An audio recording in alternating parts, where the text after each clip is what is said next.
Welcome to Finnegan's Fireside Tales. Today we will be reading The Great Gatsby by F. Scott Fitzgerald. Chapter 1. In my younger and more vulnerable years, my father gave me some advice that I've been turning over in my mind ever since. Whenever you feel like criticizing anyone, he told me, just remember that all the people in this world haven't had the advantages that you've had. He didn't say any more, but we've always been unusually communicative in a reserved way, and I understood that he meant a great deal more than that. In consequence, I'm inclined to reserve all judgments, a habit that has opened up many curious natures to me, and also made me the victim of not a few veteran bores. The abnormal mind is quick to detect and attach itself to this quality when it appears in a normal person, and so it came about that in college I was unjustly accused of being a politician because I was privy to the secret griefs of wild, unknown men. Most of the confidences were unsought. Frequently I have feigned sleep, preoccupation, or a hostile levity when I realized by some unmistakable sign that an intimate revelation was quivering on the horizon. For the intimate revelations of young men, or at least the terms in which they express them, are usually plagiaristic and marred by obvious suppressions. Reserving judgments is a matter of infinite hope. I am still a little afraid of missing something if I forget that, as my father snobbishly suggested, and I snobbishly repeat, a sense of the fundamental decencies is parcelled out unequally at birth. And, after boasting this way of my tolerance, I come to the admission that it has a limit. Conduct may be founded on the hard rock or the wet marshes, but after a certain point I don't care what it's founded on. When I came back from the East last autumn, I felt that I wanted the world to be in uniform and at a sort of moral attention forever. I wanted no more riotous excursions with privileged glimpses into the human heart. Only Gatsby, the man who gives his name to this book, was exempt from my reaction Gatsby, who represented everything for which I have an unaffected scorn.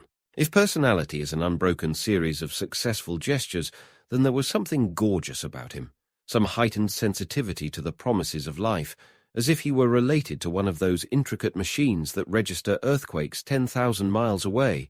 This responsiveness had nothing to do with that flabby impressionability which is dignified under the name of the creative temperament.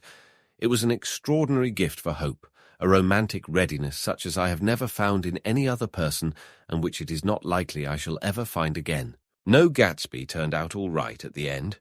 It is what preyed on Gatsby, what foul dust floated in the wake of his dreams that temporarily closed out my interest in the abortive sorrows and short-winded elations of men. My family have been prominent, well-to-do people in this Middle Western city for 3 generations. The Carraways are something of a clan, and we have a tradition that we're descended from the Dukes of Buccleuch, but the actual founder of my line was my grandfather's brother, who came here in '51, sent a substitute to the Civil War, and started the wholesale hardware business that my father carries on today. I never saw this great uncle, but I am supposed to look like him, with special reference to the rather hard-boiled painting that hangs in father's office. I graduated from New Haven in 1915, just a quarter of a century after my father, and a little later I participated in that delayed Teutonic migration known as the Great War. I enjoyed the counter-raid so thoroughly that I came back restless. Instead of being the warm center of the world, the Middle West now seemed like the ragged edge of the universe. So I decided to go east and learn the bond business. Everybody I knew was in the bond business, so I supposed it could support one more single man. All my aunts and uncles talked it over, as if they were choosing a prep school for me, and finally said, "Why, yes," with very grave, hesitant faces. Father agreed to finance me for a year, and after various delays I came east, permanently, I thought, in the spring of '22. The practical thing was to find rooms in the city, but it was a warm season, and I had just left a country of wide lawns and friendly trees, so when a young man at the office suggested that we take a house together in a commuting town, it sounded like a great idea. He found the house, a weather-beaten cardboard bungalow at $80 a month, but at the last minute the firm ordered him to Washington, and I went out to the country alone. I had a dog. At least I had him for a few days until he ran away, and an old Dodge and a Finnish woman, who made my bed and cooked breakfast and muttered Finnish wisdom to herself over the electric stove. It was lonely for a day or so until one morning some man, more recently arrived than I, stopped me on the road. "How do you get to West Egg Village?" he asked helplessly. I told him, and as I walked on I was lonely no longer. I was a guide, a pathfinder, an original settler. He had casually conferred on me the freedom of the neighborhood. And so, with the sunshine and the great bursts of leaves growing on the trees, just as things grow in fast movies, I had that familiar conviction that life was beginning over again with summer. There was so much to read, for one thing, and so much fine health to be pulled down out of the young, breath-giving air. I bought a dozen volumes on banking and credit and investment securities, and they stood on my shelf in red and gold like new money from the mint, promising to unfold the shining secrets that only Midas and Morgan and Maecenas knew. And I had the high intention of reading many other books besides. I was rather literary in college. One year I wrote a series of very solemn and obvious editorials for the Yale News, and now I was going to bring back all such things into my life and become again that most limited of all specialists, the well-rounded man. This isn't just an epigram. Life is much more successfully looked at from a single window, after all. It was a matter of chance that I should have rented a house in one of the strangest communities in North America. It was on that slender, riotous island which extends itself due east of New York, and where there are, among other natural curiosities, two unusual formations of land. 20 miles from the city, a pair of enormous eggs, identical in contour and separated only by a courtesy bay, jut out into the most domesticated body of salt water in the Western Hemisphere, the great wet barnyard of Long Island Sound. They are not perfect ovals like the egg in the Columbus story. They are both crushed flat at the contact end, but their physical resemblance must be a source of perpetual confusion to the gulls that fly overhead. To the wingless, a more arresting phenomenon is their dissimilarity in every particular, except shape and size. I lived at West Egg, the less fashionable of the two, though this is a most superficial tag to express the bizarre and not a little sinister contrast between them. My house was at the very tip of the egg, only 50 yards from the Sound, and squeezed between two huge places that rented for $12,000 or $15,000 a season. The one on my right was a colossal affair by any standard. It was a factual imitation of some Hôtel de Ville in Normandy, with a tower on one side, spanking new under a thin beard of raw ivy, and a marble swimming pool, and more than 40 acres of lawn and garden. It was Gatsby's mansion. Or, rather, as I didn't know Mr. Gatsby, it was a mansion inhabited by a gentleman of that name. My own house was an eyesore, but it was a small eyesore, and it had been overlooked, so I had a view of the water, a partial view of my neighbor's lawn, and the consoling proximity of millionaires, all for $80 a month. Across the Courtesy Bay, the white palaces of fashionable East Egg glittered along the water, and the history of the summer really begins on the evening I drove over there to have dinner with the Tom Buchanans. Daisy was my second cousin once removed, and I'd known Tom in college, and just after the war I spent 2 days with them in Chicago. Her husband, among various physical accomplishments, had been one of the most powerful ends that ever played football at New Haven. A national figure in a way, one of those men who reach such an acute limited excellence at 21 that everything afterwards savours of anticlimax. His family were enormously wealthy. Even in college, his freedom with money was a matter for reproach, but now he'd left Chicago and come east in a fashion that rather took your breath away. For instance, he'd brought down a string of polo ponies from Lake Forest. It was hard to realize that a man in my own generation was wealthy enough to do that. Why they came east, I don't know. They had spent a year in France for no particular reason, and then drifted here and there unrestfully wherever people played polo and were rich together. This was a permanent move, said Daisy over the telephone, but I didn't believe it. I had no sight into Daisy's heart, but I felt that Tom would drift on forever seeking, a little wistfully, for the dramatic turbulence of some irrecoverable football game. And so it happened that on a warm, windy evening I drove over to East Egg to see two old friends whom I scarcely knew at all. Their house was even more elaborate than I expected, a cheerful red and white Georgian colonial mansion overlooking the bay.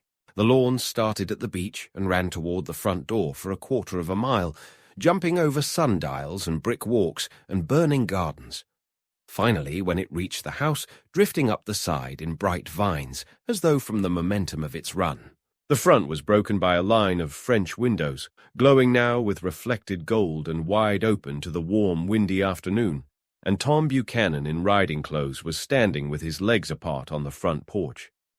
He had changed since his New Haven years. Now he was a sturdy, straw-haired man of 30, with a rather hard mouth and a supercilious manner. 2 shining, arrogant eyes had established dominance over his face, and gave him the appearance of always leaning aggressively forward. Not even the effeminate swank of his riding clothes could hide the enormous power of that body.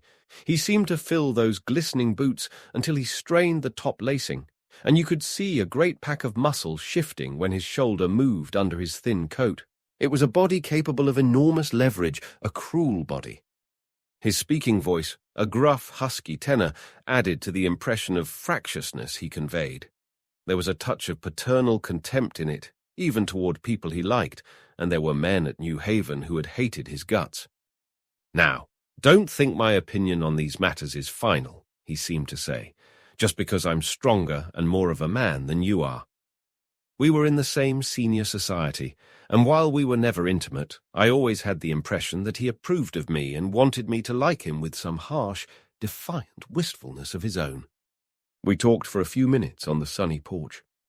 "I've got a nice place here," he said, his eyes flashing about restlessly. Turning me around by one arm, he moved a broad, flat hand along the front vista, including in its sweep a sunken Italian garden, a half-acre of deep, pungent roses, and a snub-nosed motorboat that bumped the tide offshore. It belonged to Domain, the oil man. He turned me around again, politely and abruptly. "We'll go inside." We walked through a high hallway into a bright, rosy-coloured space, fragilely bound into the house by French windows at either end. The windows were ajar and gleaming white against the fresh grass outside that seemed to grow a little way into the house. A breeze blew through the room, blew curtains in at one end and out the other like pale flags, twisting them up toward the frosted wedding cake of the ceiling, and then rippled over the wine-coloured rug, making a shadow on it as wind does on the sea. The only completely stationary object in the room was an enormous couch on which 2 young women were buoyed up as though upon an anchored balloon. They were both in white, and their dresses were rippling and fluttering as if they had just been blown back in after a short flight around the house. I must have stood for a few moments listening to the whip and snap of the curtains and the groan of a picture on the wall. Then there was a boom as Tom Buchanan shut the rear windows, and the court wind died out about the room, and the curtains and the rugs and the 2 young women ballooned slowly to the floor. The younger of the 2 was a stranger to me. She was extended full length at her end of the divan, completely motionless, and with her chin raised a little, as if she were balancing something on it which was quite likely to fall. If she saw me out of the corner of her eyes, she gave no hint of it. Indeed, I was almost surprised into murmuring an apology for having disturbed her by coming in. The other girl, Daisy, made an attempt to rise. She leaned slightly forward with a conscientious expression. Then she laughed, an absurd, charming little laugh, and I laughed too, and came forward into the room. I'm paralyzed with happiness. She laughed again, as if she said something very witty, and held my hand for a moment, looking up into my face, promising that there was no one in the world she so much wanted to see. That was a way she had. She hinted in a murmur that the surname of the balancing girl was Baker. I've heard it said that Daisy's murmur was only to make people lean toward her, an irrelevant criticism that made it no less charming. At any rate, Miss Baker's lips fluttered. She nodded at me almost imperceptibly, and then quickly tipped her head back again. The object she was balancing had obviously tottered a little and given her something of a fright. Again, a sort of apology arose to my lips. Almost any exhibition of complete self-sufficiency draws a stunned tribute from me. I looked back at my cousin, who began to ask me questions in a low, thrilling voice. It was the kind of voice that the ear follows up and down, as if each speech is an arrangement of notes that will never be played again. Her face was sad and lovely with bright things in it, bright eyes and a bright, passionate mouth, but there was an excitement in her voice that men who had cared for her found difficult to forget. A singing compulsion, a whispered, "Listen," a promise that she had done gay, exciting things just a while since, and that there were gay, exciting things hovering in the next hour.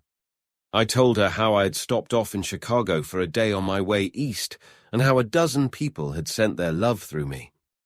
"Do they miss me?" she cried ecstatically. The whole town is desolate. All the cars have the left rear wheel painted black as a mourning wreath, and there's a persistent wail all night along the North Shore. "How gorgeous. Let's go back, Tom. Tomorrow." Then she added irrelevantly, "You ought to see the baby." "I'd like to." "She's asleep. She's 3 years old. Haven't you ever seen her?" "Never." "Well, you ought to see her. She's—" Tom Buchanan, who had been hovering restlessly about the room, stopped and rested his hand on my shoulder. "What you doing, Nick?" "I'm a bondman." "Who with?" I told him. "Never heard of them," he remarked decisively. This annoyed me. "You will," I answered shortly. "You will if you stay in the East." "Oh, I'll stay in the East, don't you worry," he said, glancing at Daisy and then back at me, as if he were alert for something more. "I'd be a goddamned fool to live anywhere else."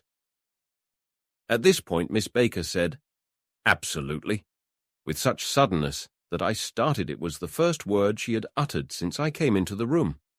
Evidently it surprised her as much as it did me, for she yawned and with a series of rapid, deft movements stood up into the room. "I'm stiff," she complained. "I've been lying on that sofa for as long as I can remember." "Don't look at me," Daisy retorted. "I've been trying to get you to New York all afternoon." "No, thanks," said Miss Baker to the 4 cocktails just in from the pantry. "I'm absolutely in training." Her host looked at her incredulously. "You are?" He took down his drink as if it were a drop in the bottom of a glass. "How you ever get anything done is beyond me." I looked at Miss Baker, wondering what it was she got done. I enjoyed looking at her. She was a slender, small-breasted girl, with an erect carriage, which she accentuated by throwing her body backward at the shoulders like a young cadet. Her grey, sun-strained eyes looked back at me with polite reciprocal curiosity out of a wan, charming, discontented face. It occurred to me now that I had seen her, or a picture of her, somewhere before. "You live in West Egg," she remarked contemptuously. "I know somebody there." "I don't know a single—" "You must know Gatsby." "Gatsby?" demanded Daisy. "What Gatsby?" Before I could reply that he was my neighbor, dinner was announced. Wedging his tense arm imperatively under mine, Tom Buchanan compelled me from the room as though he were moving a checker to another square. Slenderly, languidly, their hands set lightly on their hips, the 2 young women preceded us out onto a rosy-colored porch, open toward the sunset, where 4 candles flickered on the table in the diminished wind. "Why candles?" objected Daisy, frowning. She snapped them out with her fingers. "In 2 weeks, it'll be the longest day in the year." She looked at us all radiantly. "Do you always watch for the longest day of the year and then miss it?" "I always watch for the longest day in the year and then miss it." "We ought to plan something," yawned Miss Baker, sitting down at the table as if she were getting into bed. "All right," said Daisy. "What'll we plan?" She turned to me helplessly. "What do people plan?" Before I could answer, her eyes fastened with an awed expression on her little finger. "Look," she complained, "I hurt it." We all looked. The knuckle was black and blue. "You did it, Tom," she said accusingly. "I know you didn't mean to, but you did do it. That's what I get for marrying a brute of a man, a great, big, hulking physical specimen of a—" "I hate that word, hulking," objected Tom crossly, "even in kidding." "Hulking," insisted Daisy.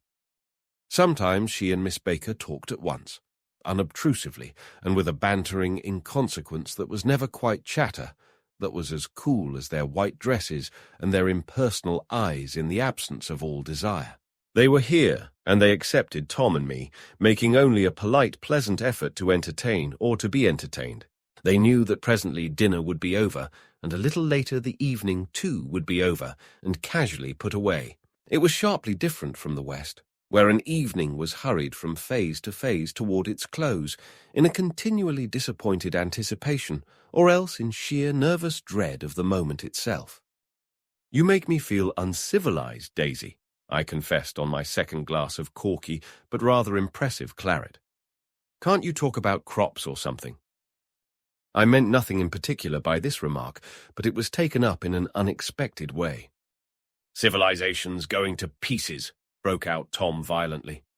"I've gotten to be a terrible pessimist about things. Have you read The Rise of the Colored Empires by this man Goddard?" "Why, no," I answered, rather surprised by his tone. "Well, it's a fine book, and everybody ought to read it. The idea is, if we don't look out, the white race will be utterly submerged.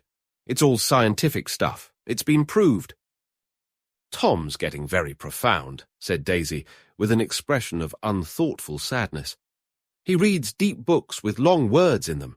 What was that word we—" "Well, these books are all scientific," insisted Tom, glancing at her impatiently. "This fellow has worked out the whole thing. It's up to us, who are the dominant race, to watch out, or these other races will have control of things." "We've got to beat them down," whispered Daisy, winking ferociously toward the fervent sun. "You ought to live in California," began Miss Baker, but Tom interrupted her by shifting heavily in his chair. "This idea is that we're Nordics. I am, and you are, and you are, and—" After an infinitesimal hesitation, he included Daisy with a slight nod, and she winked at me again. "And we've produced all the things that go to make civilization, science and art, and all that. Do you see?" There was something pathetic in his concentration, as if his complacency, more acute than of old, was not enough to him any more. When, almost immediately, the telephone rang inside, and the butler left the porch, Daisy seized upon the momentary interruption and leaned toward me. "I'll tell you a family secret," she whispered enthusiastically. "It's about the butler's nose. Do you want to hear about the butler's nose?" "That's why I came over tonight." "Well, he wasn't always a butler. He used to be the silver polisher for some people in New York that had a silver service for 200 people. He had to polish it from morning till night, until finally it began to affect his nose." "Things went from bad to worse," suggested Miss Baker. "Yes, things went from bad to worse, until finally he had to give up his position." For a moment, the last sunshine fell with romantic affection upon her glowing face. Her voice compelled me forward breathlessly as I listened. Then the glow faded, each light deserting her with lingering regret, like children leaving a pleasant street at dusk. The butler came back and murmured something close to Tom's ear, whereupon Tom frowned, pushed back his chair, and without a word went inside. As if his absence quickened something within her, Daisy leaned forward again, her voice glowing and singing. "I love to see you at my table, Nick. You remind me of a rose, an absolute rose. Doesn't he?" She turned to Miss Baker for confirmation. "An absolute rose?" This was untrue. I am not even faintly like a rose. She was only extemporizing, but a stirring warmth flowed from her, as if her heart was trying to come out to you, concealed in one of those breathless, thrilling words. Then suddenly she threw her napkin on the table and excused herself and went into the house. Miss Baker and I exchanged a short glance consciously devoid of meaning. I was about to speak when she sat up alertly and said, "Shh," in a warning voice. A subdued, impassioned murmur was audible in the room beyond, and Miss Baker leaned forward unashamed, trying to hear. The murmur trembled on the verge of coherence, sank down, mounted excitedly, and then ceased altogether. "This Mr. Gatsby you spoke of is my neighbor," I said. "Don't talk. I want to hear what happens." "Is something happening?" I inquired innocently. "You mean to say you don't know?" said Miss Baker, honestly surprised. "I thought everybody knew." "I don't." "Why?" she said hesitantly. "Tom's got some woman in New York." "Got some woman?" I repeated blankly. Miss Baker nodded. She might have the decency not to telephone him at dinner time. Don't you think? Almost before I had grasped her meaning, there was the flutter of a dress and the crunch of leather boots, and Tom and Daisy were back at the table. "It couldn't be helped," cried Daisy with tense gaiety. She sat down, glanced searchingly at Miss Baker, and then at me, and continued. "I looked outdoors for a minute, and it's very romantic outdoors. There's a bird on the lawn that I think must be a nightingale come over on the Cunard or White Star line. He's singing away." Her voice sang. "It's romantic, isn't it, Tom?" "Very romantic," he said, and then miserably to me. "If it's light enough after dinner, I want to take you down to the stables." The telephone rang inside, startlingly, and as Daisy shook her head decisively at Tom, the subject of the stables, in fact all subjects, vanished into air. Among the broken fragments of the last 5 minutes at table, I remember the candles being lit again, pointlessly, and I was conscious of wanting to look squarely at everyone, and yet to avoid all eyes. I couldn't guess what Daisy and Tom were thinking, but I doubt if even Miss Baker, who seemed to have mastered a certain hardy scepticism, was able utterly to put this fifth guest's shrill metallic urgency out of mind. To a certain temperament the situation might have seemed intriguing. My own instinct was to telephone immediately for the police. The horses, needless to say, were not mentioned again. Tom and Miss Baker, with several feet of twilight between them, strolled back into the library, as if to a vigil beside a perfectly tangible body, while, trying to look pleasantly interested and a little deaf, I followed Daisy around a chain of connecting verandas to the porch in front. In its deep gloom we sat down side by side on a wicker settee. Daisy took her face in her hands, as if feeling its lovely shape, and her eyes moved gradually out into the velvet dusk. I saw that turbulent emotions possessed her, so I asked what I thought would be some sedative questions about her little girl. "We don't know each other very well, Nick," she said suddenly. "Even if we are cousins. You didn't come to my wedding." "I wasn't back from the war." "That's true." She hesitated. "Well, I've had a very bad time, Nick, and I'm pretty cynical about everything." Evidently, she had reason to be. I waited, but she didn't say any more, and after a moment I returned rather feebly to the subject of her daughter. "I suppose she talks and eats and everything." "Oh, yes." She looked at me absently. "Listen, Nick. Let me tell you what I said when she was born. Would you like to hear?" "Very much. It'll show you how I've gotten to feel about things. Well, she was less than an hour old, and Tom was God knows where. I woke up out of the ether with an utterly abandoned feeling, and asked the nurse right away if it was a boy or a girl. She told me it was a girl, and so I turned my head away and wept. "All right," I said. "I'm glad it's a girl. And I hope she'll be a fool. That's the best thing a girl can be in this world, a beautiful little fool. You see, I think everything's terrible anyhow," she went on in a convinced way. "Everybody thinks so, the most advanced people. And I know. I've been everywhere and seen everything and done everything." Her eyes flashed around her in a defiant way, rather like Tom's, and she laughed with thrilling scorn. "Sophisticated God! I'm sophisticated." The instant her voice broke off, ceasing to compel my attention, my belief, I felt the basic insincerity of what she had said. It made me uneasy, as though the whole evening had been a trick of some sort to exact a contributory emotion from me. I waited, and sure enough, in a moment she looked at me with an absolute smirk on her lovely face, as if she had asserted her membership in a rather distinguished secret society to which she and Tom belonged. Inside, the crimson room bloomed with light. Tom and Miss Baker sat at either end of the long couch, and she read aloud to him from the Saturday Evening Post, the words murmurous and uninflected, running together in a soothing tune. The lamplight, bright on his boots and dull on the autumn leaf yellow of her hair, glinted along the paper as she turned a page with a flutter of slender muscles in her arms. When we came in, she held us silent for a moment with a lifted hand. "To be continued," she said, tossing the magazine on the table, "in our very next issue." Her body asserted itself with a restless movement of her knee, and she stood up. "10 o'clock," she remarked, apparently finding the time on the ceiling.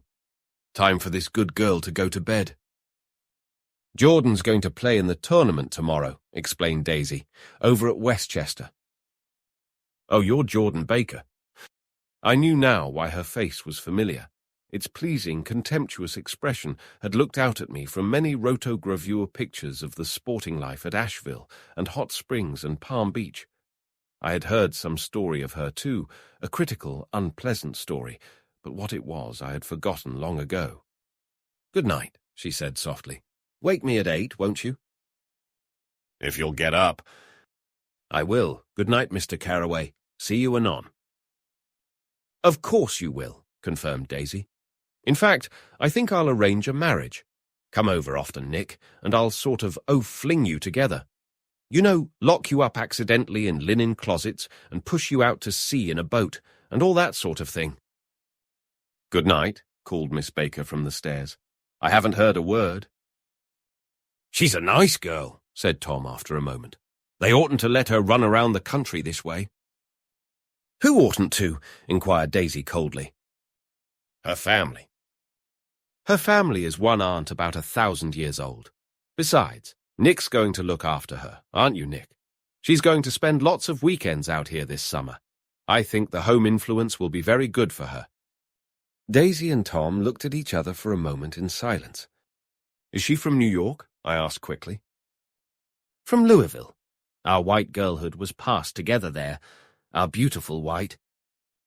"Did you give Nick a little heart-to-heart talk on the veranda?" demanded Tom suddenly. "Did I?" She looked at me. "I can't seem to remember, but I think we talked about the Nordic race. Yes, I'm sure we did. It sort of crept up on us, and first thing you know—" "Don't believe everything you hear, Nick," he advised me. I said lightly that I had heard nothing at all, and a few minutes later I got up to go home.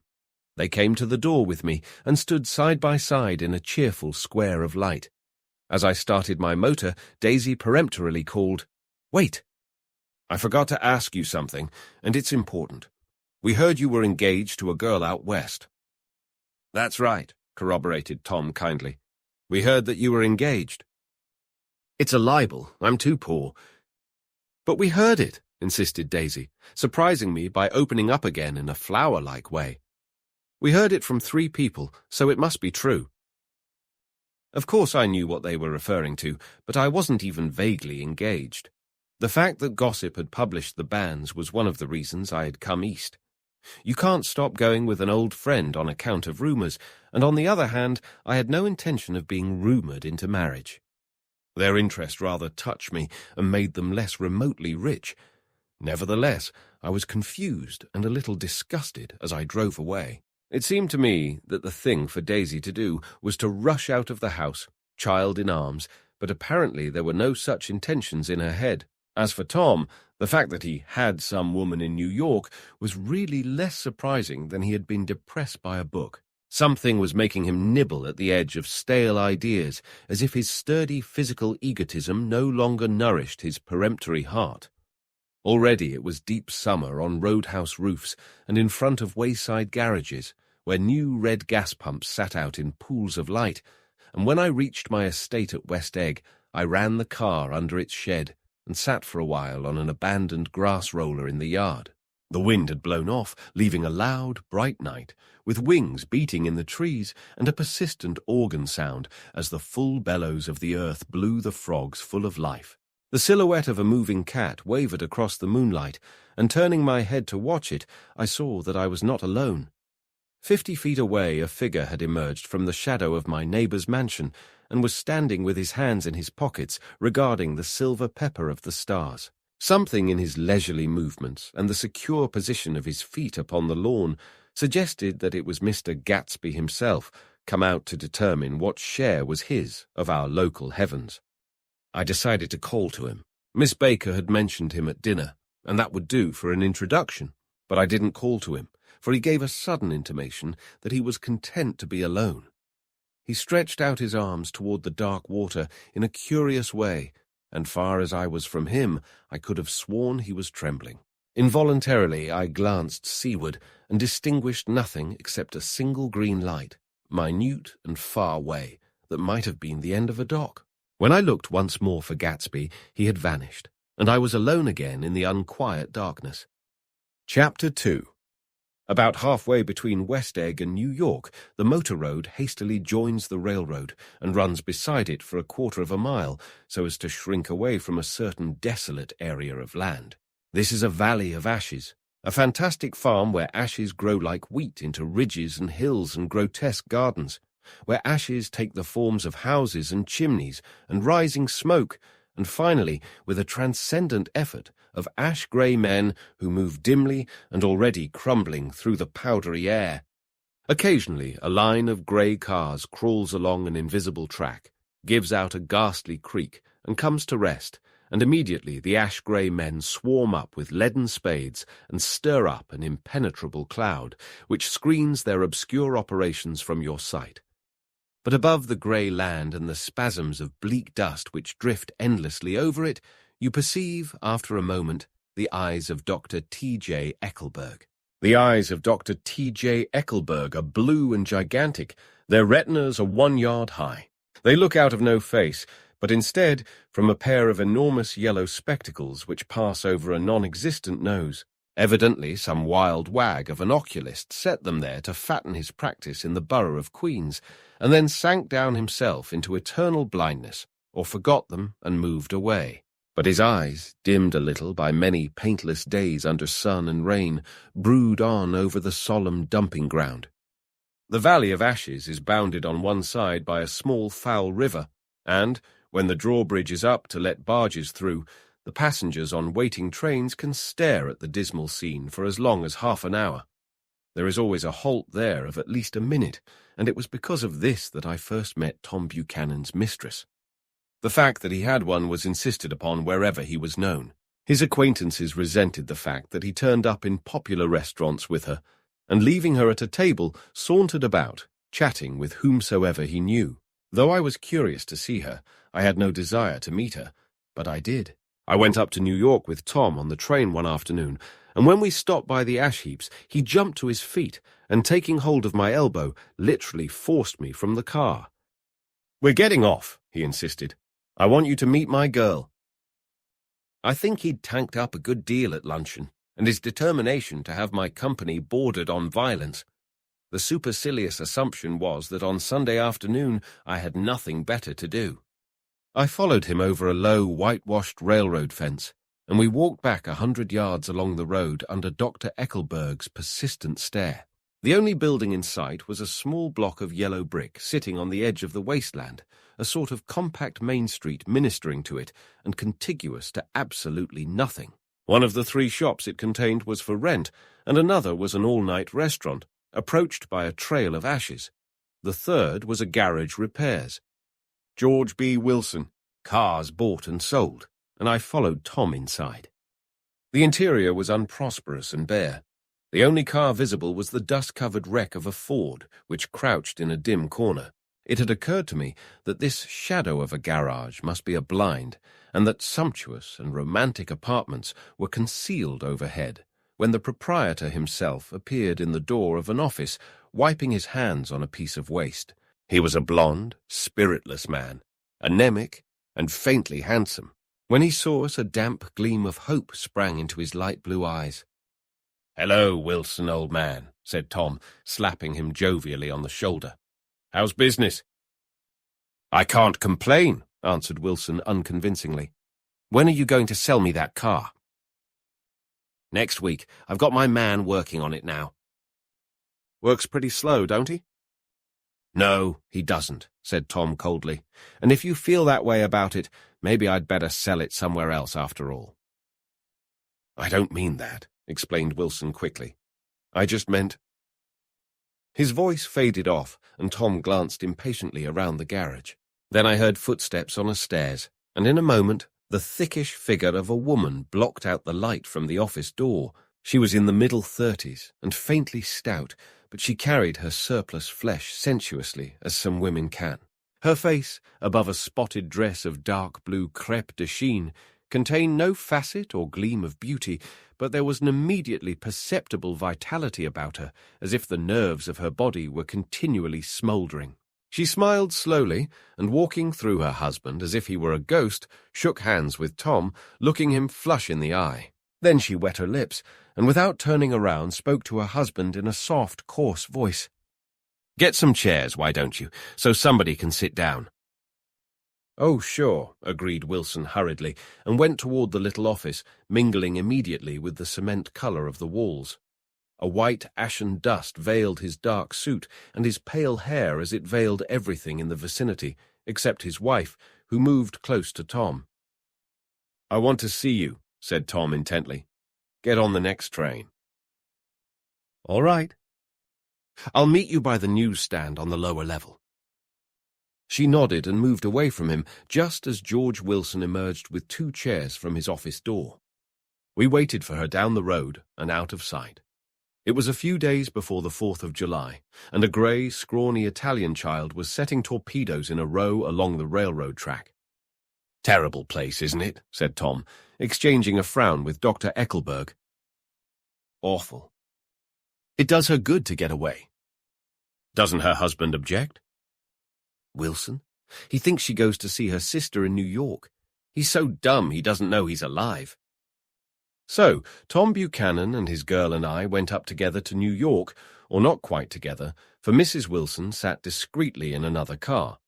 Tom deferred that much to the sensibilities of those East Eggers who might be on the train. She had changed her dress to a brown-figured muslin, which stretched tight over her rather wide hips as Tom helped her to the platform in New York. At the newsstand she bought a copy of Town Tattle and a moving picture magazine, and in the station drugstore some cold cream and a small flask of perfume.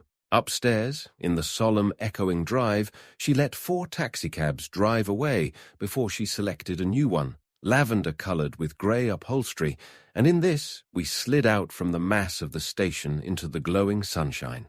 But immediately she turned sharply from the window and, leaning forward, tapped on the front glass.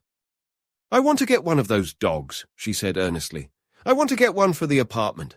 They're nice to have a dog." We backed up to a grey old man who bore an absurd resemblance to John D. Rockefeller. In a basket swung from his neck cowered a dozen very recent puppies of an indeterminate breed. "What kind are they?" asked Mrs. Wilson eagerly as he came to the taxi window. "All kinds. What kind do you want, lady?" "I'd like to get one of those police dogs. I don't suppose you got that kind?" The man peered doubtfully into the basket, plunged in his hand, and drew one up, wriggling by the back of the neck. "That's no police dog," said Tom. "No, it's not exactly a police dog," said the man with disappointment in his voice. "It's more of an Airedale." He passed his hand over the brown wash-rag of a back. "Look at that coat. Some coat. That's a dog that'll never bother you with catching cold." "I think it's cute," said Mrs. Wilson enthusiastically. "How much is it?" "That dog." He looked at it admiringly. "That dog will cost you $10. The Airedale, undoubtedly, there was an Airedale concerned in it somewhere, though its feet were startling white-changed hands and settled down into Mrs. Wilson's lap, where she fondled the weatherproof coat with rapture. "Is it a boy or a girl?" she asked delicately. That dog's a boy." "It's a bitch," said Tom decisively. "Here's your money. Go and buy 10 more dogs with it." We drove over to Fifth Avenue, so warm and soft, almost pastoral, on the summer Sunday afternoon that I wouldn't have been surprised to see a great flock of white sheep turn the corner. "Hold on," I said. "I have to leave you here." "No, you don't," interposed Tom quickly. "Myrtle'll be hurt if you don't come up to the apartment. Won't you, Myrtle?" "Come on," she urged. "I'll telephone my sister Catherine. She's said to be very beautiful by people who ought to know." "Well, I'd like to, but—" We went on, cutting back again over the park toward the West Hundreds. At 158th Street, the cab stopped at one slice in a long white cake of apartment houses. Throwing a regal homecoming glance around the neighborhood, Mrs. Wilson gathered up her dog and her other purchases and went haughtily in. "I'm going to have the McKees come up," she announced as we rose in the elevator. "And of course, I got to call up my sister, too." The apartment was on the top floor, a small living room, a small dining room, a small bedroom, and a bath. The living room was crowded to the doors, with a set of tapestried furniture entirely too large for it, so that to move about was to stumble continually over scenes of ladies swinging in the gardens of Versailles. The only picture was an over-enlarged photograph, apparently a hen sitting on a blurred rock. Looked at from a distance, however, the hen resolved itself into a bonnet, and the countenance of a stout old lady beamed down into the room. Several old copies of Town Tattle lay on the table together with a copy of Simon Called Peter and some of the small scandal magazines of Broadway. Mrs. Wilson was first concerned with the dog. A reluctant elevator boy went for a box full of straw and some milk, to which he added on his own initiative a tin of large, hard dog biscuits, one of which decomposed apathetically in the saucer of milk all afternoon. Meanwhile, Tom brought out a bottle of whiskey from a locked bureau door. I have been drunk just twice in my life, and the second time was that afternoon, so everything that happened has a dim, hazy cast over it, although until after 8 o'clock the apartment was full of cheerful sun. Sitting on Tom's lap, Mrs. Wilson called up several people on the telephone. Then there were no cigarettes, and I went out to buy some at the drugstore on the corner. When I came back, they had disappeared, so I sat down discreetly in the living room and read a chapter of Simon Called Peter. Either it was terrible stuff, or the whiskey distorted things, because it didn't make any sense to me. Just as Tom and Myrtle, after the first drink Mrs. Wilson and I called each other by our first names, reappeared, company commenced to arrive at the apartment door. The sister, Catherine, was a slender, worldly girl of about 30, with a solid, sticky bob of red hair and a complexion powdered milky white. Her eyebrows had been plucked and then drawn on again at a more rakish angle, but the efforts of nature toward the restoration of the old alignment gave a blurred air to her face. When she moved about, there was an incessant clicking as innumerable pottery bracelets jingled up and down upon her arms. She came in with such a proprietary haste and looked around so possessively at the furniture that I wondered if she lived here. But when I asked her, she laughed immoderately, repeated my question aloud, and told me she lived with a girlfriend at a hotel. Mr. McKee was a pale, feminine man from the flat below. He had just shaved, for there was a white spot of lather on his cheekbone, and he was most respectful in his greeting to everyone in the room. He informed me that he was in the artistic game, and I gathered later that he was a photographer and had made the dim enlargement of Mrs. Wilson's mother, which hovered like an ectoplasm on the wall. His wife was shrill, languid, handsome, and horrible. She told me with pride that her husband had photographed her 127 times since they had been married. Mrs. Wilson had changed her costume some time before and was now attired in an elaborate afternoon dress of cream-coloured chiffon, which gave out a continual rustle as she swept about the room.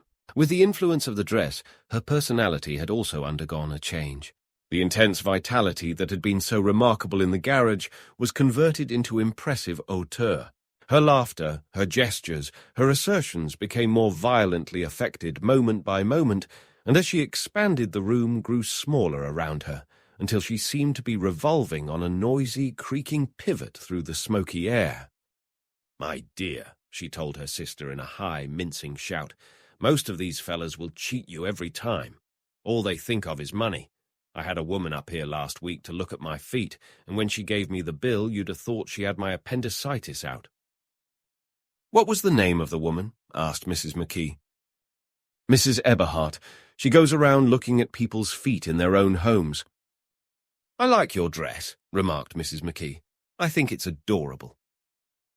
Mrs. Wilson rejected the compliment by raising her eyebrow in disdain. "It's just a crazy old thing," she said. "I just slip it on sometimes when I don't care what I look like." "But it looks wonderful on you, if you know what I mean," pursued Mrs. McKee. "If Chester could only get you in that pose, I think he could make something of it." We all looked in silence at Mrs. Wilson, who removed a strand of hair from over her eyes and looked back at us with a brilliant smile.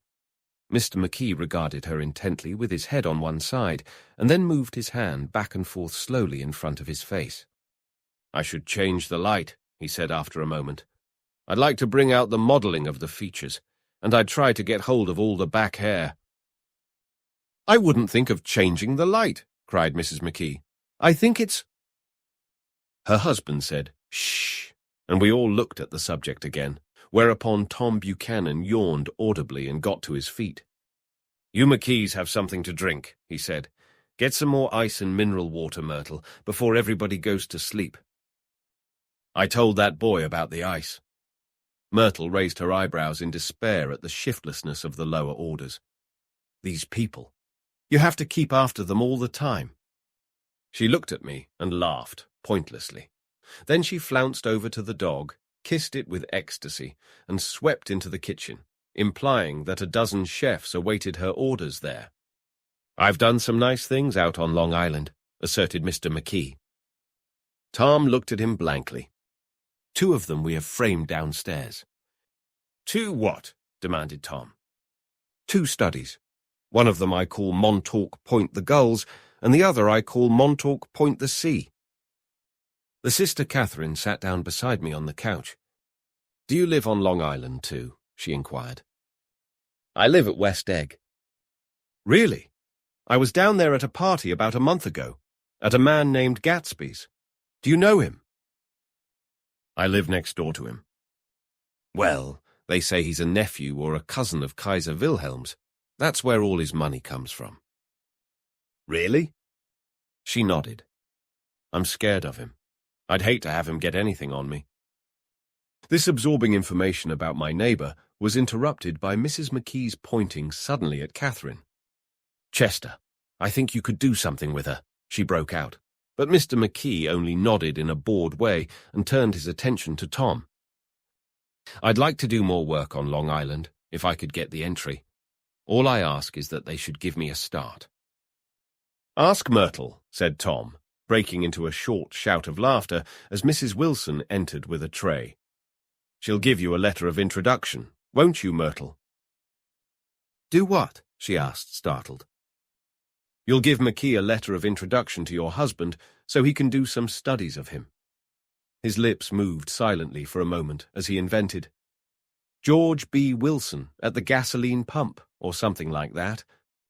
Catherine leaned close to me and whispered in my ear, "Neither of them can stand the person they're married to." "Can't they?" "Can't stand them." She looked at Myrtle and then at Tom.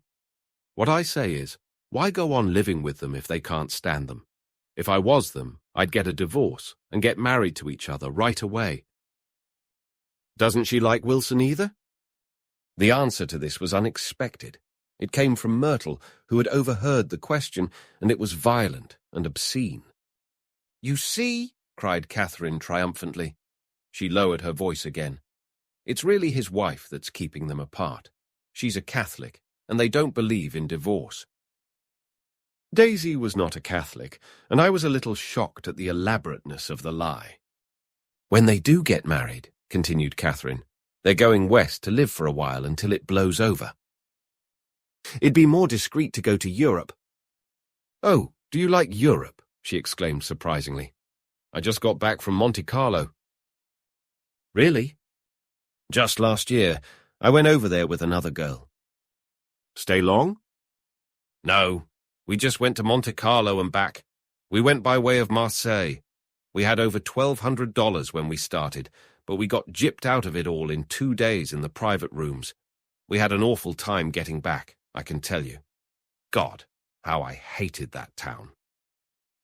The late afternoon sky bloomed in the window for a moment like the blue honey of the Mediterranean. Then the shrill voice of Mrs. McKee called me back into the room. "I almost made a mistake too," she declared vigorously. "I almost married a little kike who'd been after me for years. I knew he was below me. Everybody kept saying to me, 'Lucille, that man's way below you.' But if I hadn't met Chester, he'd have got me sure." "Yes, but listen," said Myrtle Wilson, nodding her head up and down. "At least you didn't marry him." "I know I didn't." "Well, I married him," said Myrtle ambiguously. "And that's the difference between your case and mine." "Why did you, Myrtle?" demanded Catherine. "Nobody forced you to." Myrtle considered. "I married him because I thought he was a gentleman," she said finally. "I thought he knew something about breeding, but he wasn't fit to lick my shoe." "You were crazy about him for a while," said Catherine. "Crazy about him?" cried Myrtle incredulously. "Who said I was crazy about him? I never was any more crazy about him than I was about that man there." She pointed suddenly at me, and everyone looked at me accusingly. I tried to show by my expression that I had played no part in her past. "The only crazy I was when I married him. I knew right away I made a mistake. He borrowed somebody's best suit to get married in and never even told me about it, and the man came after it one day when he was out." She looked around to see who was listening. "Oh, is that your suit?" I said. "This is the first I ever heard about it. But I gave it to him, and then I lay down and cried to beat the band all afternoon." "She really ought to get away from him," resumed Catherine to me. "They've been living over that garage for 11 years, and Tom's the first sweetie she ever had." The bottle of whiskey, a second one, was now in constant demand by all present, excepting Catherine, who felt just as good on nothing at all. Tom rang for the janitor and sent him for some celebrated sandwiches, which were a complete supper in themselves. I wanted to get out and walk eastward toward the park through the soft twilight, but each time I tried to go I became entangled in some wild, strident argument which pulled me back, as if with ropes, into my chair. Yet high over the city, our line of yellow windows must have contributed their share of human secrecy to the casual watcher in the darkening streets, and I was him too, looking up and wondering. I was within and without, simultaneously enchanted and repelled by the inexhaustible variety of life. Myrtle pulled her chair close to mine, and suddenly her warm breath poured over me the story of her first meeting with Tom. It was on the two little seats facing each other that are always the last ones left on the train. I was going up to New York to see my sister and spend the night. He had on a dress suit and patent leather shoes, and I couldn't keep my eyes off him, but every time he looked at me I had to pretend to be looking at the advertisement over his head.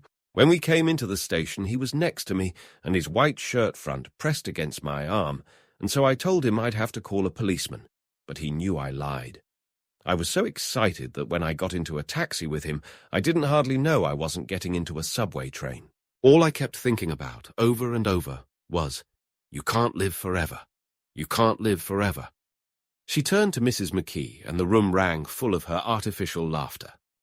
"My dear," she cried, "I'm going to give you this dress as soon as I'm through with it. I've got to get another one tomorrow. I'm going to make a list of all the things I've got to get.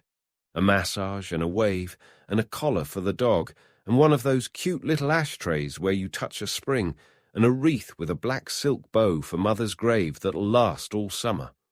I got to write down a list so I won't forget all the things I got to do." It was 9 o'clock. Almost immediately afterward I looked at my watch and found it was 10. Mr. McKee was asleep on a chair with his fists clenched in his lap, like a photograph of a man of action. Taking out my handkerchief, I wiped from his cheek the remains of the spot of dried lather that had worried me all the afternoon. The little dog was sitting on the table, looking with blind eyes through the smoke, and from time to time groaning faintly. People disappeared, reappeared, made plans to go somewhere, and then lost each other, searched for each other, found each other a few feet away. Sometime toward midnight, Tom Buchanan and Mrs. Wilson stood face to face, discussing in impassioned voices whether Mrs. Wilson had any right to mention Daisy's name.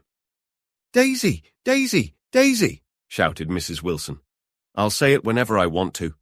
Daisy. Die." Making a short, deft movement, Tom Buchanan broke her nose with his open hand. Then there were bloody towels upon the bathroom floor, and women's voices scolding, and high over the confusion a long, broken wail of pain. Mr. McKee awoke from his doze and started in a daze toward the door. When he had gone halfway, he turned around and stared at the scene. His wife and Catherine scolding and consoling as they stumbled here and there among the crowded furniture with articles of aid, and the despairing figure on the couch, bleeding fluently and trying to spread a copy of Town Tattle over the tapestry scenes of Versailles. Then Mr. McKee turned and continued on out the door. Taking my hat from the chandelier, I followed.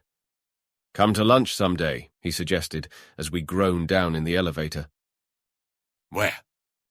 "Anywhere." "Keep your hands off the lever," snapped the elevator boy. "I beg your pardon," said Mr. McKee with dignity. "I didn't know I was touching it." "All right," I agreed. "I'll be glad to."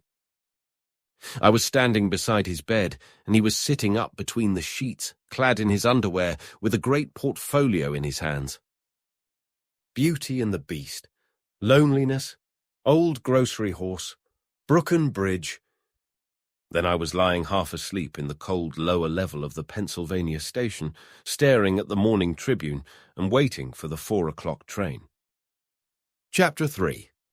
There was music from my neighbor's house through the summer nights. In his blue gardens, men and girls came and went like moths among the whisperings and the champagne and the stars. At high tide in the afternoon, I watched his guests diving from the tower of his raft, or taking the sun on the hot sand of his beach, while his 2 motorboats slit the waters of the Sound, drawing aquaplanes over cataracts of foam. On weekends, his Rolls-Royce became an omnibus, bearing parties to and from the city between 9 in the morning and long past midnight, while his station wagon scampered like a brisk yellow bug to meet all trains. And on Mondays, 8 servants, including an extra gardener, toiled all day with mops and scrubbing brushes and hammers and garden shears, repairing the ravages of the night before. Every Friday, 5 crates of oranges and lemons arrived from a fruiterer in New York. Every Monday, these same oranges and lemons left his back door in a pyramid of pulpless halves. There was a machine in the kitchen which could extract the juice of 200 oranges in half an hour, if a little button was pressed 200 times by a butler's thumb. At least once a fortnight a corps of caterers came down with several 100 feet of canvas and enough coloured lights to make a Christmas tree of Gatsby's enormous garden. On buffet tables, garnished with glistening hors d'oeuvre, spiced baked hams crowded against salads of harlequin designs, and pastry pigs and turkeys bewitched to a dark gold. In the main hall, a bar with a real brass rail was set up, and stocked with gins and liquors, and with cordials so long forgotten that most of his female guests were too young to know one from another. By 7 o'clock the orchestra has arrived, no thin 5-piece affair, but a whole pitful of oboes and trombones and saxophones, and viols and cornets and piccolos, and low and high drums. The last swimmers have come in from the beach now and are dressing upstairs. The cars from New York are parked 5 deep in the drive, and already the halls and salons and verandas are gaudy with primary colours, and hair shorn in strange new ways, and shawls beyond the dreams of Castile. The bar is in full swing, and floating rounds of cocktails permeate the garden outside, until the air is alive with chatter and laughter, and casual innuendo and introductions forgotten on the spot, and enthusiastic meetings between women who never knew each other's names. The lights grow brighter as the earth lurches away from the sun, and now the orchestra is playing yellow cocktail music, and the opera of voices pitches a key higher. Laughter is easier minute by minute, spilled with prodigality, tipped out at a cheerful word. The groups change more swiftly, swell with new arrivals, dissolve and form in the same breath. Already there are our wanderers, confident girls who weave here and there among the stouter and more stable, become for a sharp, joyous moment the centre of a group, and then, excited with triumph, glide on through the sea change of faces and voices and colour under the constantly changing light. Suddenly, one of these gypsies, in trembling opal, seizes a cocktail out of the air, dumps it down for courage, and moving her hands like Frisco, dances out alone on the canvas platform. A momentary hush, the orchestra leader varies his rhythm obligingly for her, and there is a burst of chatter as the erroneous news goes around that she is Gilda Gray's understudy from the Follies. The party has begun. I believe that on the first night I went to Gatsby's house, I was one of the few guests who had actually been invited. People were not invited, they went there. They got into automobiles which bore them out to Long Island, and somehow they ended up at Gatsby's door. Once there, they were introduced by somebody who knew Gatsby, and after that they conducted themselves according to the rules of behavior associated with amusement parks. Sometimes they came and went without having met Gatsby at all. came for the party with a simplicity of heart that was its own ticket of admission. I had been actually invited. A chauffeur in a uniform of robin's egg blue crossed my lawn early that Saturday morning with a surprisingly formal note from his employer. The honor would be entirely Gatsby's, it said, if I would attend his little party that night. He had seen me several times and had intended to call on me long before, but a peculiar combination of circumstances had prevented it. Signed J. Gatsby in a majestic hand. Dressed up in white flannels, I went over to his lawn a little after 7 and wandered around rather ill at ease, among swirls and eddies of people I didn't know, though here and there was a face I had noticed on the commuting train. I was immediately struck by the number of young Englishmen dotted about, all well-dressed, all looking a little hungry, and all talking in low, earnest voices to solid and prosperous Americans. I was sure that they were selling something. Bonds or insurance or automobiles. They were at least agonizingly aware of the easy money in the vicinity and convinced that it was theirs for a few words in the right key. As soon as I arrived, I made an attempt to find my host, but the 2 or 3 people of whom I asked his whereabouts stared at me in such an amazed way and denied so vehemently any knowledge of his movements that I slunk off in the direction of the cocktail table, the only place in the garden where a single man could linger without looking purposeless and alone. I was on my way to get roaring drunk from sheer embarrassment when Jordan Baker came out of the house and stood at the head of the marble steps, leaning a little backward and looking with contemptuous interest down into the garden. Welcome or not, I found it necessary to attach myself to someone before I should begin to address cordial remarks to the passers-by. "Hello!" I roared, advancing toward her. My voice seemed unnaturally loud across the garden. "I thought you might be here," she responded absently as I came up. "I remembered you lived next door to—" She held my hand impersonally, as a promise that she'd take care of me in a minute, and gave ear to 2 girls in twin yellow dresses who stopped at the foot of the steps. "Hello," they cried together. "Sorry you didn't win." That was for the golf tournament. She had lost in the finals the week before. "You don't know who we are," said one of the girls in yellow, "but we met you here about a month ago." "You've dyed your hair since then," remarked Jordan, and I started, but the girls had moved casually on, and her remark was addressed to the premature moon, produced like the supper, no doubt, out of a caterer's basket. With Jordan's slender golden arm resting in mine, we descended the steps and sauntered about the garden. A tray of cocktails floated at us through the twilight, and we sat down at a table with the 2 girls in yellow and 3 men, each one introduced to us as Mr. Mumble. "Do you come to these parties often?" inquired Jordan of the girl beside her. "The last one was the one I met you at," answered the girl in an alert, confident voice. She turned to her companion. "Wasn't it for you, Lucille?" It was for Lucille, too. "I like to come," Lucille said. "I never care what I do, so I always have a good time. When I was here last, I tore my gown on a chair, and he asked me my name and address. Inside of a week, I got a package from Quarrier's with a new evening gown in it." "Did you keep it?" asked Jordan. "Sure I did. I was going to wear it tonight, but it was too big in the bust and had to be altered. It was gas blue with lavender beads. $265. "There's something funny about a fellow that'll do a thing like that," said the other girl eagerly. "He doesn't want any trouble with anybody." "Who doesn't?" I inquired. "Gatsby, somebody told me." The 2 girls and Jordan leaned together confidentially.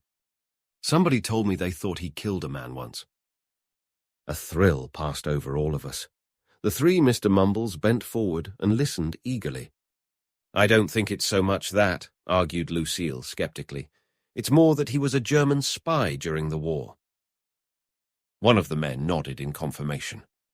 "I heard that from a man who knew all about him, grew up with him in Germany," he assured us positively. "Oh, no," said the first girl. "It couldn't be that, because he was in the American army during the war." As our credulity switched back to her, she leaned forward with enthusiasm. "You look at him sometimes when he thinks nobody's looking at him. I'll bet he killed a man." She narrowed her eyes and shivered. Lucille shivered. We all turned and looked around for Gatsby. It was testimony to the romantic speculation he inspired that there were whispers about him from those who had found little that it was necessary to whisper about in this world. The first supper, there would be another one after midnight, was now being served, and Jordan invited me to join her own party, who were spread around a table on the other side of the garden. There were 3 married couples, and Jordan's escort, a persistent undergraduate given to violent innuendo, and obviously under the impression that sooner or later Jordan was going to yield him up her person to a greater or lesser degree. Instead of rambling, this party had preserved a dignified homogeneity and assumed to itself the function of representing the staid nobility of the countryside East Egg, condescending to West Egg, and carefully on guard against its spectroscopic gaiety. "Let's get out," whispered Jordan, after a somehow wasteful and inappropriate half-hour. "This is much too polite for me." We got up, and she explained that we were going to find the host. I had never met him, she said, and it was making me uneasy. The undergraduate nodded in a cynical, melancholy way. The bar, where we glanced first, was crowded, but Gatsby was not there. She couldn't find him from the top of the steps, and he wasn't on the veranda. On a chance, we tried an important-looking door and walked into a high Gothic library, panelled with carved English oak, and probably transported complete from some ruin overseas. A stout, middle-aged man with enormous owl-eyed spectacles was sitting somewhat drunk on the edge of a great table, staring with unsteady concentration at the shelves of books. As we entered, he wheeled excitedly around and examined Jordan from head to foot. "What do you think?" he demanded impetuously. "About what?" He waved his hand toward the bookshelves. "About that. As a matter of fact, you needn't bother to ascertain. I ascertained. They're real." "The books?" He nodded. "Absolutely real, have pages and everything. I thought they'd be a nice durable cardboard. Matter of fact, they're absolutely real. Pages, and here, let me show you." Taking our skepticism for granted, he rushed to the bookcases and returned with Volume 1 of the Stoddard Lectures. "See," he cried triumphantly, "it's a bona fide piece of printed matter. It fooled me. This fella's a regular Belasco. It's a triumph. What thoroughness. What realism. Knew when to stop, too. Didn't cut the pages. But what do you want? What do you expect?" He snatched the book from me and replaced it hastily on its shelf, muttering that if one brick was removed, the whole library was liable to collapse. "Who brought you?" he demanded. "Or did you just come?" "I was brought. Most people were brought." Jordan looked at him alertly, cheerfully, without answering. "I was brought by a woman named Roosevelt," he continued. "Mrs. Claude Roosevelt. Do you know her? I met her somewhere last night. I've been drunk for about a week now, and I thought it might sober me up to sit in a library." "Has it?" "A little bit, I think. I can't tell yet. I've only been here an hour. Did I tell you about the books? They're real. They're—" "You told us." We shook hands with him gravely and went back outdoors. There was dancing now on the canvas in the garden. Old men pushing young girls backward in eternal graceless circles, superior couples holding each other tortuously, fashionably, and keeping in the corners, and a great number of single girls dancing individualistically or relieving the orchestra for a moment of the burden of the banjo or the traps. By midnight the hilarity had increased. A celebrated tenor had sung in Italian, and a notorious contralto had sung in jazz, and between the numbers people were doing stunts all over the garden, while happy, vacuous bursts of laughter rose toward the summer sky. A pair of stage twins, who turned out to be the girls in yellow, did a baby act in costume, and champagne was served in glasses bigger than finger bowls.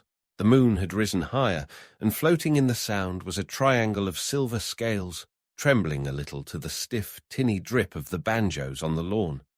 I was still with Jordan Baker. We were sitting at a table with a man of about my age and a rowdy little girl who gave way upon the slightest provocation to uncontrollable laughter. I was enjoying myself now. I had taken 2 finger bowls of champagne, and the scene had changed before my eyes into something significant elemental, and profound. At a lull in the entertainment, the man looked at me and smiled. "Your face is familiar," he said politely. "Weren't you in the 3rd Division during the war?" "Why, yes, I was in the 9th Machine Gun Battalion. I was in the 7th Infantry until June 1918. I knew I'd seen you somewhere before." We talked for a moment about some wet, grey little villages in France. Evidently he lived in this vicinity, for he told me that he had just bought a hydroplane and was going to try it out in the morning. "Want to go with me, old sport? Just near the shore along the Sound." "What time?" "Any time that suits you best." It was on the tip of my tongue to ask his name when Jordan looked around and smiled. "Having a gay time now?" she inquired. "Much better." I turned again to my new acquaintance. "This is an unusual party for me. I haven't even seen the host. I live over there." I waved my hand at the invisible hedge in the distance.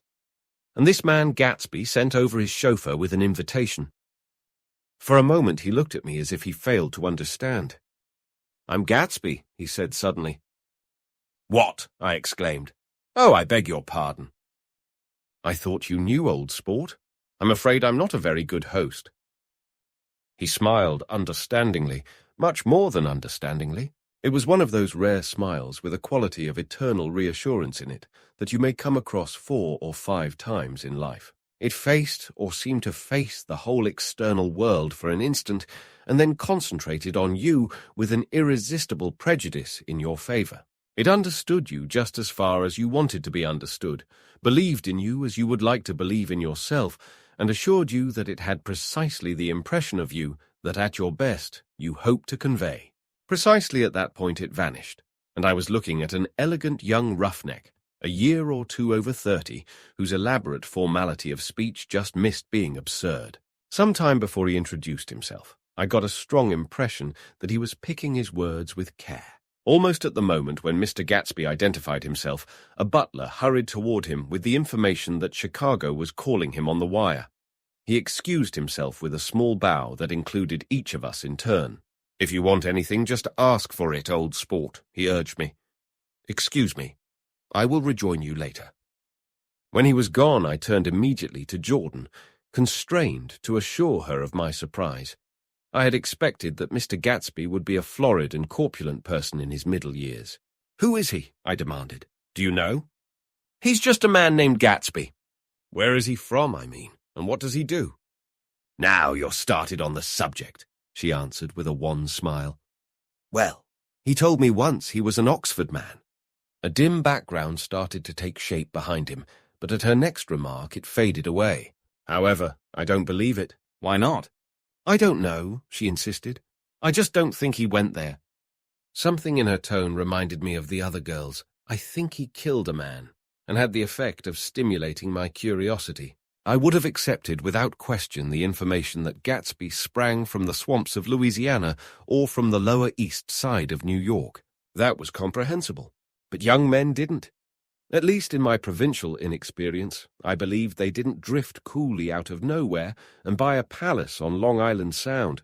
"Anyhow, he gives large parties," said Jordan, changing the subject with an urban distaste for the concrete. "And I like large parties. They're so intimate. At small parties, there isn't any privacy." There was the boom of a bass drum, and the voice of the orchestra leader rang out suddenly above the echolalia of the garden. "Ladies and gentlemen," he cried, "at the request of Mr. Gatsby, we are going to play for you Mr. Vladimir Tostov's latest work, which attracted so much attention at Carnegie Hall last May. If you read the papers, you know there was a big sensation." He smiled with jovial condescension and added, "Some sensation." Whereupon everybody laughed. "The piece is known," he concluded lustily, "as Vladimir Tostov's Jazz History of the World." The nature of Mr. Tostov's composition eluded me, because just as it began my eyes fell on Gatsby, standing alone on the marble steps and looking from one group to another with approving eyes. His tanned skin was drawn attractively tight on his face, and his short hair looked as though it were trimmed every day. I could see nothing sinister about him. I wondered if the fact that he was not drinking helped to set him off from his guests, for it seemed to me that he grew more correct as the fraternal hilarity increased. When the jazz history of the world was over, girls were putting their heads on men's shoulders in a puppyish, convivial way. Girls were swooning backward playfully into men's arms, even into groups, knowing that someone would arrest their falls. But no one swooned backward on Gatsby, and no French bob touched Gatsby's shoulder, and no singing quartets were formed with Gatsby's head for one link. "I beg your pardon." Gatsby's butler was suddenly standing beside us. "Miss Baker?" he inquired. "I beg your pardon, but Mr. Gatsby would like to speak to you alone." "With me?" she exclaimed in surprise. "Yes, madame." She got up slowly, raising her eyebrows at me in astonishment, and followed the butler toward the house. I noticed that she wore her evening dress, all her dresses, like sports clothes. There was a jauntiness about her movements, as if she had first learned to walk upon golf courses on clean, crisp mornings. I was alone, and it was almost 2. For some time, confused and intriguing sounds had issued from a long, many-windowed room which overhung the terrace. Eluding Jordan's undergraduate, who was now engaged in an obstetrical conversation with 2 chorus girls, and who implored me to join him, I went inside. The large room was full of people. One of the girls in yellow was playing the piano, and beside her stood a tall, red-haired young lady from a famous chorus, engaged in song. She had drunk a quantity of champagne, and during the course of her song she had decided, ineptly, that everything was very, very sad. She was not only singing, she was weeping too. Whenever there was a pause in the song, she filled it with gasping, broken sobs, and then took up the lyric again in a quavering soprano. The tears coursed down her cheeks, not freely, however, for when they came into contact with her heavily beaded eyelashes, they assumed an inky colour, and pursued the rest of their way in slow black rivulets. A humorous suggestion was made that she sing the notes on her face, whereupon she threw up her hands, sank into a chair, and went off into a deep vinous sleep. "She had a fight with a man who says he's her husband," explained a girl at my elbow. I looked around. Most of the remaining women were now having fights with men said to be their husbands. Even Jordan's party, the quartet from East Egg, were rent asunder by dissension. One of the men was talking with curious intensity to a young actress, and his wife, after attempting to laugh at the situation in a dignified and indifferent way, broke down entirely and resorted to flank attacks. At intervals she appeared suddenly at his side like an angry diamond and hissed, "You promised," into his ear. The reluctance to go home was not confined to wayward men. The hall was at present occupied by 2 deplorably sober men and their highly indignant wives. The wives were sympathizing with each other in slightly raised voices. "Whenever he sees I'm having a good time, he wants to go home. Never heard anything so selfish in my life. We're always the first ones to leave." "So are we." "Well, we're almost the last tonight," said one of the men sheepishly. "The orchestra left half an hour ago."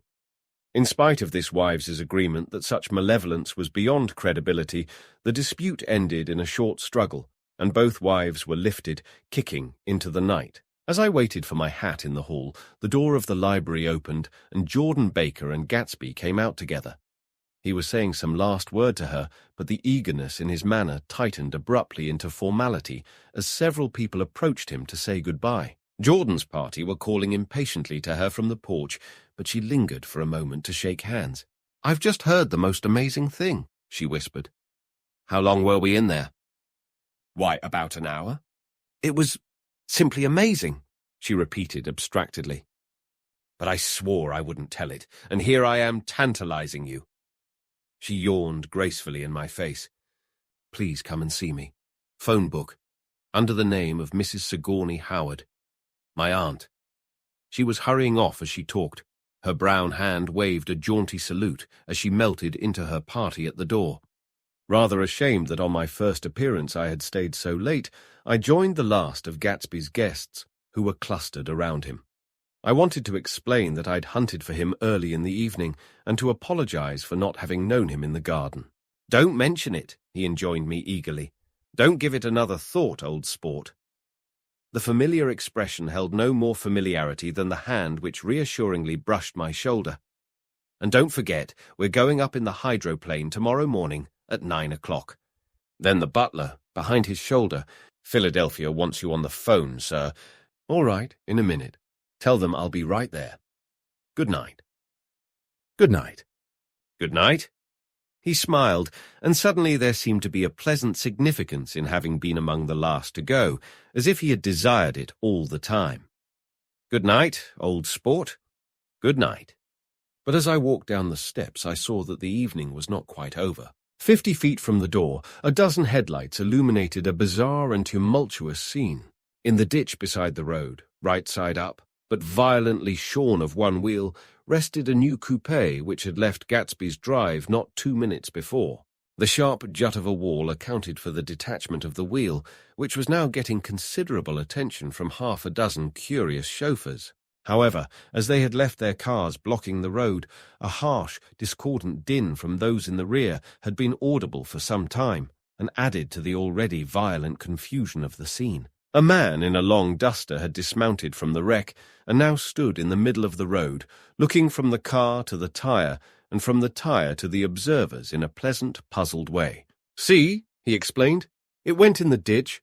The fact was infinitely astonishing to him, and I recognized first the unusual quality of wonder, and then the man. It was the late patron of Gatsby's library. "How'd it happen?" He shrugged his shoulders. "I know nothing whatever about mechanics," he said decisively. "But how did it happen? Did you run into the wall?" "Don't ask me," said Owl Eyes, washing his hands of the whole matter. "I know very little about driving next to nothing. It happened, and that's all I know." "Well, if you're a poor driver, you oughtn't to try driving at night." "But I wasn't even trying," he explained indignantly. "I wasn't even trying." An awed hush fell upon the bystanders. "Do you want to commit suicide?" "You're lucky it was just a wheel. A bad driver, and not even trying." "You don't understand," explained the criminal. "I wasn't driving. There's another man in the car." The shock that followed this declaration found voice in a sustained "Ah-ha!" as the door of the coupe swung slowly open. The crowd, it was now a crowd, stepped back involuntarily, and when the door had opened wide, there was a ghostly pause. Then, very gradually, part by part, a pale, dangling individual stepped out of the wreck, pawing tentatively at the ground with a large, uncertain dancing shoe. Blinded by the glare of the headlights and confused by the incessant groaning of the horns, the apparition stood swaying for a moment before he perceived the man in the duster. "What's matter?" he inquired calmly. "Did we run out of gas?" "Look." Half a dozen fingers pointed at the amputated wheel. He stared at it for a moment, and then looked upward as though he suspected that it had dropped from the sky. "It came off," someone explained. He nodded. At first I didn't notice we'd stopped. A pause. Then, taking a long breath and straightening his shoulders, he remarked in a determined voice, "Wonder if tell me where there's a gas line station?" At least a dozen men, some of them a little better off than he was, explained to him that wheel and car were no longer joined by any physical bond. "Back out," he suggested after a moment. "Put her in reverse." "But the wheel's off." He hesitated. "No harm in trying," he said. The caterwauling horns had reached a crescendo, and I turned away and cut across the lawn toward home. I glanced back once. A wafer of a moon was shining over Gatsby's house, making the night fine as before, and surviving the laughter and the sound of his still glowing garden. A sudden emptiness seemed to flow now from the windows and the great doors, endowing with complete isolation the figure of the host, who stood on the porch, his hand up in a formal gesture of farewell. Reading over what I have written so far, I see I have given the impression that the events of 3 nights, several weeks apart, were all that absorbed me. On the contrary, they were merely casual events in a crowded summer, and, until much later, they absorbed me infinitely less than my personal affairs. Most of the time I worked. In the early morning the sun threw my shadow westward as I hurried down the white chasms of lower New York to the Probity Trust. I knew the other clerks and young bond salesmen by their first names, and lunched with them in dark, crowded restaurants on little pig sausages and mashed potatoes and coffee. I even had a short affair with a girl who lived in Jersey City and worked in the accounting department. But her brother began throwing mean looks in my direction, so when she went on her vacation in July, I let it blow quietly away. I took dinner usually at the Yale Club. For some reason it was the gloomiest event of my day. and then I went upstairs to the library and studied investments and securities for a conscientious hour. There were generally a few rioters around, but they never came into the library, so it was a good place to work. After that, if the night was mellow, I strolled down Madison Avenue past the old Murray Hill Hotel and over 33rd Street to the Pennsylvania Station. I began to like New York, the racy, adventurous feel of it at night, and the satisfaction that the constant flicker of men and women and machines gives to the restless eye. I liked to walk up Fifth Avenue and pick out romantic women from the crowd and imagine that in a few minutes I was going to enter into their lives, and no one would ever know or disapprove. Sometimes, in my mind, I followed them to their apartments on the corners of hidden streets, and they turned and smiled back at me before they faded through a door into warm darkness. At the enchanted metropolitan twilight, I felt a haunting loneliness sometimes, and felt it in others, poor young clerks who loitered in front of windows waiting until it was time for a solitary restaurant dinner, young clerks in the dusk, wasting the most poignant moments of night and life. Again, at 8 o'clock, when the dark lanes of the 40s were lined 5 deep with throbbing taxicabs for the theatre district, I felt a sinking in my heart. Forms leaned together in the taxis as they waited, and voices sang, and there was laughter from unheard jokes, and lighted cigarettes outlined unintelligible gestures inside. Imagining that I, too, was hurrying toward gaiety and sharing their intimate excitement, I wished them well. For a while I lost sight of Jordan Baker, and then in midsummer I found her again. At first I was flattered to go places with her because she was a golf champion, and everyone knew her name. Then it was something more. I wasn't actually in love, but I felt a sort of tender curiosity. The bored, haughty face that she turned to the world concealed something. Most affectations conceal something eventually, even though they don't in the beginning. And one day I found what it was. When we were on a house party together up in Warwick, she left a borrowed car out in the rain with the top down, and then lied about it. And suddenly I remembered the story about her that had eluded me that night at Daisy's. At her first big golf tournament, there was a row that nearly reached the newspapers, a suggestion that she had moved her ball from a bad lie in the semi-final round. The thing approached the proportions of a scandal, then died away. A caddy retracted his statement, and the only other witness admitted that he might have been mistaken.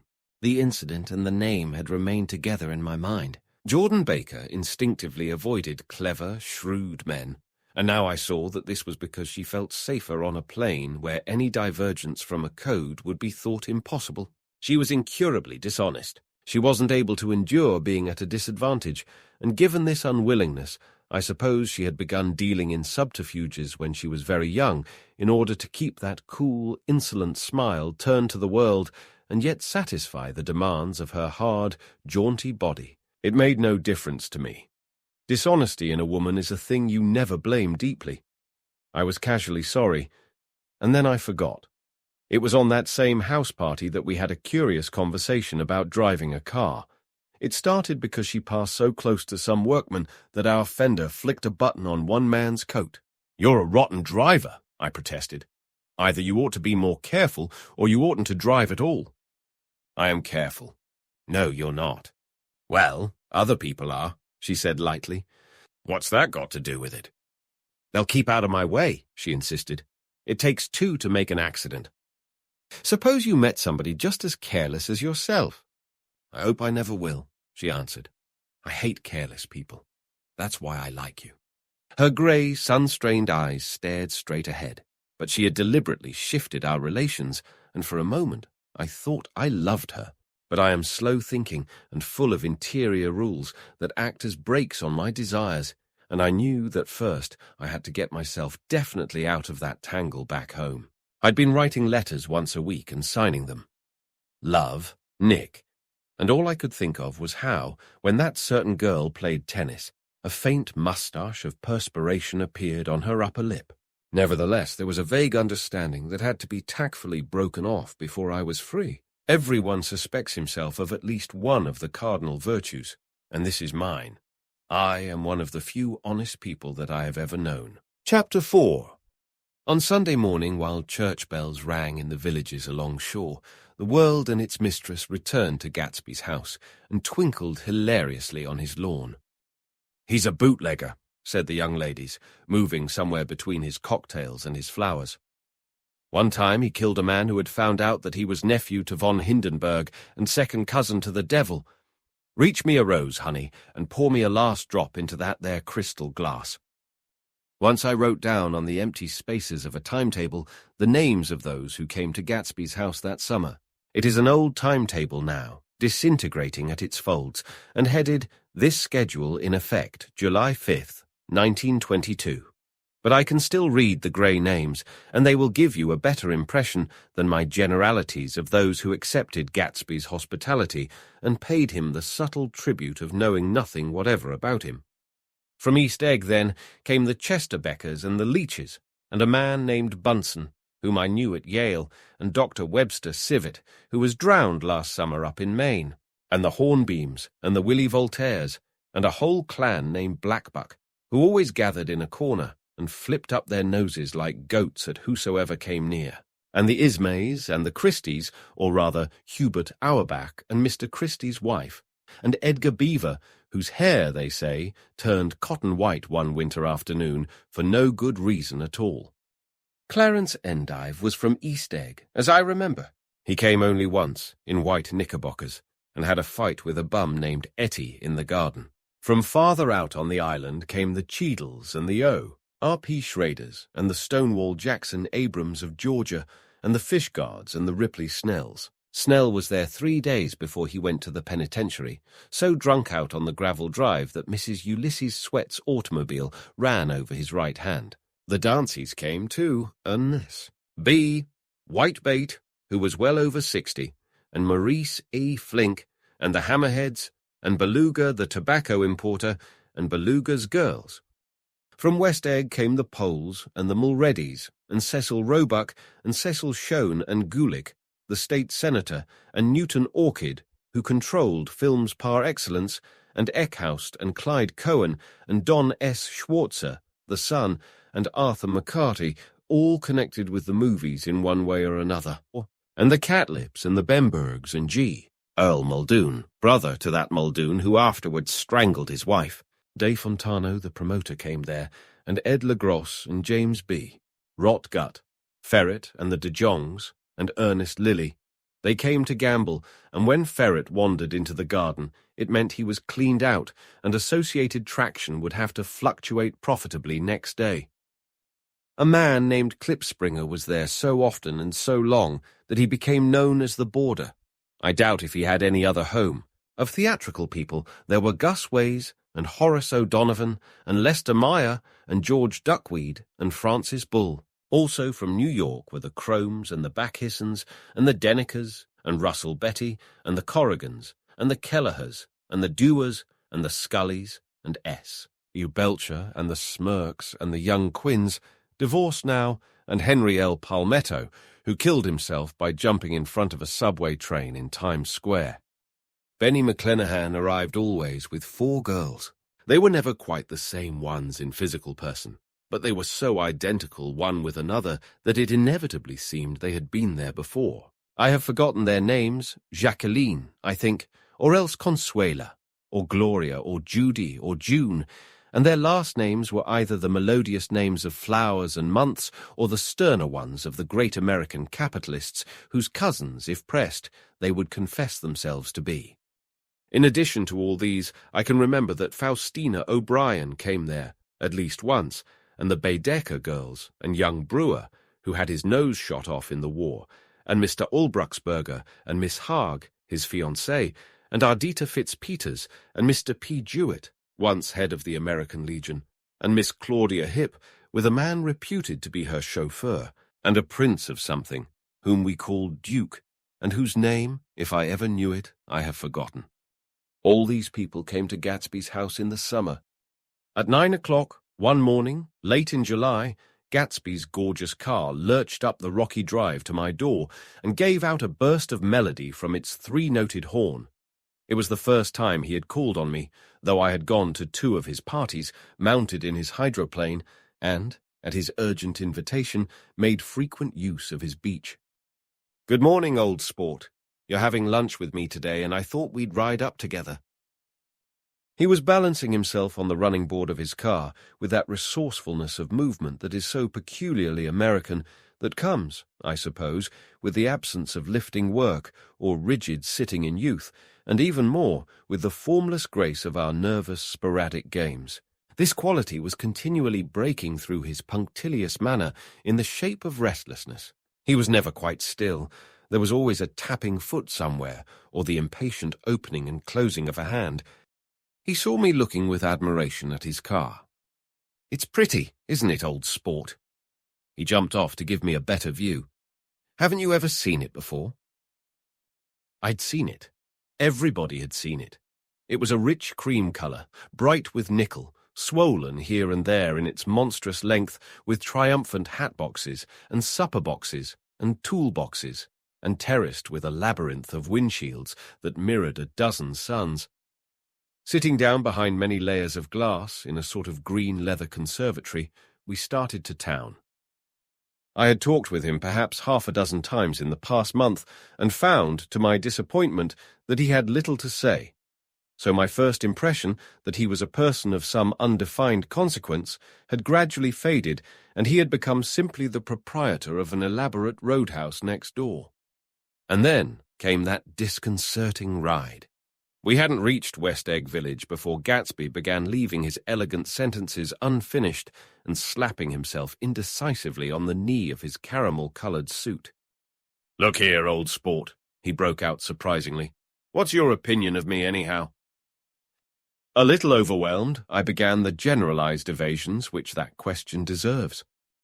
"Well, I'm going to tell you something about my life," he interrupted. "I don't want you to get a wrong idea of me from all these stories you hear." So he was aware of the bizarre accusations that flavoured conversation in his halls. "I'll tell you God's truth." His right hand suddenly ordered divine retribution to stand by. "I am the son of some wealthy people in the Middle West, all dead now. I was brought up in America, but educated at Oxford, because all my ancestors have been educated there for many years. It is a family tradition." He looked at me sideways, and I knew why Jordan Baker had believed he was lying. He hurried the phrase, "educated at Oxford," or swallowed it, or choked on it, as though it had bothered him before, and with this doubt his whole statement fell to pieces, and I wondered if there wasn't something a little sinister about him, after all. "What part of the Middle West?" I inquired casually. "San Francisco." "I see. My family all died, and I came into a good deal of money." His voice was solemn, as if the memory of that sudden extinction of a clan still haunted him. For a moment I suspected that he was pulling my leg, but a glance at him convinced me otherwise. After that I lived like a young Rajah in all the capitals of Europe, Paris, Venice, Rome, collecting jewels, chiefly rubies, hunting big game, painting a little, things for myself only, and trying to forget something very sad that had happened to me long ago. With an effort I managed to restrain my incredulous laughter. The very phrases were worn so threadbare that they evoked no image except that of a turbaned character leaking sawdust at every pore as he pursued a tiger through the Bois de Boulogne. Then came the war, old sport. It was a great relief, and I tried very hard to die, but I seemed to bear an enchanted life. I accepted a commission as first lieutenant when it began. In the Argonne forest, I took 2 machine-gun detachments so far forward that there was a half-mile gap on either side of us, where the infantry couldn't advance. We stayed there 2 days and 2 nights, 130 men with 16 Lewis guns, and when the infantry came up at last, they found the insignia of 3 German divisions among the piles of dead. I was promoted to be a major, and every Allied government gave me a decoration, even Montenegro, Little Montenegro, down on the Adriatic Sea. Little Montenegro. He lifted up the words and nodded at them with his smile. The smile comprehended Montenegro's troubled history and sympathized with the brave struggles of the Montenegrin people. It appreciated fully the chain of national circumstances which had elicited this tribute from Montenegro's warm little heart. My incredulity was submerged in fascination now. It was like skimming hastily through a dozen magazines. He reached in his pocket, and a piece of metal, slung on a ribbon, fell into my palm. That's the one from Montenegro. To my astonishment, the thing had an authentic look. Orderi di Danilo, ran the circular legend. Montenegro, Nicholas Rex. Turn it. Major J. Gatsby, I read, for valor extraordinary. Here's another thing I always carry, a souvenir of Oxford days. It was taken in Trinity Quad. The man on my left is now the Earl of Doncaster. It was a photograph of half a dozen young men in blazers loafing in an archway through which were visible a host of spires. There was Gatsby, looking a little, not much, younger, with a cricket bat in his hand. Then it was all true. I saw the skins of tigers flaming in his palace on the Grand Canal. I saw him opening a chest of rubies to ease, with their crimson-lighted depths, the gnawings of his broken heart. "I'm going to make a big request of you today," he said, pocketing his souvenirs with satisfaction. "So I thought you ought to know something about me. I didn't want you to think I was just some nobody. You see, I usually find myself among strangers because I drift here and there trying to forget the sad thing that happened to me." He hesitated. "You'll hear about it this afternoon." "At lunch?" "No, this afternoon. I happened to find out that you're taking Miss Baker to tea." "Do you mean you're in love with Miss Baker?" "No, old sport, I'm not. But Miss Baker has kindly consented to speak to you about this matter." I hadn't the faintest idea what this matter was, but I was more annoyed than interested. I hadn't asked Jordan to tea in order to discuss Mr. J. Gatsby. I was sure the request would be something utterly fantastic, and for a moment I was sorry I'd ever set foot upon his overpopulated lawn. He wouldn't say another word. His correctness grew on him as we neared the city. We passed Port Roosevelt, where there was a glimpse of red-belted ocean-going ships, and sped along a cobbled slum lined with the dark, undeserted saloons of the faded gilt 1900s. Then the Valley of Ashes opened out on both sides of us, and I had a glimpse of Mrs. Wilson straining at the garage pump with panting vitality as we went by.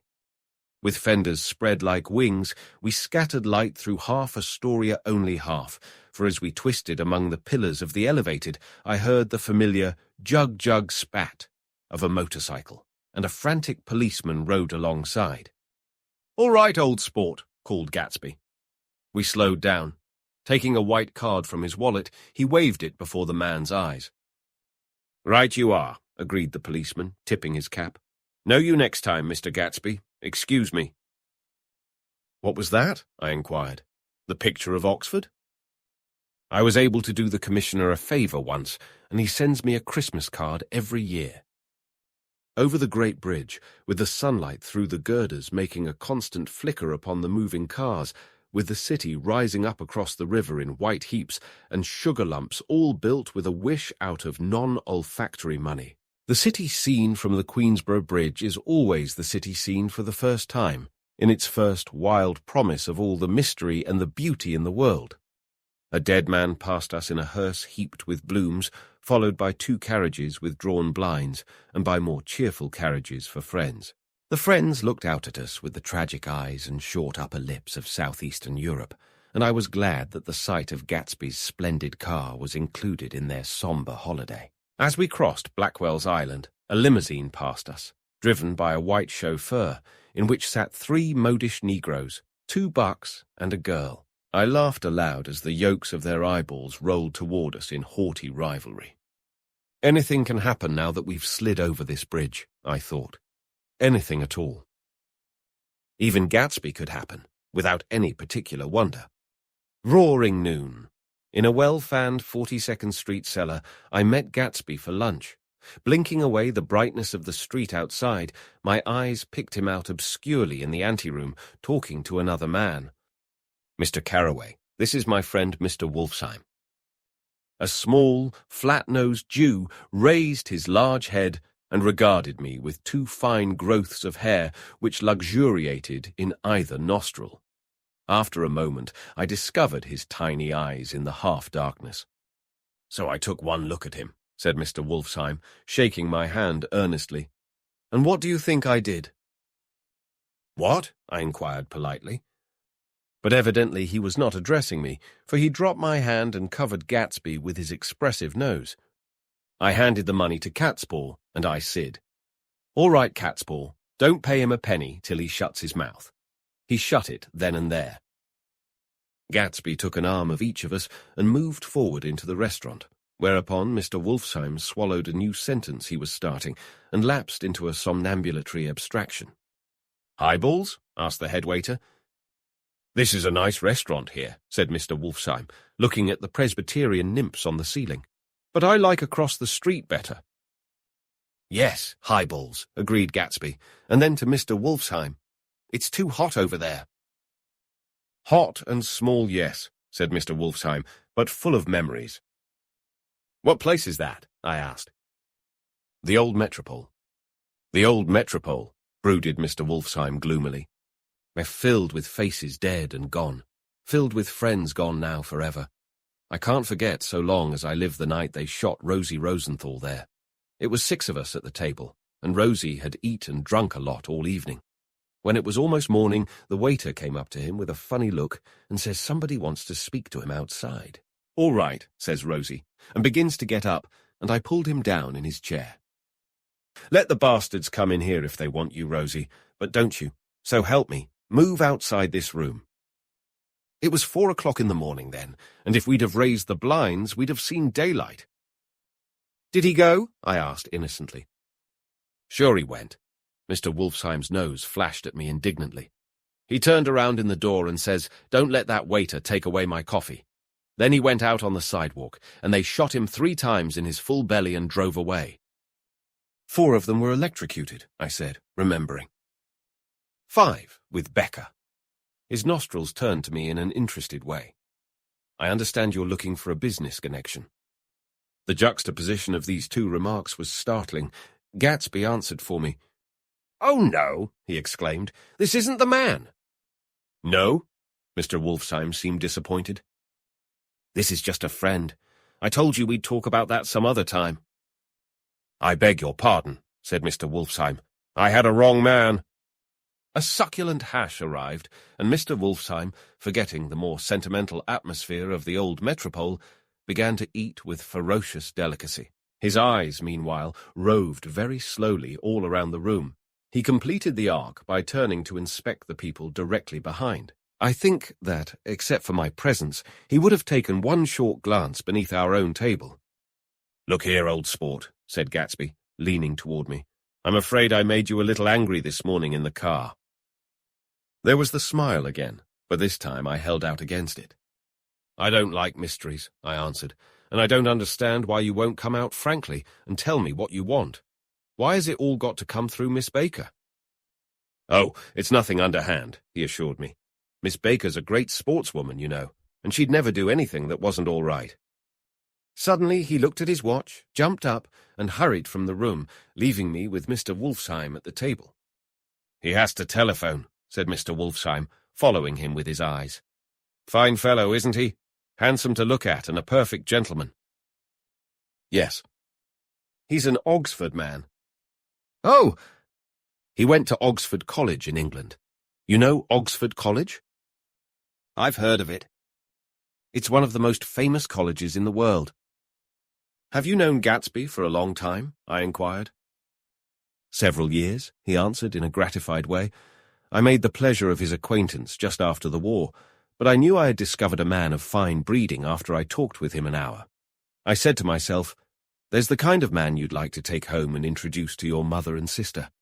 He paused. "I see you're looking at my cuff buttons." I hadn't been looking at them, but I did now. They were composed of oddly familiar pieces of ivory. "Finest specimens of human molars," he informed me. "Well," I inspected them. "That's a very interesting idea." "Yeah." He flipped his sleeves up under his coat. "Yeah, Gatsby's very careful about women. He would never so much as look at a friend's wife." When the subject of this instinctive trust returned to the table and sat down, Mr. Wolfsheim drank his coffee with a jerk and got to his feet. "I've enjoyed my lunch," he said, "and I'm going to run off from you 2 young men before I outstay my welcome." "Don't hurry, Meyer," said Gatsby, without enthusiasm.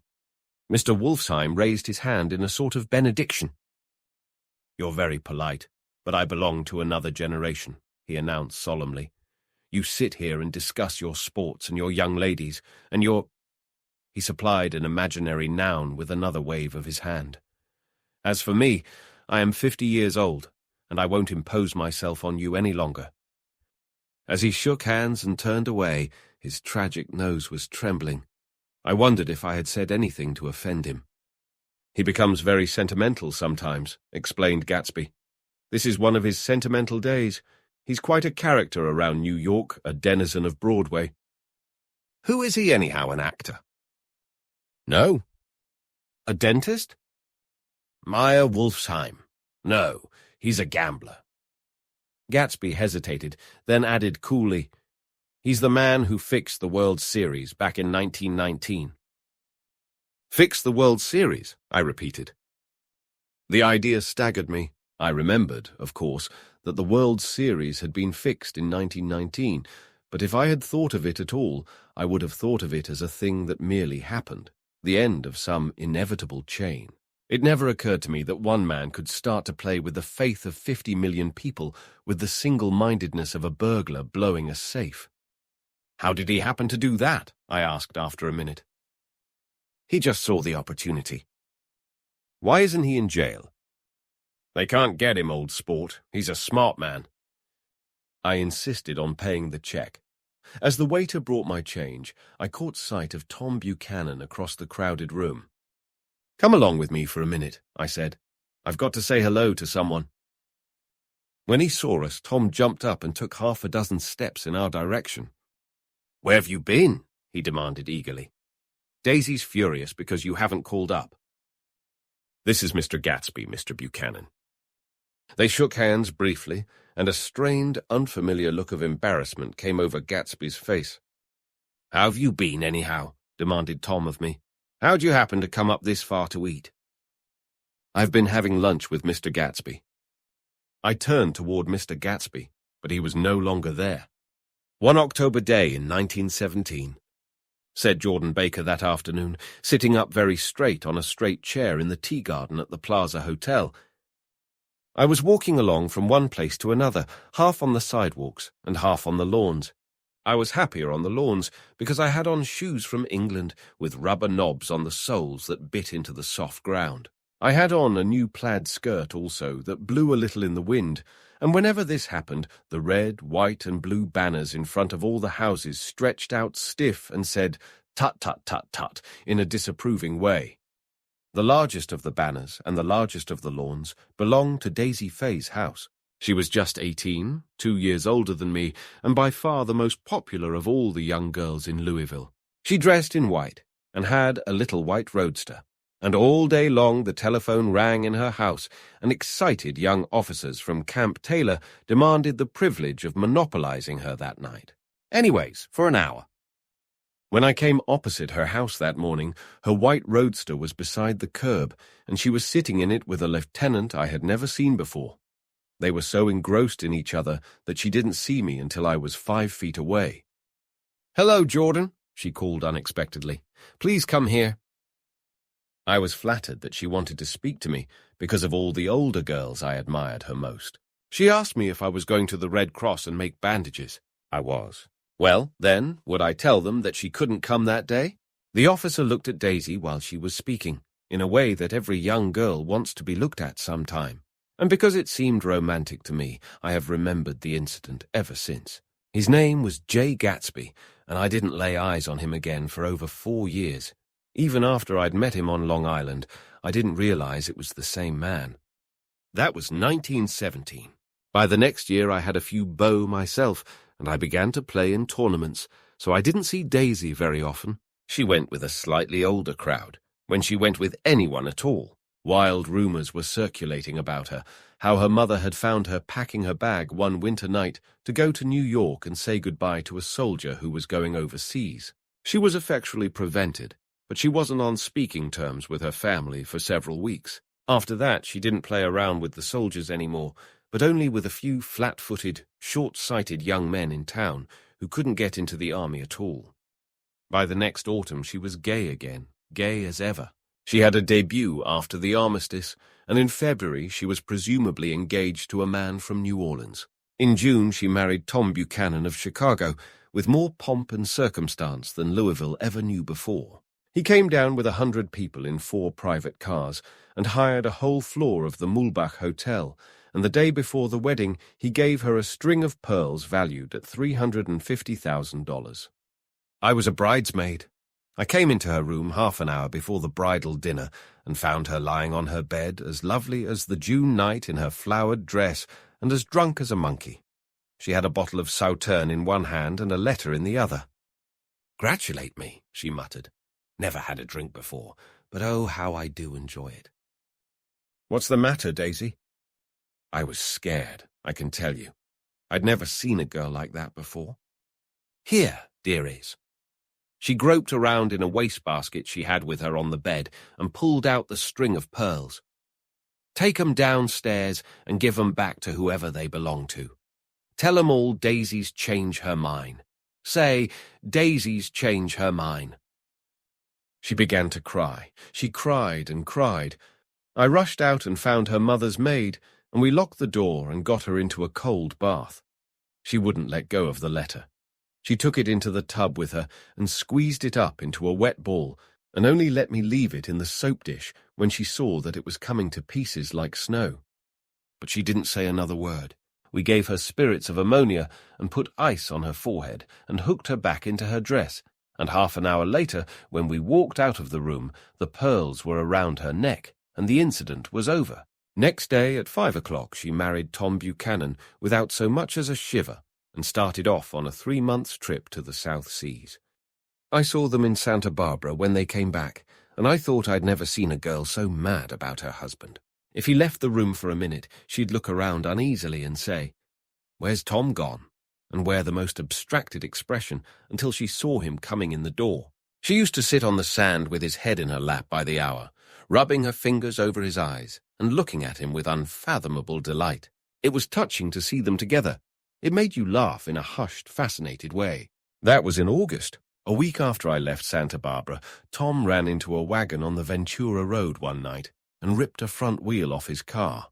The girl who was with him got into the papers too, because her arm was broken.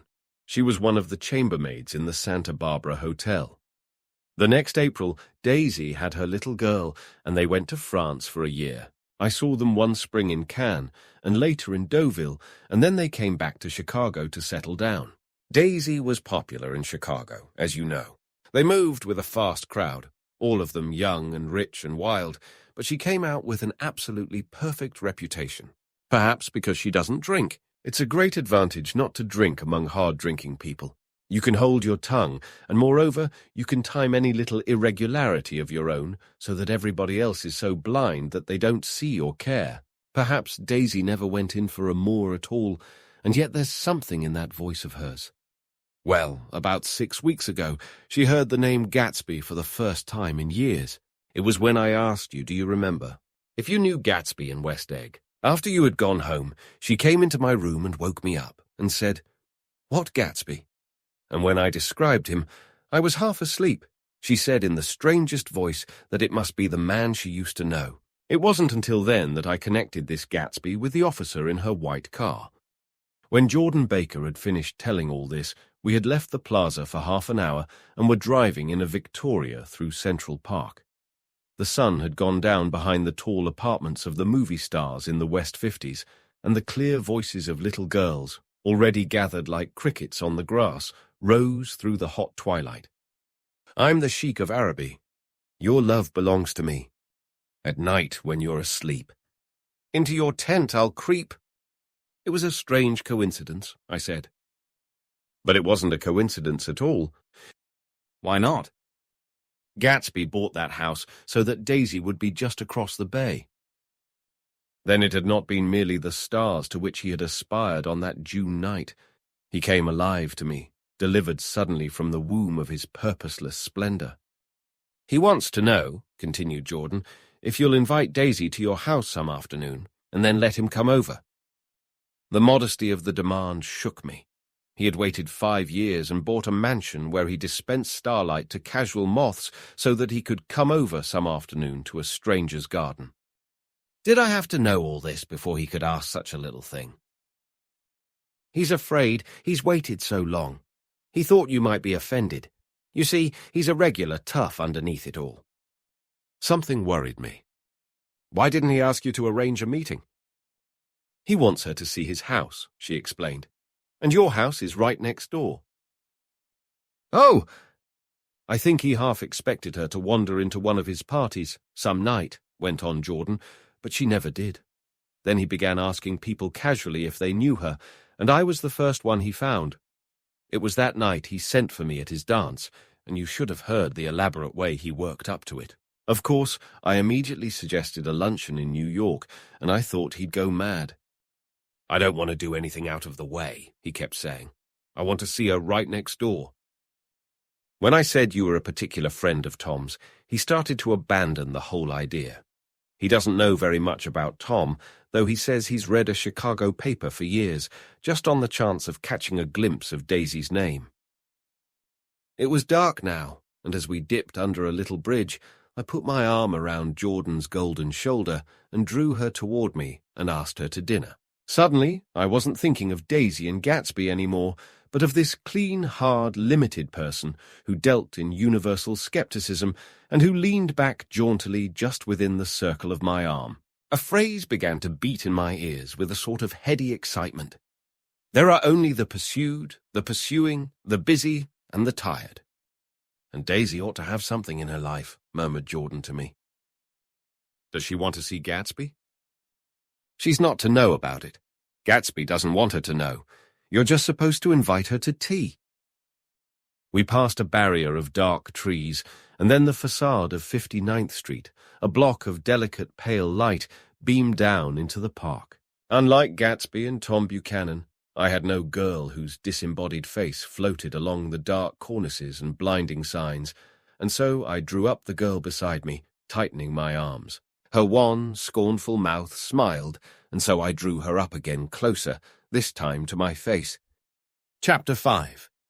When I came home to West Egg that night, I was afraid for a moment that my house was on fire. 2 o'clock and the whole corner of the peninsula was blazing with light, which fell unreal on the shrubbery and made thin, elongating glints upon the roadside wires.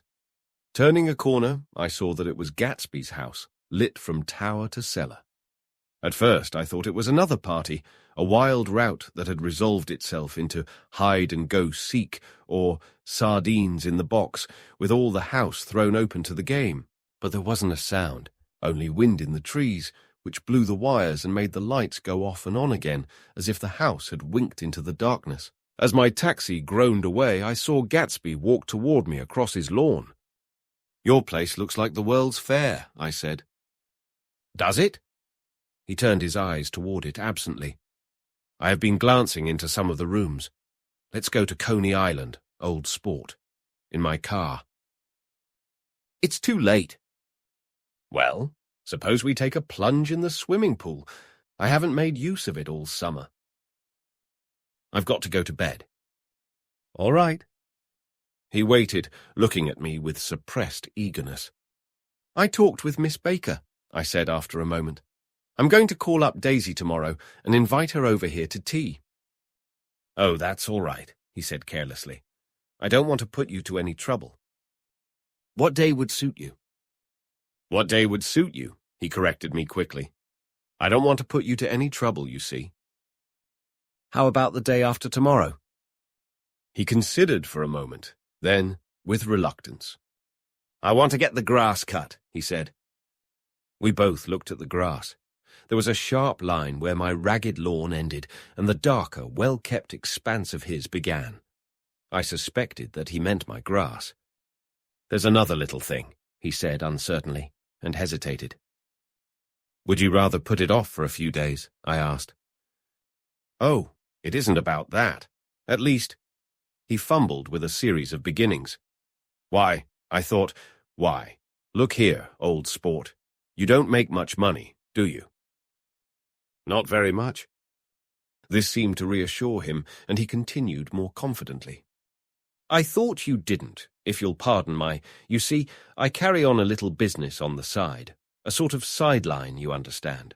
And I thought that if you don't make very much, you're selling bonds, aren't you, old sport?" Trying to. Well, this would interest you. It wouldn't take up much of your time, and you might pick up a nice bit of money. It happens to be a rather confidential sort of thing. I realize now that under different circumstances, that conversation might have been one of the crises of my life, but because the offer was obviously and tactlessly for a service to be rendered, I had no choice except to cut him off there. "I've got my hands full," I said. "I'm much obliged, but I couldn't take on any more work." "You wouldn't have to do any business with Wolfsheim." Evidently, he thought that I was shying away from the connection mentioned at lunch, but I assured him he was wrong. He waited a moment longer, hoping I'd begin a conversation, but I was too absorbed to be responsive, so he went unwillingly home. The evening had made me light-headed and happy.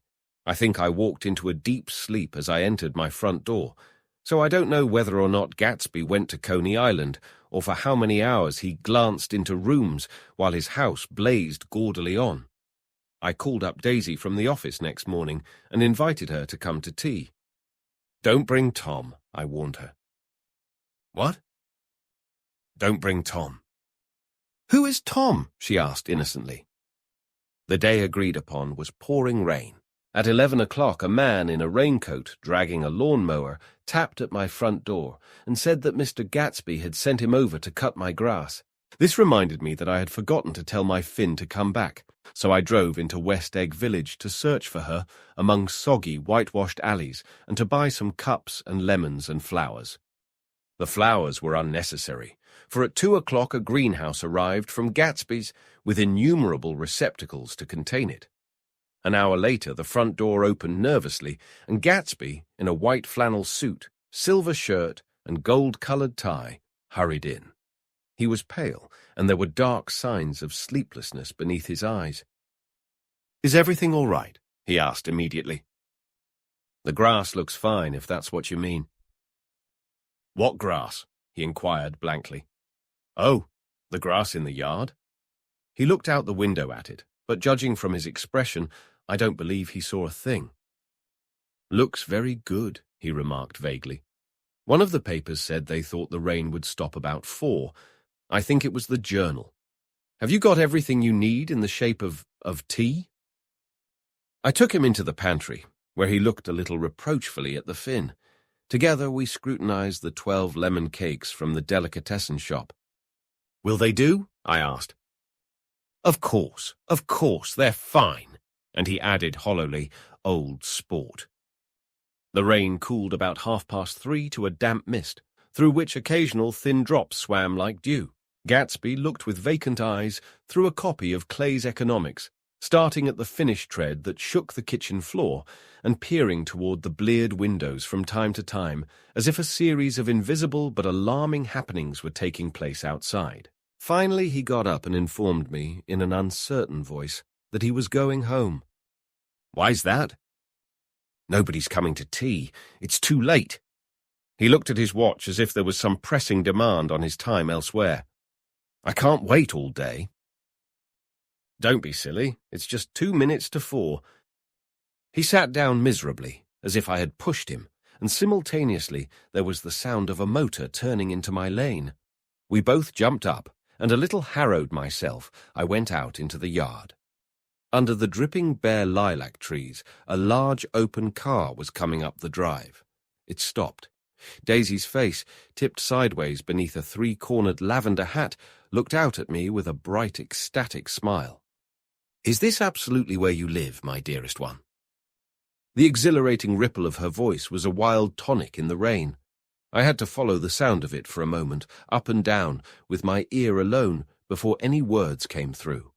A damp streak of hair lay like a dash of blue paint across her cheek, and her hand was wet with glistening drops as I took it to help her from the car. "Are you in love with me?" she said low in my ear. "Or why did I have to come alone?" "That's the secret of Castle Rackrent. Tell your chauffeur to go far away and spend an hour." "Come back in an hour, Ferdy." Then, in a grave murmur, "His name is Ferdy." "Does the gasoline affect his nose?" "I don't think so," she said innocently. "Why?" We went in. To my overwhelming surprise, the living room was deserted. "Well, that's funny," I exclaimed. "What's funny?" She turned her head as there was a light, dignified knocking at the front door. I went out and opened it. Gatsby, pale as death, with his hands plunged like weights in his coat pockets, was standing in a puddle of water, glaring tragically into my eyes. With his hands still in his coat pockets, he stalked by me into the hall, turned sharply as if he were on a wire, and disappeared into the living room. It wasn't a bit funny. Aware of the loud beating of my own heart, I pulled the door to against the increasing rain. For half a minute there wasn't a sound. Then from the living room I heard a sort of choking murmur and part of a laugh, followed by Daisy's voice on a clear artificial note. "I certainly am awfully glad to see you again." A pause. It endured horribly. I had nothing to do in the hall, so I went into the room. Gatsby, his hands still in his pockets, was reclining against the mantelpiece in a strained counterfeit of perfect ease, even of boredom. His head leaned back so far that it rested against the face of a defunct mantelpiece clock, and from this position his distraught eyes stared down at Daisy, who was sitting, frightened but graceful, on the edge of a stiff chair. "We've met before," muttered Gatsby. His eyes glanced momentarily at me, and his lips parted with an abortive attempt at a laugh. Luckily, the clock took this moment to tilt dangerously at the pressure of his head, whereupon he turned and caught it with trembling fingers and set it back in place. Then he sat down, rigidly, his elbow on the arm of the sofa and his chin in his hand. "I'm sorry about the clock," he said. My own face had now assumed a deep tropical burn. I couldn't muster up a single commonplace out of the 1,000 in my head. "It's an old clock," I told them idiotically. I think we all believed for a moment that it had smashed in pieces on the floor. "We haven't met for many years," said Daisy, her voice as matter-of-fact as it could ever be. 5 years next November." The automatic quality of Gatsby's answer set us all back at least another minute. I had them both on their feet with the desperate suggestion that they help me make tea in the kitchen when the demoniac Finn brought it in on a tray. Amid the welcome confusion of cups and cakes, a certain physical decency established itself.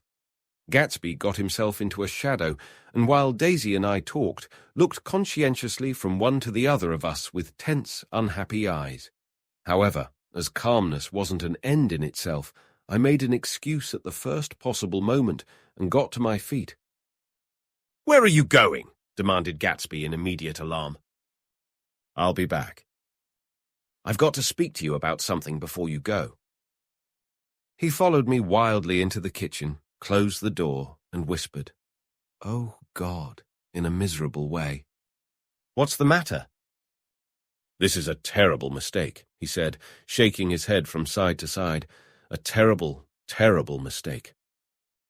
You're just embarrassed, that's all." And luckily, I added, "Daisy's embarrassed too." "She's embarrassed?" he repeated incredulously. "Just as much as you are." "Don't talk so loud." "You're acting like a little boy," I broke out impatiently. "Not only that, but you're rude. Daisy's sitting in there all alone." He raised his hand to stop my words, looked at me with unforgettable reproach, and opening the door cautiously, went back into the other room.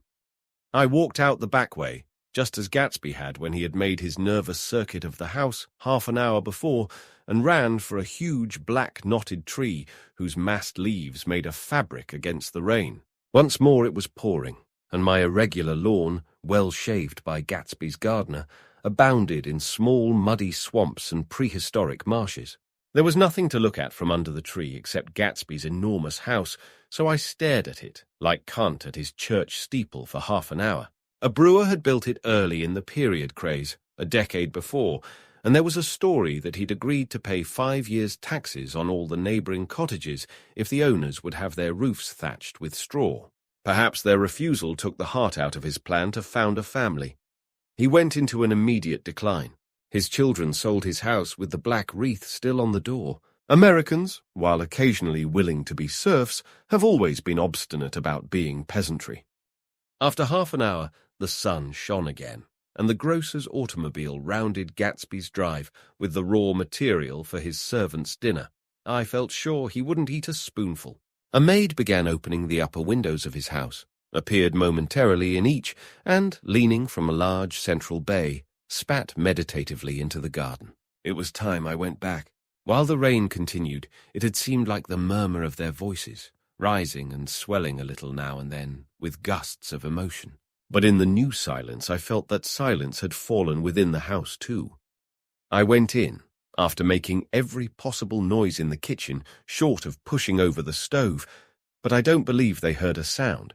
They were sitting at either end of the couch, looking at each other as if some question had been asked, or was in the air, and every vestige of embarrassment was gone. Daisy's face was smeared with tears, and when I came in she jumped up and began wiping at it with her handkerchief before a mirror. But there was a change in Gatsby that was simply confounding. He literally glowed. Without a word or a gesture of exultation, a new well-being radiated from him and filled the little room. "Oh, hello, old sport," he said, as if he hadn't seen me for years. I thought for a moment he was going to shake hands. It stopped raining. Has it? When he realized what I was talking about, that there were twinkle bells of sunshine in the room, he smiled like a weatherman, like an ecstatic patron of recurrent light, and repeated the news to Daisy. "What do you think of that? It stopped raining." "I'm glad, Jay." Her throat, full of aching, grieving beauty, told only of her unexpected joy. "I want you and Daisy to come over to my house," he said. "I'd like to show her around." "You're sure you want me to come?" "Absolutely, old sport." Daisy went upstairs to wash her face. Too late, I thought, with humiliation of my towels, while Gatsby and I waited on the lawn. "My house looks well, doesn't it?" he demanded. "See how the whole front of it catches the light?" I agreed that it was splendid. "Yes." His eyes went over it, every arched door and square tower. "It took me just 3 years to earn the money that bought it." "I thought you inherited your money." "I did, old sport," he said automatically, "but I lost most of it in the big panic, the panic of the war." I think he hardly knew what he was saying, for when I asked him what business he was in, he answered, "That's my affair," before he realized that it wasn't an appropriate reply. "Oh, I've been in several things," he corrected himself. "I was in the drug business, and then I was in the oil business. But I'm not in either one now." He looked at me with more attention. "Do you mean you've been thinking over what I proposed the other night?" Before I could answer, Daisy came out of the house, and 2 rows of brass buttons on her dress gleamed in the sunlight. "That huge place there?" she cried, pointing. "Do you like it?" "I love it, but I don't see how you live there all alone." "I keep it always full of interesting people, night and day, people who do interesting things, celebrated people." Instead of taking the shortcut along the Sound, we went down to the road and entered by the big postern.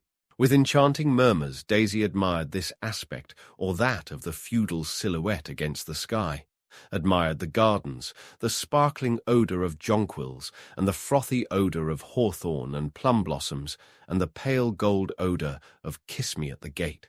It was strange to reach the marble steps and find no stir of bright dresses in and out of the door, and hear no sound but bird voices in the trees. And inside, as we wandered through Marie Antoinette music rooms and restoration salons, I felt that there were guests concealed behind every couch and table, under orders to be breathlessly silent until we had passed through.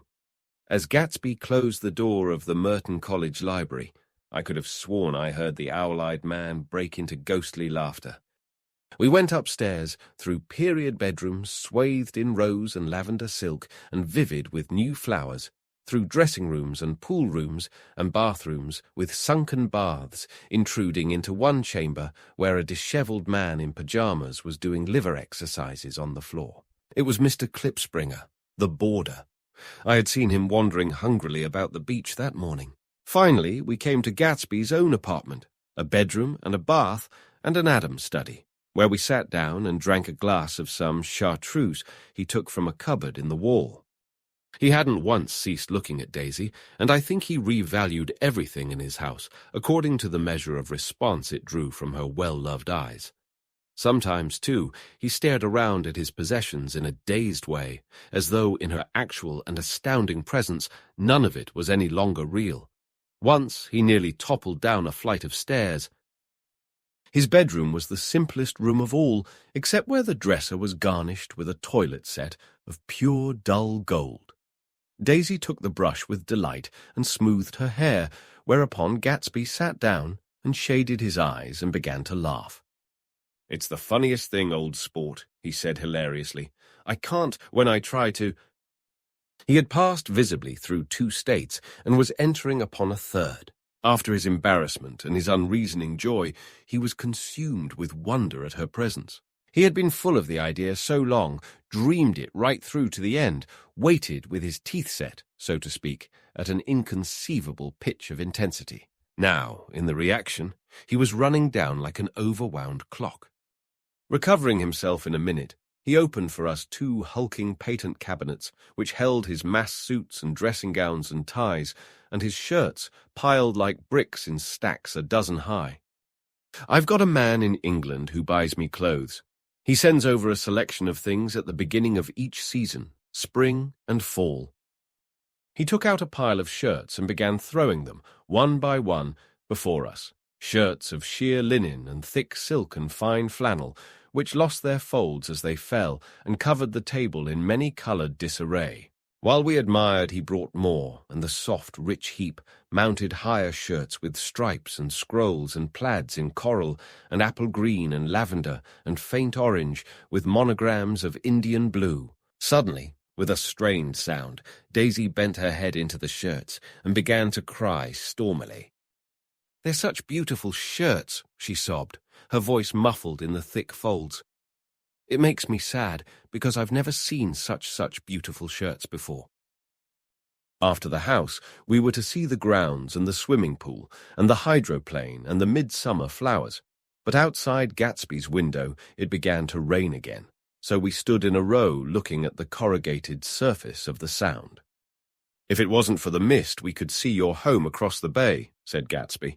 "You always have a green light that burns all night at the end of your dock." Daisy put her arm through his abruptly, but he seemed absorbed in what he had just said.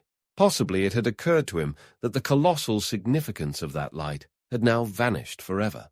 Compared to the great distance that had separated him from Daisy, it had seemed very near to her, almost touching her. It had seemed as close as a star to the moon. Now it was again a green light on a dock. His count of enchanted objects had diminished by 1. I began to walk about the room, examining various indefinite objects in the half-darkness. A large photograph of an elderly man in yachting costume attracted me, hung on the wall over his desk. "Who's this?" That's Mr. Dan Cody, old sport." The name sounded faintly familiar. "He's dead now. He used to be my best friend years ago." There was a small picture of Gatsby, also in yachting costume, on the bureau. Gatsby with his head thrown back defiantly, taken, apparently, when he was about 18. "I adore it," exclaimed Daisy. "The pompadour! You never told me you had a pompadour or a yacht." "Look at this," said Gatsby quickly. "Here's a lot of clippings about you." They stood side by side, examining it. I was going to ask to see the rubies when the phone rang, and Gatsby took up the receiver. "Yes. Well, I can't talk now. I can't talk now, old sport. I said a small town. He must know what a small town is. Well, he's no use to us if Detroit is his idea of a small town." He rang off. "Come here quick," cried Daisy at the window. The rain was still falling, but the darkness had parted in the west, and there was a pink and golden billow of foamy clouds above the sea. "Look at that," she whispered, and then after a moment, "I'd like to just get one of those pink clouds and put you in it and push you around." I tried to go then, but they wouldn't hear of it. Perhaps my presence made them feel more satisfactorily alone. "I know what we'll do," said Gatsby. "We'll have Klipspringer play the piano."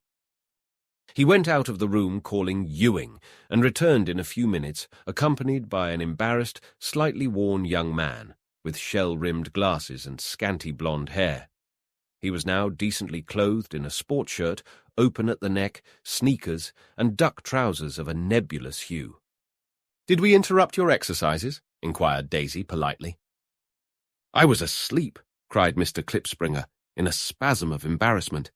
"That is, I'd been asleep. Then I got up." "Klipspringer plays the piano," said Gatsby, cutting him off. "Don't you, Ewing, old sport?" "I don't play well. I hardly play at all. I'm all out of prac." "We'll go downstairs," interrupted Gatsby. He flipped a switch. The grey windows disappeared as the house glowed full of light.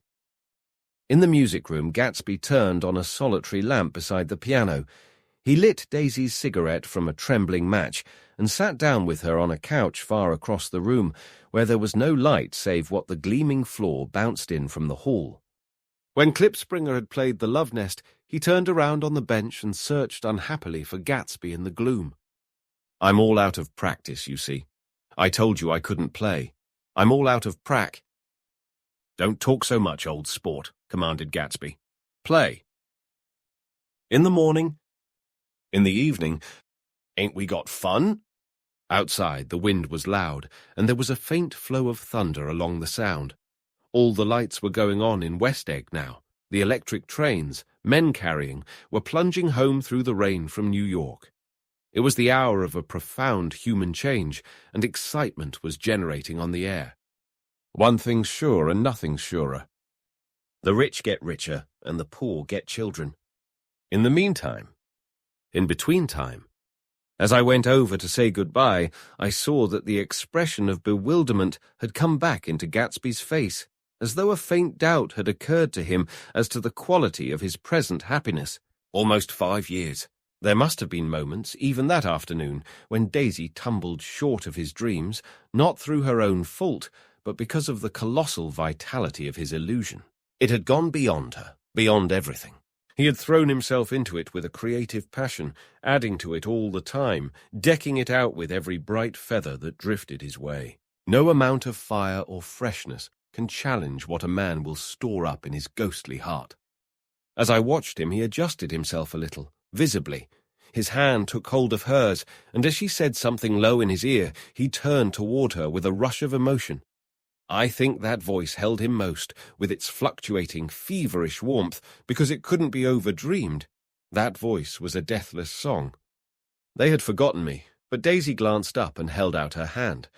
Gatsby didn't know me now at all. I looked once more at them, and they looked back at me, remotely, possessed by intense life. Then I went out of the room and down the marble steps into the rain, leaving them there together. Chapter 6. About this time, an ambitious young reporter from New York arrived one morning at Gatsby's door and asked him if he had anything to say. "Anything to say about what?" inquired Gatsby politely. "Why, any statement to give out?"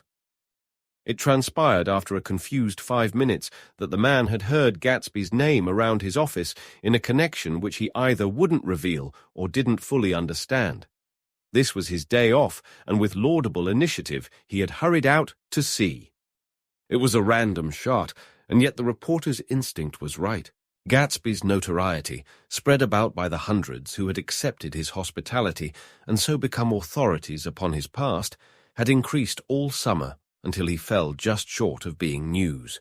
Contemporary legends such as the underground pipeline to Canada attached themselves to him, and there was one persistent story that he didn't live in a house at all, but in a boat that looked like a house and was moved secretly up and down the Long Island shore. Just why these inventions were a source of satisfaction to James Gatz of North Dakota isn't easy to say. James Gatz, that was really, or at least legally, his name. He had changed it at the age of 17, and at the specific moment that witnessed the beginning of his career, when he saw Dan Cody's yacht drop anchor over the most insidious flat on Lake Superior.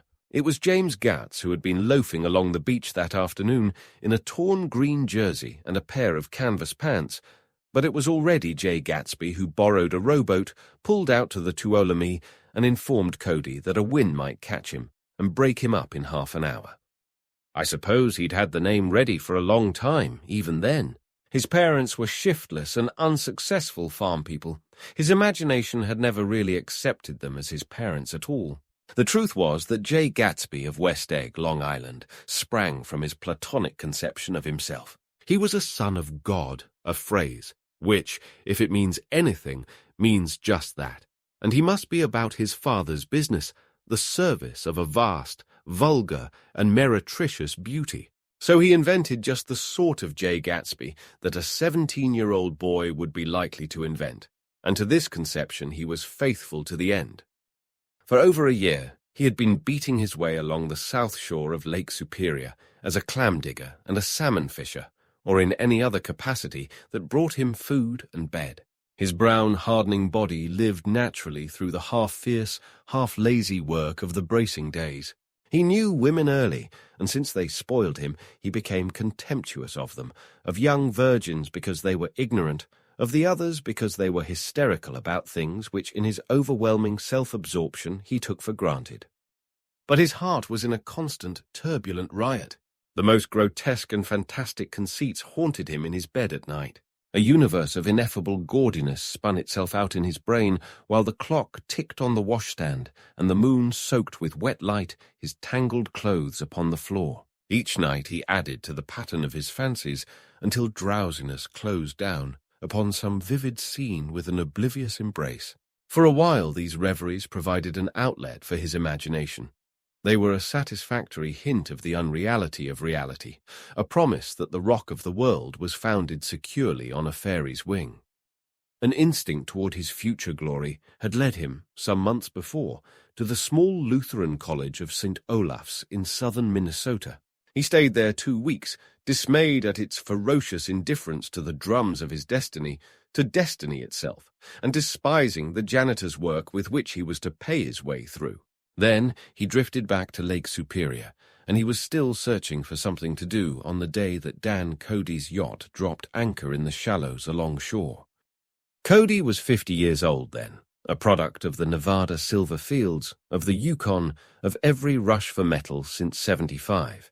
The transactions in Montana copper that made him many times a millionaire found him physically robust, but on the verge of soft-mindedness, and, suspecting this, an infinite number of women tried to separate him from his money.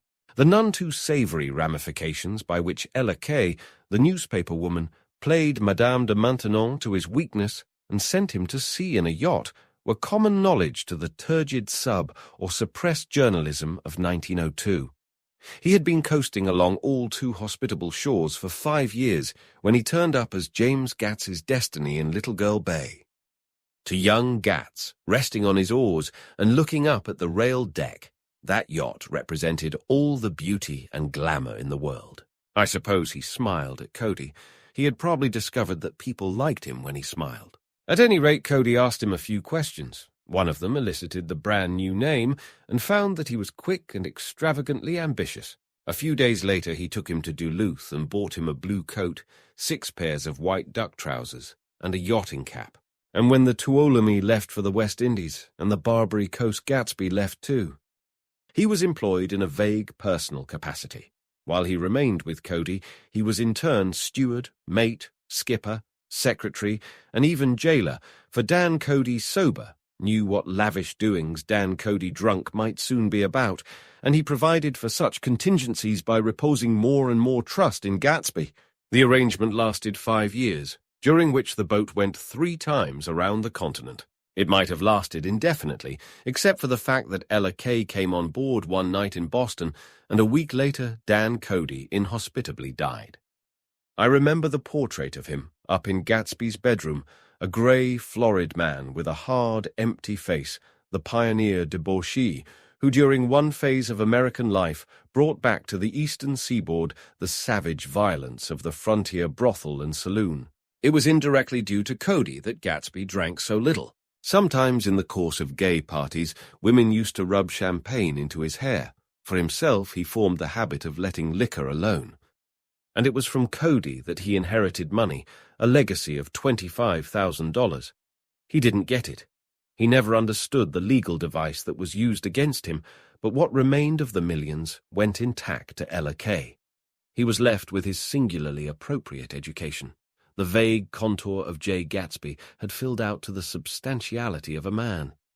He told me all this very much later, but I've put it down here with the idea of exploding those first wild rumors about his antecedents, which weren't even faintly true. Moreover, he told it to me at a time of confusion, when I had reached the point of believing everything and nothing about him. So I take advantage of this short halt, while Gatsby, so to speak, caught his breath, to clear this set of misconceptions away. It was a halt, too, in my association with his affairs. For several weeks I didn't see him or hear his voice on the phone. Mostly I was in New York, trotting around with Jordan and trying to ingratiate myself with her senile aunt. But finally, I went over to his house one Sunday afternoon. I hadn't been there 2 minutes when somebody brought Tom Buchanan in for a drink. I was startled, naturally, but the really surprising thing was that it hadn't happened before.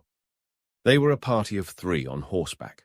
Tom and a man named Sloane and a pretty woman in a brown riding habit who had been there previously. "I'm delighted to see you," said Gatsby, standing on his porch. "I'm delighted that you dropped in." As though they cared. "Sit right down. Have a cigarette or a cigar." He walked around the room quickly, ringing bells. "I'll have something to drink for you in just a minute." He was profoundly affected by the fact that Tom was there, but he would be uneasy anyhow until he had given them something, realizing in a vague way that that was all they came for. Mr. Sloane wanted nothing. "A lemonade?" "No, thanks." "A little champagne?"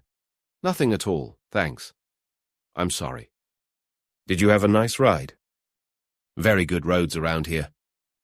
"I suppose the automobiles—" "Yeah." Moved by an irresistible impulse, Gatsby turned to Tom, who had accepted the introduction as a stranger. "I believe we've met somewhere before, Mr. Buchanan."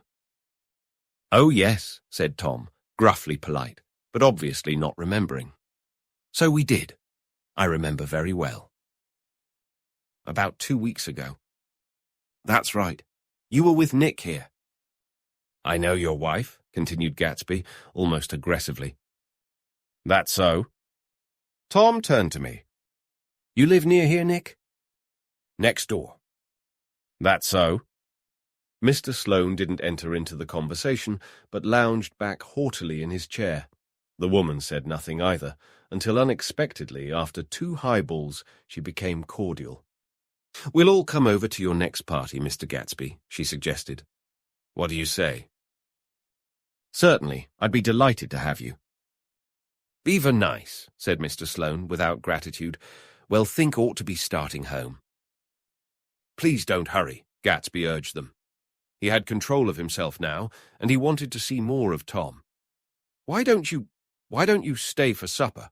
I wouldn't be surprised if some other people dropped in from New York." "You come to supper with me," said the lady enthusiastically. "Both of you." This included me. Mr. Sloane got to his feet. "Come along," he said, but to her only. "I mean it," she insisted. "I'd love to have you. Lots of room." Gatsby looked at me questioningly.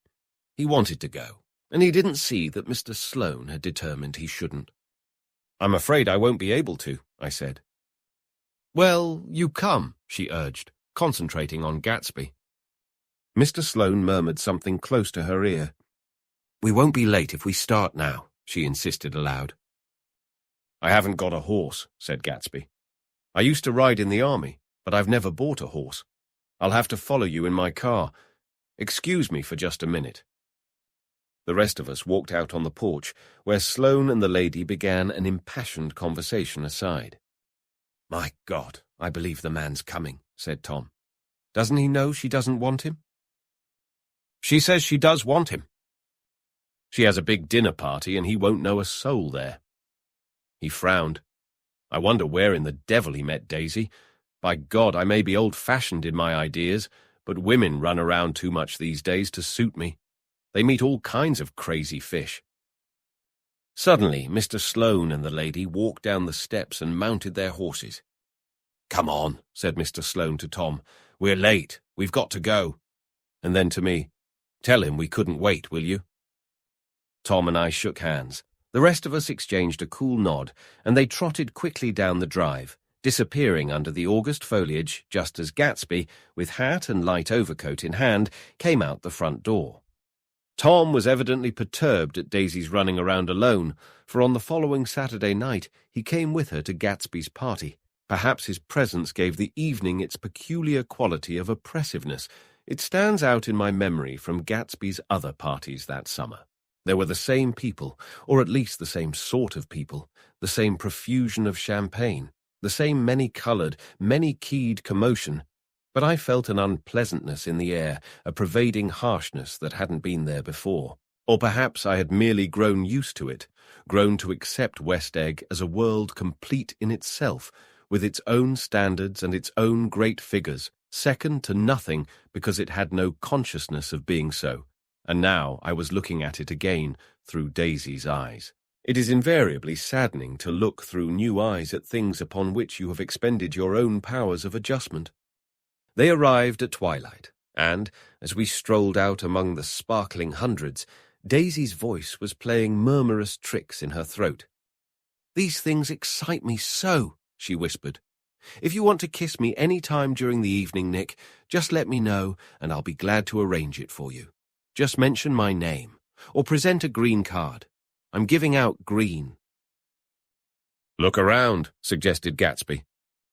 "I'm looking around. I'm having a marvellous—" "You must see the faces of many people you've heard about."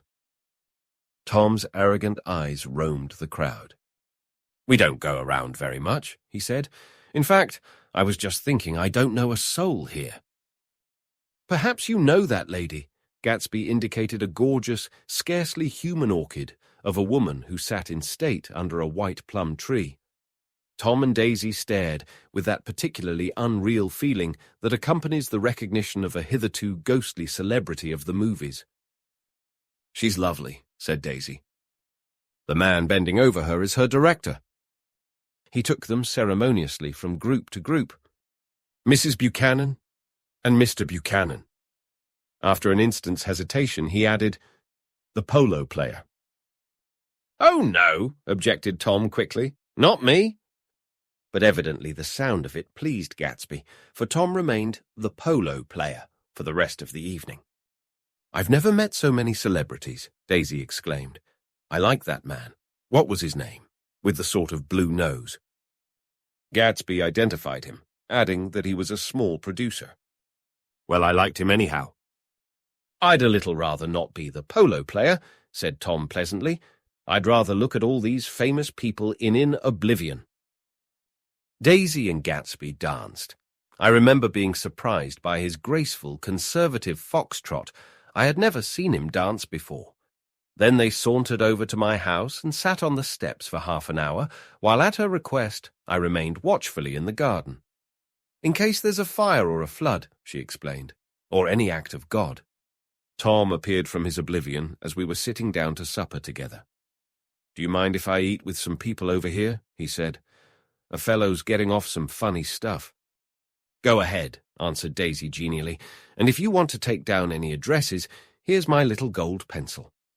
She looked around after a moment and told me the girl was common but pretty, and I knew that except for the half hour she'd been alone with Gatsby, she wasn't having a good time.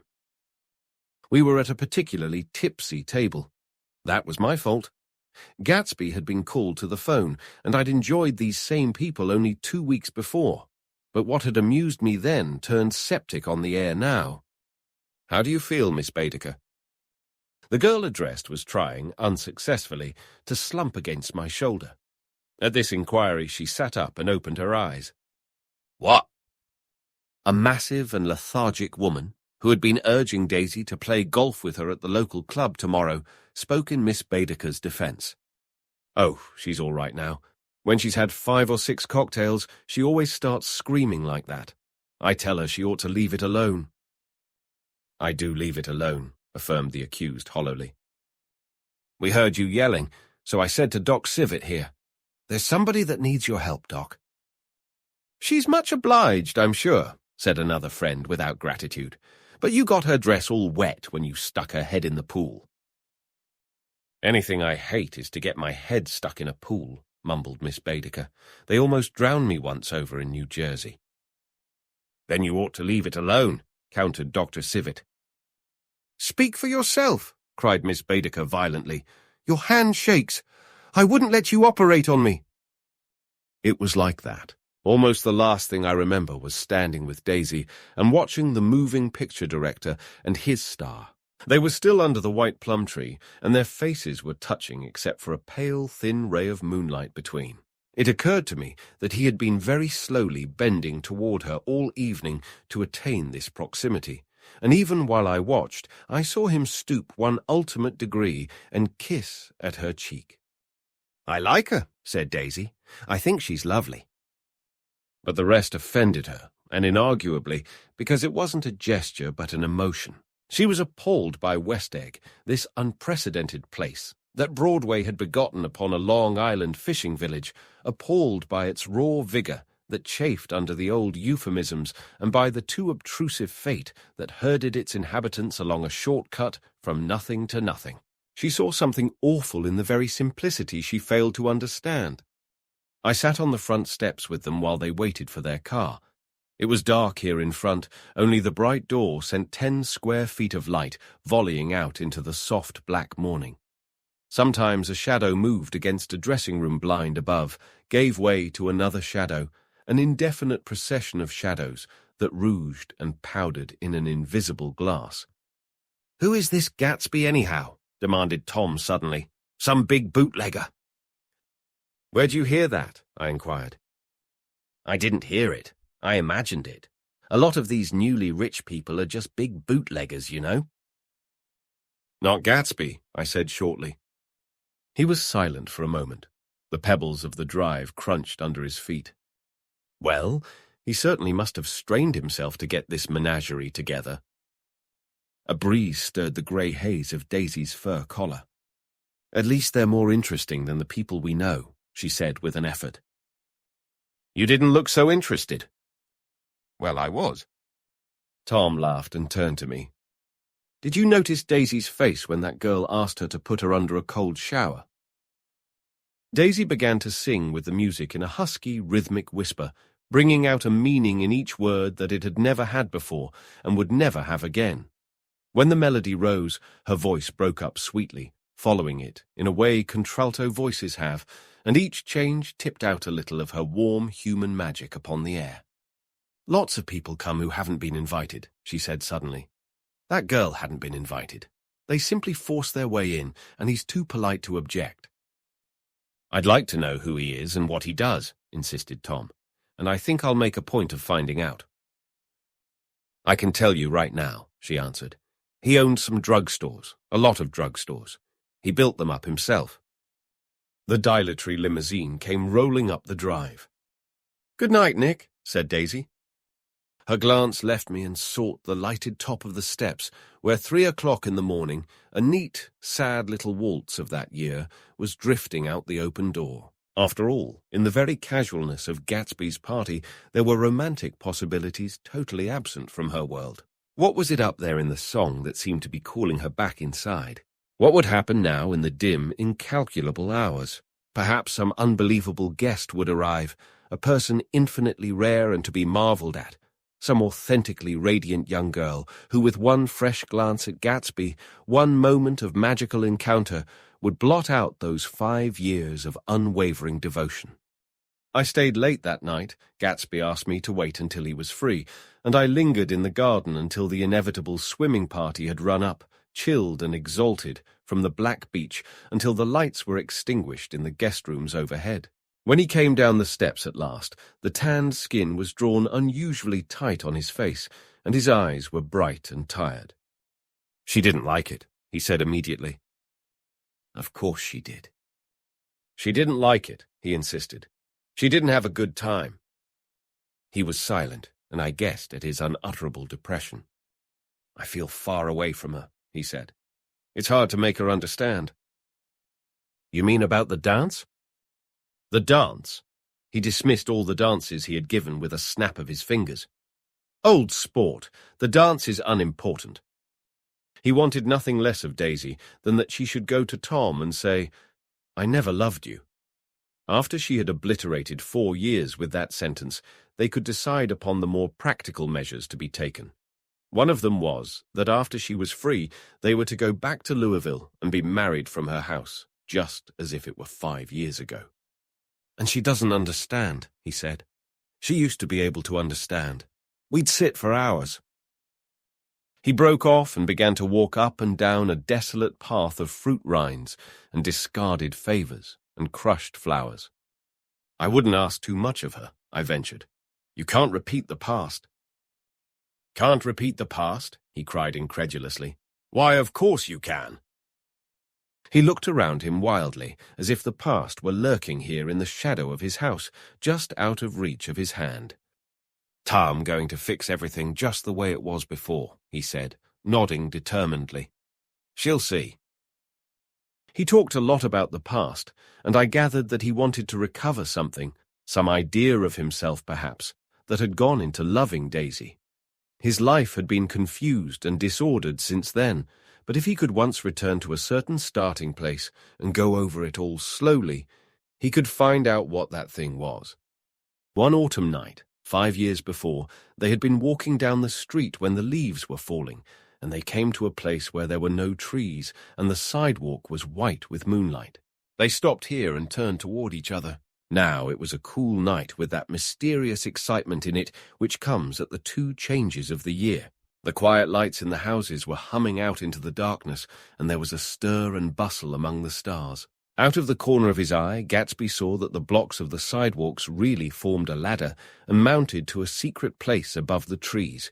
He could climb to it, if he climbed alone, and once there he could suck on the pap of life, gulp down the incomparable milk of wonder. His heart beat faster and faster as Daisy's white face came up to his own. He knew that when he kissed this girl and forever wed his unutterable visions to her perishable breath, his mind would never romp again like the mind of God. So he waited, listening for a moment longer to the tuning fork that had been struck upon a star. Then he kissed her. At his lips' touch, she blossomed for him like a flower, and the incarnation was complete. Through all he said, even through his appalling sentimentality, I was reminded of something, an elusive rhythm, a fragment of lost words that I had heard somewhere a long time ago. For a moment, a phrase tried to take shape in my mouth, and my lips parted like a dumb man's, as though there was more struggling upon them than a wisp of startled air. But they made no sound, and what I had almost remembered was uncommunicable forever. Chapter 7. It was when curiosity about Gatsby was at its highest that the lights in his house failed to go on one Saturday night, and as obscurely as it had begun, his career as Trimalchio was over. Only gradually did I become aware that the automobiles which turned expectantly into his drive stayed for just a minute, and then drove sulkily away. Wondering if he was sick, I went over to find out an unfamiliar butler with a villainous face squinted at me suspiciously from the door. "Is Mr. Gatsby sick?" "Nope." After a pause, he added "sir" in a dilatory, grudging way. I hadn't seen him around, and I was rather worried. "Tell him Mr. Carraway came over." "Who?" he demanded rudely. "Carraway." "Carraway, all right, I'll tell him." Abruptly, he slammed the door.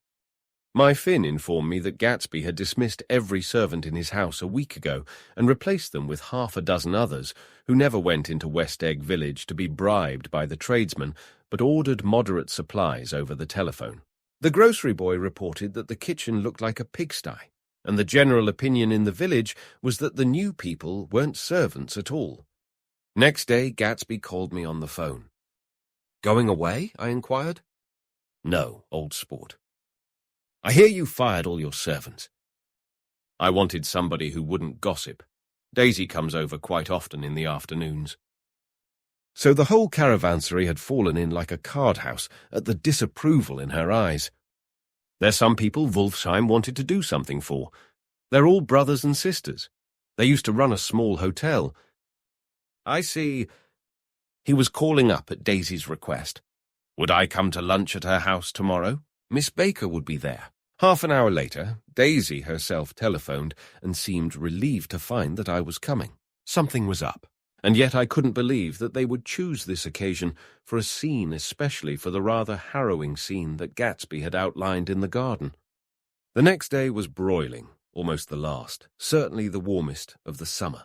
As my train emerged from the tunnel into sunlight, only the hot whistles of the National Biscuit Company broke the simmering hush at noon. The straw seats of the car hovered on the edge of combustion. The woman next to me perspired delicately for a while into her white shirtwaist, and then, as her newspaper dampened under her fingers, lapsed despairingly into deep heat with a desolate cry. Her pocketbook slapped to the floor. "Oh my," she gasped. I picked it up with a weary bend and handed it back to her, holding it at arm's length and by the extreme tip of the corners to indicate that I had no designs upon it, but everyone nearby, including the woman, suspected me just the same. "Hot," said the conductor to familiar faces. "Some weather. Hot. Hot. Hot. Is it hot enough for you? Is it hot? Is it—" My commutation ticket came back to me with a dark stain from his hand. That anyone should care in this heat whose flushed lips he kissed, whose head made damp the pyjama pocket over his heart. Through the hall of the Buchanan's house blew a faint wind, carrying the sound of the telephone bell out to Gatsby and me as we waited at the door. "The master's body," roared the butler into the mouthpiece. "I'm sorry, madam, but we can't furnish it. It's far too hot to touch this noon."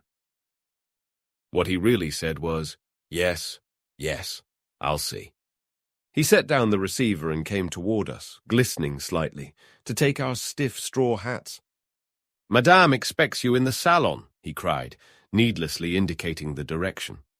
In this heat, every extra gesture was an affront to the common store of life. The room, shadowed well with awnings, was dark and cool. Daisy and Jordan lay upon an enormous couch, like silver idols weighing down their own white dresses against the singing breeze of the fans. "We can't move," they said together. Jordan's fingers, powdered white over their tan, rested for a moment in mine. "And Mr. Thomas Buchanan, the athlete?" I inquired. Simultaneously I heard his voice, gruff, muffled, husky, at the hall telephone. Gatsby stood in the center of the crimson carpet and gazed around with fascinated eyes. Daisy watched him and laughed, her sweet, exciting laugh. A tiny gust of powder rose from her bosom into the air. "The rumor is," whispered Jordan, "that's Tom's girl on the telephone." We were silent. The voice in the hall rose high with annoyance. "Very well, then. I won't sell you the car at all. I'm under no obligations to you at all. And as for your bothering me about it at lunchtime, I won't stand that at all." "Holding down the receiver," said Daisy cynically. "No, he's not," I assured her. "It's a bona fide deal. I happen to know about it." Tom flung open the door, blocked out its space for a moment with his thick body, and hurried into the room. "Mr. Gatsby." He put out his broad, flat hand with well-concealed dislike. "I'm glad to see you, sir." "Nick." "Make us a cold drink," cried Daisy. As he left the room again, she got up and went over to Gatsby and pulled his face down, kissing him on the mouth. "You know I love you," she murmured. "You forget there's a lady present," said Jordan. Daisy looked around doubtfully. "You kiss Nick too." What a low, vulgar girl. "I don't care," cried Daisy, and began to clog on the brick fireplace. Then she remembered the heat and sat down guiltily on the couch, just as a freshly laundered nurse leading a little girl came into the room. "Blessed precious," she crooned, holding out her arms. "Come to your own mother that loves you." The child, relinquished by the nurse, rushed across the room and rooted shyly into her mother's dress. "The blessed precious! Did mother get powder on your old yellowy hair? Stand up now and say, how-de-do." Gatsby and I, in turn, leaned down and took the small, reluctant hand. Afterward he kept looking at the child with surprise. I don't think he had ever really believed in its existence before. "I got dressed before luncheon," said the child, turning eagerly to Daisy. "That's because your mother wanted to show you off." Her face bent into the single wrinkle of the small white neck. "You dream, you. You absolute little dream. Yes, admitted the child calmly. Aunt Jordan's got on a white dress too. How do you like Mother's friends? Daisy turned her around so that she faced Gatsby. Do you think they're pretty? Where's Daddy? She doesn't look like her father, explained Daisy. She looks like me. She's got my hair and shape of the face. Daisy sat back upon the couch. The nurse took a step forward and held out her hand. Come, Pammy. Goodbye, sweetheart. With a reluctant backward glance, the well-disciplined child held to her nurse's hand and was pulled out the door just as Tom came back, preceding 4 gin rickeys that clicked full of ice. Gatsby took up his drink. They certainly look cool, he said with visible tension. We drank in long, greedy swallows. I read somewhere that the sun's getting hotter every year, said Tom genially. It seems that pretty soon the Earth's going to fall into the sun, or wait a minute. It's just the opposite. The sun's getting colder every year. Come outside, he suggested to Gatsby. I'd like you to have a look at the place. I went with them out to the veranda.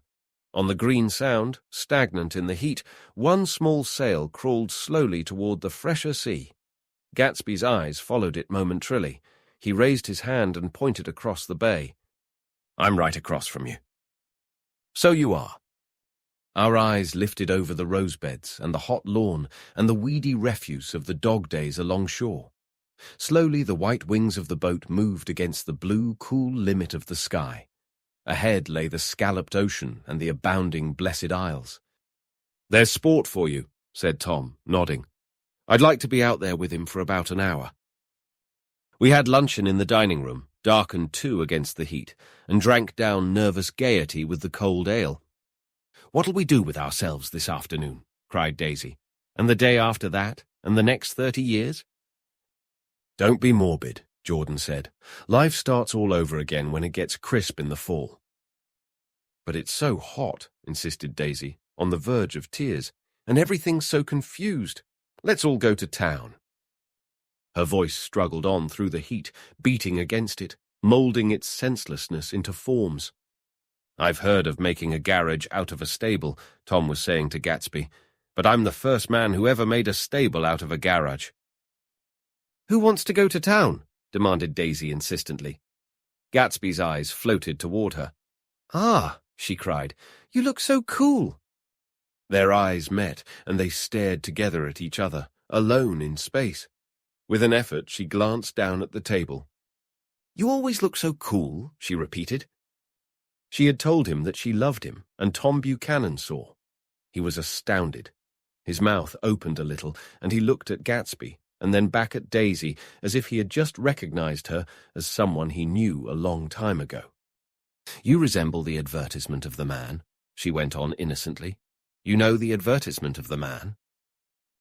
All right, broke in Tom quickly. I'm perfectly willing to go to town. Come on, we're all going to town. He got up, his eyes still flashing between Gatsby and his wife. No one moved. Come on. His temper cracked a little. What's the matter anyhow? If we're going to town, let's start.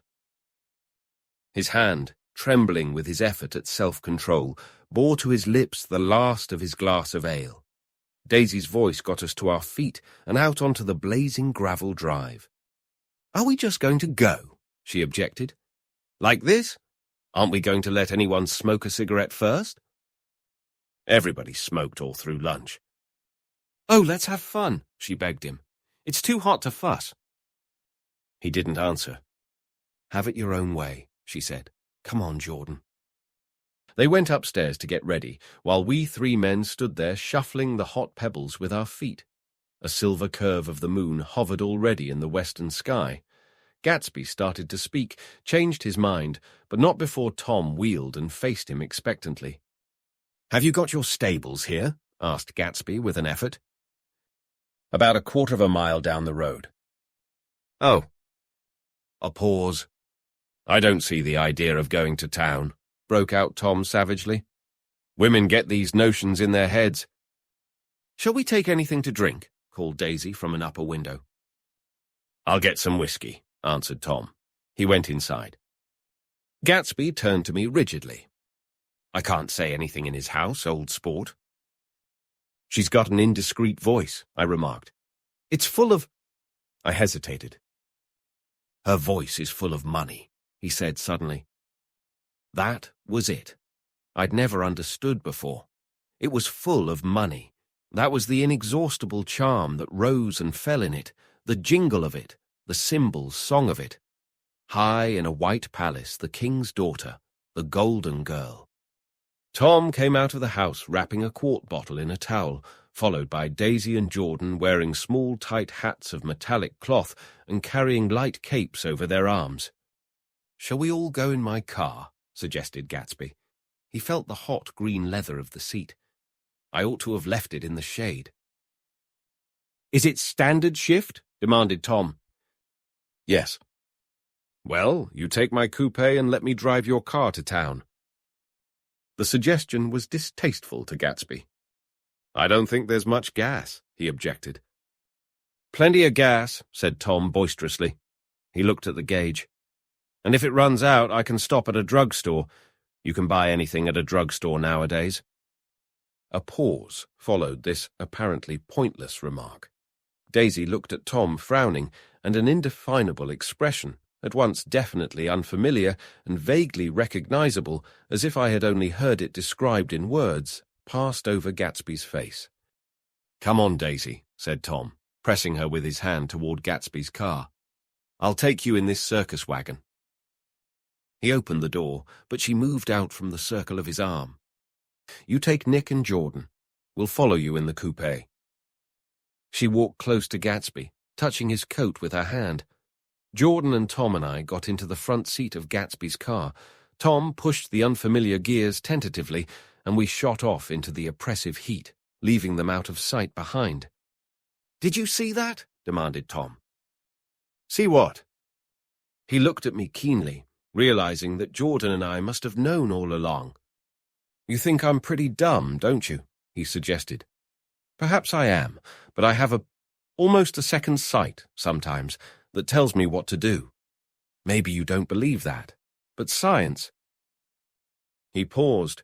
The immediate contingency overtook him, pulled him back from the edge of the theoretical abyss. "I've made a small investigation of this fellow," he continued. "I could have gone deeper if I'd known." "Do you mean you've been to a medium?" inquired Jordan humorously. "What?" Confused, he stared at us as we laughed. "A medium?" "About Gatsby." "About Gatsby? No, I haven't. I said I'd been making a small investigation of his past." "And you found he was an Oxford man," said Jordan helpfully.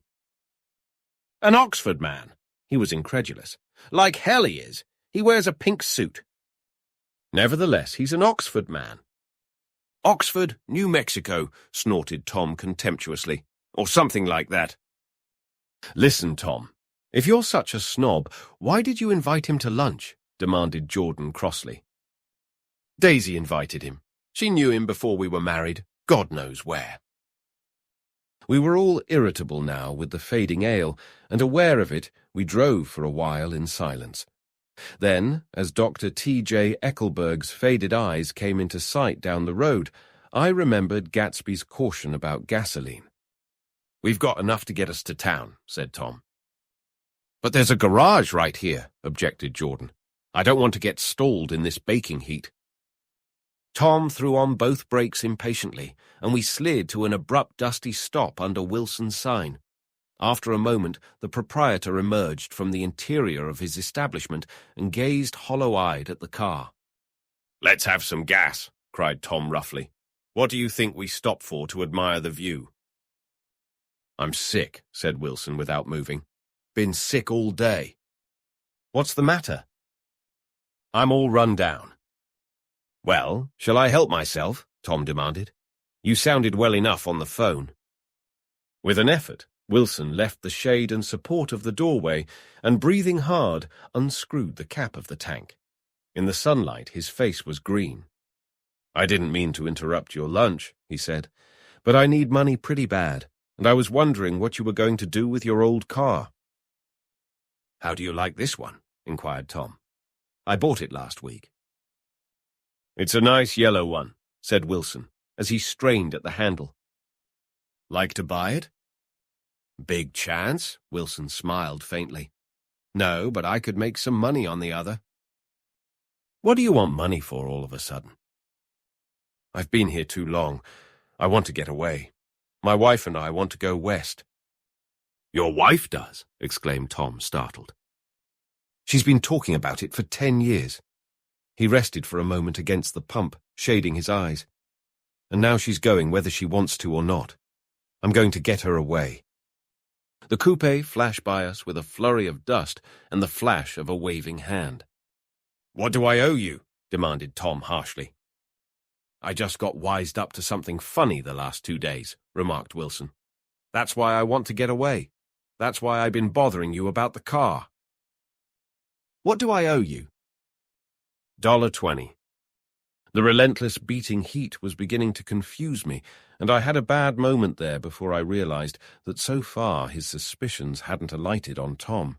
He had discovered that Myrtle had some sort of life apart from him in another world, and the shock had made him physically sick. I stared at him, and then at Tom, who had made a parallel discovery less than an hour before, and it occurred to me that there was no difference between men, in intelligence or race, so profound as the difference between the sick and the well. Wilson was so sick that he looked guilty, unforgivably guilty, as if he just got some poor girl with child. "I'll let you have that car," said Tom. "I'll send it over tomorrow afternoon." That locality was always vaguely disquieting, even in the broad glare of afternoon, and now I turned my head as though I had been warned of something behind. Over the ash heaps the giant eyes of Dr. T.J. Eckelberg kept their vigil, but I perceived, after a moment, that the other eyes were regarding us with peculiar intensity from less than 20 feet away. In one of the windows over the garage, the curtains had been moved aside a little, and Myrtle Wilson was peering down at the car. So engrossed was she that she had no consciousness of being observed, and one emotion after another crept into her face, like objects into a slowly developing picture. Her expression was curiously familiar. It was an expression I had often seen on women's faces, but on Myrtle Wilson's face it seemed purposeless and inexplicable until I realized that her eyes, wide with jealous terror, were fixed not on Tom, but on Jordan Baker, whom she took to be his wife. There is no confusion like the confusion of a simple mind, and as we drove away, Tom was feeling the hot whips of panic. His wife and his mistress, until an hour ago secure and inviolate, were slipping precipitately from his control. Instinct made him step on the accelerator with the double purpose of overtaking Daisy and leaving Wilson behind, and we sped along toward Astoria at 50 miles an hour until, among the spidery girders of the elevated, we came in sight of the easy-going blue coupe. "Those big movies around 50th Street are cool," suggested Jordan. "I love New York on summer afternoons when everyone's away. There's something very sensuous about it, overripe, as if all sorts of funny fruits were going to fall into your hands." The word sensuous had the effect of further disquieting Tom, but before he could invent a protest, the coupe came to a stop, and Daisy signaled us to draw up alongside. "Where are we going?" she cried. "How about the movies?" "It's so hot," she complained. "You go. We'll ride around and meet you after." With an effort, her wit rose faintly. "We'll meet you on some corner. I'll be the man smoking 2 cigarettes.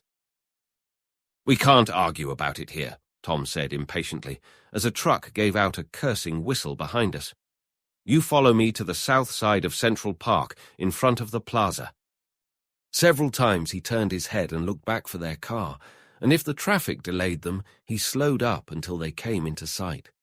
I think he was afraid they would dart down a side street and out of his life forever.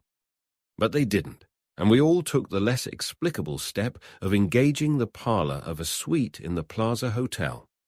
The prolonged and tumultuous argument that ended by herding us into that room eludes me, though I have a sharp physical memory that in the course of it my underwear kept climbing like a damp snake around my legs and intermittent beads of sweat raced cool across my back. The notion originated with Daisy's suggestion that we hire 5 bathrooms and take cold baths, and then assumed more tangible form as a place to have a mint julep. Each of us said over and over that it was a crazy idea.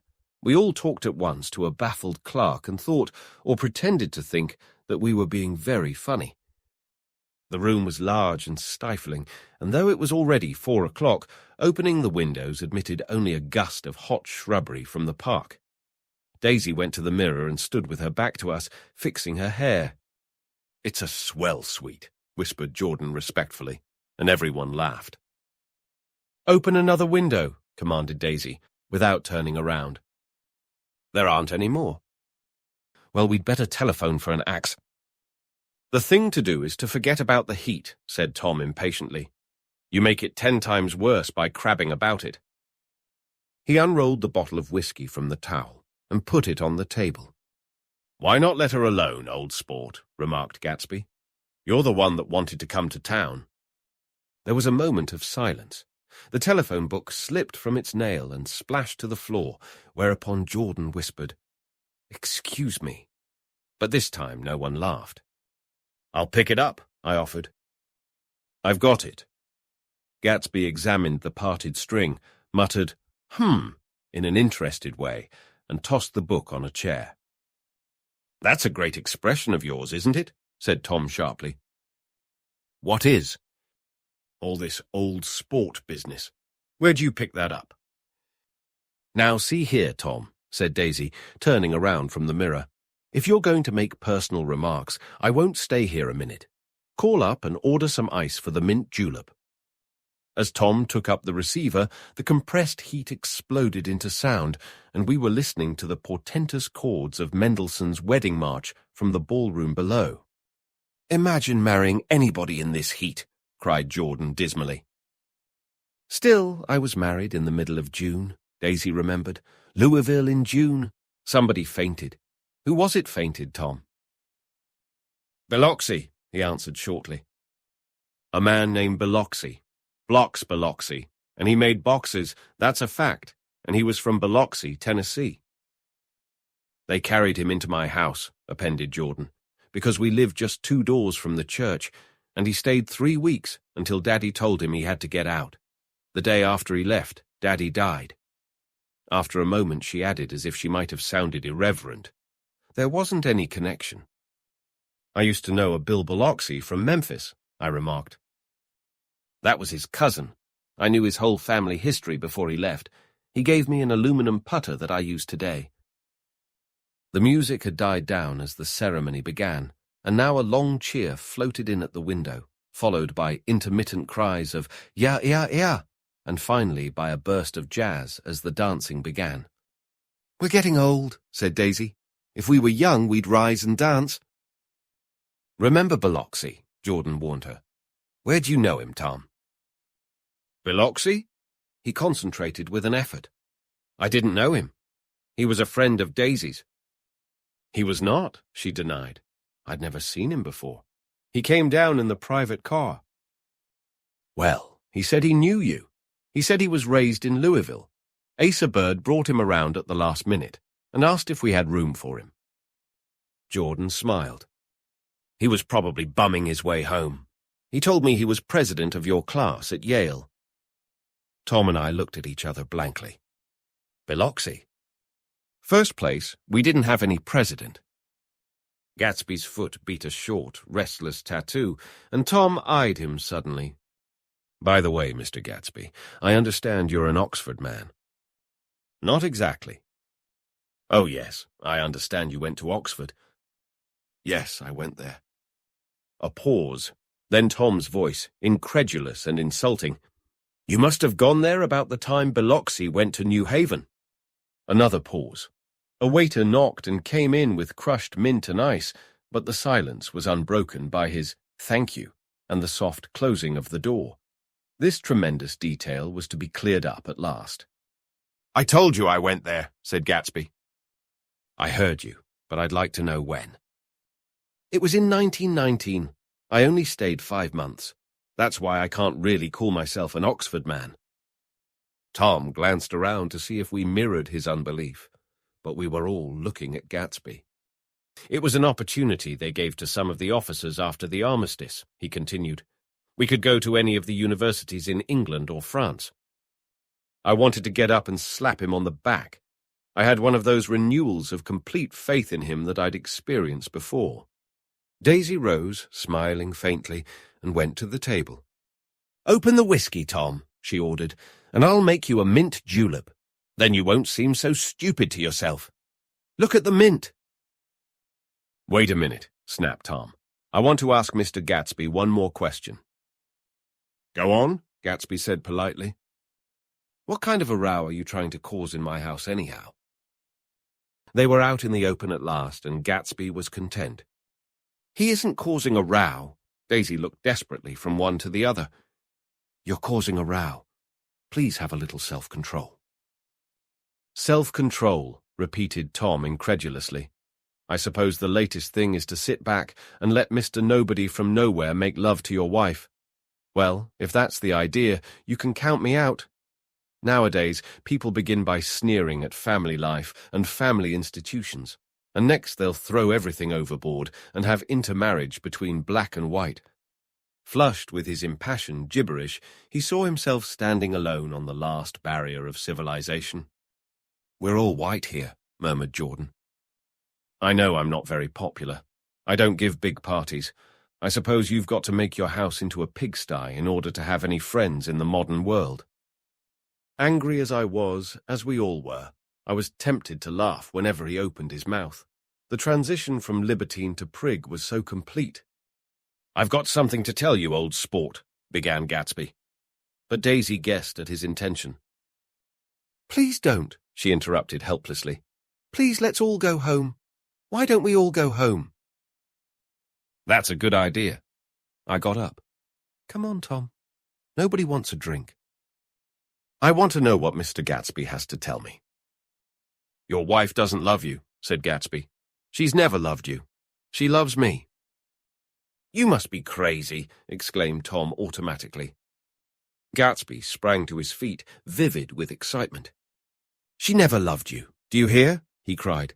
"She only married you because I was poor, and she was tired of waiting for me. It was a terrible mistake, but in her heart she never loved anyone except me."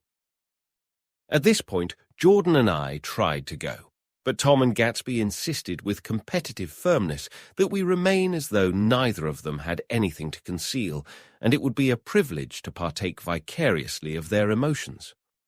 "Sit down, Daisy." Tom's voice groped unsuccessfully for the paternal note. "What's been going on? I want to hear all about it." "I told you what's been going on," said Gatsby. "Going on for 5 years, and you didn't know." Tom turned to Daisy sharply. "You've been seeing this fellow for 5 years." "Not seeing," said Gatsby. "No, we couldn't meet. But both of us loved each other all that time, old sport, and you didn't know. I used to laugh sometimes. But there was no laughter in his eyes. To think that you didn't know." "Oh, that's all." Tom tapped his thick fingers together like a clergyman and leaned back in his chair. "You're crazy," he exploded. "I can't speak about what happened 5 years ago because I didn't know Daisy then, and I'll be damned if I see how you got within a mile of her unless you brought the groceries to the back door. But all the rest of that's a goddamned lie. Daisy loved me when she married me, and she loves me now." "No," said Gatsby, shaking his head. "She does, though. The trouble is that sometimes she gets foolish ideas in her head and doesn't know what she's doing." He nodded sagely. "And what's more, I love Daisy too. Once in a while I go off on a spree and make a fool of myself, but I always come back, and in my heart I love her all the time." "You're revolting," said Daisy. She turned to me, and her voice, dropping an octave lower, filled the room with thrilling scorn. "Do you know why we left Chicago? I'm surprised that they didn't treat you to the story of that little spree." Gatsby walked over and stood beside her. "Daisy, that's all over now," he said earnestly. "It doesn't matter anymore. Just tell him the truth that you never loved him, and it's all wiped out forever." She looked at him blindly. Why, how could I love him, possibly? You never loved him. She hesitated. Her eyes fell on Jordan and me with a sort of appeal, as though she realized at last what she was doing, and as though she had never, all along, intended doing anything at all. But it was done now. It was too late. I never loved him, she said with perceptible reluctance. Not at Kapiolani? Demanded Tom suddenly. No. From the ballroom beneath, muffled and suffocating chords were drifting up on hot waves of air. Not that day I carried you down from the punch bowl to keep your shoes dry? There was a husky tenderness in his tone. Daisy. Please don't. Her voice was cold, but the rancour was gone from it. She looked at Gatsby.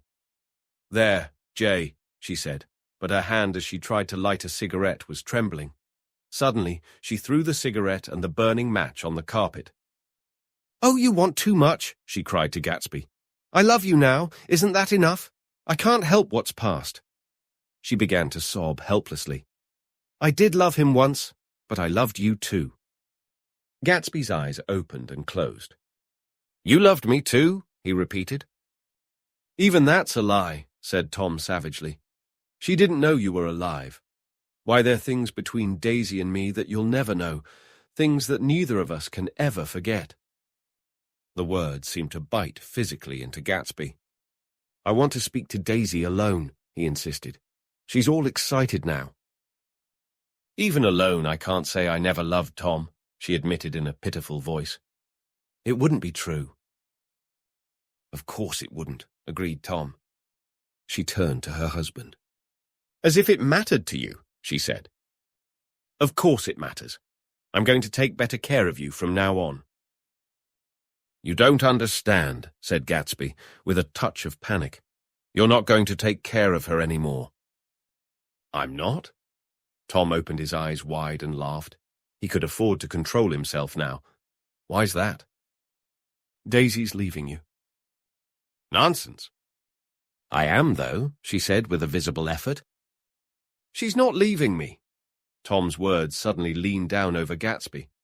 Certainly not for a common swindler who'd have to steal the ring he put on her finger. I won't stand this, cried Daisy. Oh, please, let's get out. Who are you, anyhow? Broke out Tom. You're one of that bunch that hangs around with Meyer Wolfsheim. That much I happen to know. I've made a little investigation into your affairs, and I'll carry it further tomorrow. You can suit yourself about that, old sport, said Gatsby steadily. I found out what your drug stores were. He turned to us and spoke rapidly. He and this Wolfsheim bought up a lot of side street drug stores here and in Chicago and sold grain alcohol over the counter. That's one of his little stunts. I picked him for a bootlegger the first time I saw him, and I wasn't far wrong. What about it? Said Gatsby politely. I guess your friend Walter Chase wasn't too proud to come in on it. And you left him in the lurch, didn't you? You let him go to jail for a month over in New Jersey. God, you ought to hear Walter on the subject of you. He came to us dead broke. He was very glad to pick up some money, old sport. Don't you call me old sport, cried Tom. Gatsby said nothing. Walter could have you up on the betting laws too, but Wolfsheim scared him into shutting his mouth. That unfamiliar yet recognizable look was back again in Gatsby's face. That drugstore business was just small change, continued Tom slowly, but you've got something on now that Walter's afraid to tell me about. I glanced at Daisy, who was staring terrified between Gatsby and her husband, and at Jordan, who had begun to balance an invisible but absorbing object on the tip of her chin. Then I turned back to Gatsby and was startled at his expression. He looked, and this is said in all contempt for the babbled slander of his garden, as if he had killed a man. For a moment the set of his face could be described in just that fantastic way. It passed, and he began to talk excitedly to Daisy, denying everything, defending his name against accusations that had not been made. But with every word she was drawing further and further into herself, so he gave that up, and only the dead dream fought on as the afternoon slipped away, trying to touch what was no longer tangible, struggling unhappily, undespairingly, toward that lost voice across the room. The voice begged again to go. "Please, Tom, I can't stand this anymore." Her frightened eyes told that whatever intentions, whatever courage she had had, were definitely gone. "You two start on home, Daisy," said Tom, "in Mr. Gatsby's car." She looked at Tom, alarmed now, but he insisted with magnanimous scorn. "Go on. He won't annoy you. I think he realizes that his presumptuous little flirtation is over." They were gone, without a word, snapped out, made accidental, isolated, like ghosts, even from our pity. After a moment, Tom got up and began wrapping the unopened bottle of whiskey in the towel. "Want any of this stuff? Jordan? Nick?" I didn't answer. "Nick?" he asked again. "What?" "Want any?" "No. I just remembered that today's my birthday." I was 30. Before me stretched the portentous, menacing road of a new decade. It was 7 o'clock when we got into the coupe with him and started for Long Island. Tom talked incessantly, exulting and laughing, but his voice was as remote from Jordan and me as the foreign clamour on the sidewalk or the tumult of the elevated overhead. Human sympathy has its limits, and we were content to let all their tragic arguments fade with the city lights behind. 30. The promise of a decade of loneliness, a thinning list of single men to know, a thinning briefcase of enthusiasm, thinning hair. But there was Jordan beside me, who, unlike Daisy, was too wise ever to carry well-forgotten dreams from age to age. As we passed over the dark bridge, her wan face fell lazily against my coat's shoulder, and the formidable stroke of 30 died away with the reassuring pressure of her hand. So we drove on toward death through the cooling twilight. The young Greek, Michaelis, who ran the coffee joint beside the ash heaps, was the principal witness at the inquest. He had slept through the heat until after 5, when he strolled over to the garage and found George Wilson sick in his office, really sick, pale as his own pale hair and shaking all over. Michaelis advised him to go to bed, but Wilson refused, saying that he'd miss a lot of business if he did. While his neighbour was trying to persuade him, a violent racket broke out overhead. "I've got my wife locked in up there," explained Wilson calmly. "She's going to stay there till the day after tomorrow, and then we're going to move away." Michaelis was astonished. They had been neighbours for 4 years, and Wilson had never seemed faintly capable of such a statement. Generally, he was one of these worn-out men. When he wasn't working, he sat on a chair in the doorway and stared at the people and the cars that passed along the road. When anyone spoke to him, he invariably laughed in an agreeable, colourless way. He was his wife's man and not his own. So naturally, Michaelis tried to find out what had happened, but Wilson wouldn't say a word. Instead, he began to throw curious, suspicious glances at his visitor and ask him what he'd been doing at certain times on certain days. Just as the latter was getting uneasy, some workman came past the door bound for his restaurant, and Michaelis took the opportunity to get away, intending to come back later. But he didn't. He supposed he forgot to, that's all. When he came outside again, a little after 7, he was reminded of the conversation because he heard Mrs. Wilson's voice, loud and scolding, downstairs in the garage. "Beat me!" he heard her cry. "Throw me down and beat me, you dirty little coward!" A moment later, she rushed out into the dusk, waving her hands and shouting. Before he could move from his door, the business was over. The death car, as the newspapers called it, didn't stop. It came out of the gathering darkness, wavered tragically for a moment, and then disappeared around the next bend. Michaelis wasn't even sure of its colour. He told the first policeman that it was light green. The other car, the one going toward New York, came to rest 100 yards beyond, and its driver hurried back to where Myrtle Wilson, her life violently extinguished, knelt in the road and mingled her thick dark blood with the dust. Michaelis and this man reached her first, but when they had torn open her shirtwaist, still damp with perspiration, they saw that her left breast was swinging loose like a flap, and there was no need to listen for the heart beneath. The mouth was wide open and ripped at the corners, as though she had choked a little in giving up the tremendous vitality she had stored so long. We saw the 3 or 4 automobiles and the crowd when we were still some distance away. "Wreck," said Tom. "That's good. Wilson'll have a little business at last." He slowed down, but still without any intention of stopping, until, as we came nearer, the hushed, intent faces of the people at the garage door made him automatically put on the brakes. "We'll take a look," he said doubtfully. "Just a look."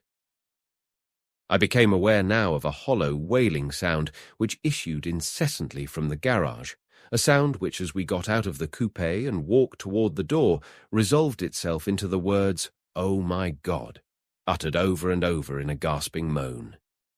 "There's some bad trouble here," said Tom excitedly. He reached up on tiptoes and peered over a circle of heads into the garage, which was lit only by a yellow light in a swinging wire basket overhead.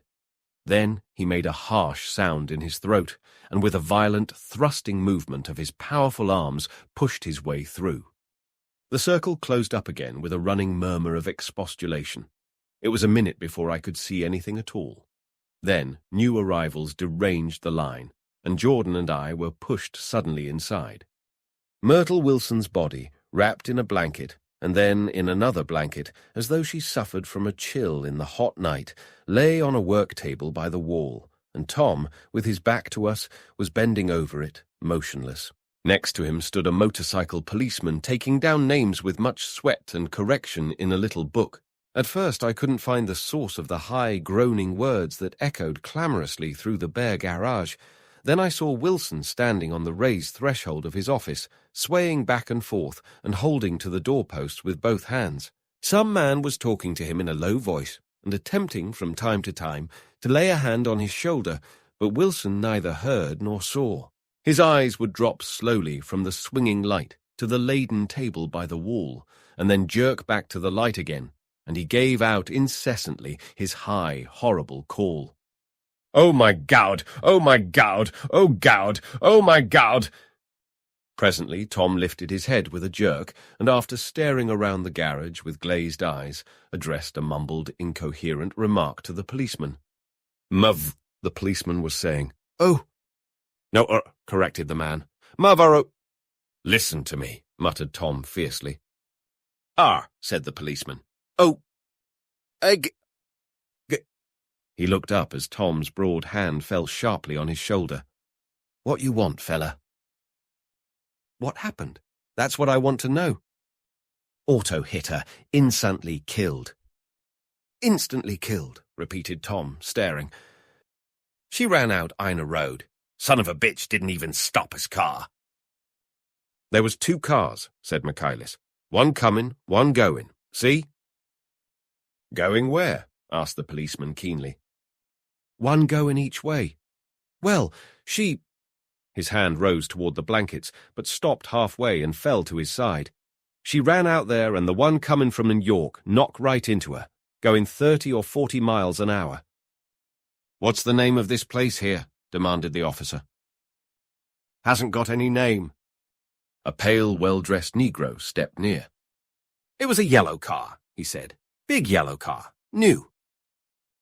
"See the accident?" asked the policeman. "No, but the car passed me down the road, going faster than 40, going 50, 60. Come here, and let's have your name. Look out now. I want to get his name." Some words of this conversation must have reached Wilson, swaying in the office door, for suddenly a new theme found voice among his gasping cries. "You don't have to tell me what kind of car it was. I know what kind of car it was." Watching Tom, I saw the wad of muscle back of his shoulder tighten under his coat. He walked quickly over to Wilson and, standing in front of him, seized him firmly by the upper arms. "You've got to pull yourself together," he said with soothing gruffness. Wilson's eyes fell upon Tom. He started up on his tiptoes and then would have collapsed to his knees had not Tom held him upright. "Listen," said Tom, shaking him a little. "I just got here a minute ago, from New York. I was bringing you that coupe we've been talking about. That yellow car I was driving this afternoon wasn't mine, do you hear? I haven't seen it all afternoon."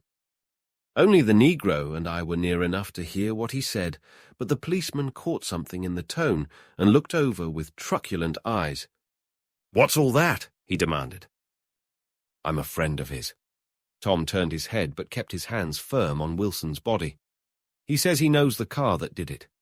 It was a yellow car. Some dim impulse moved the policeman to look suspiciously at Tom. "And what colour's your car?" "It's a blue car, a coupe." "We've come straight from New York," I said. Someone who had been driving a little behind us confirmed this, and the policeman turned away. "Now, if you'll let me have that name again, correct?" Picking up Wilson like a doll, Tom carried him into the office, set him down in a chair, and came back.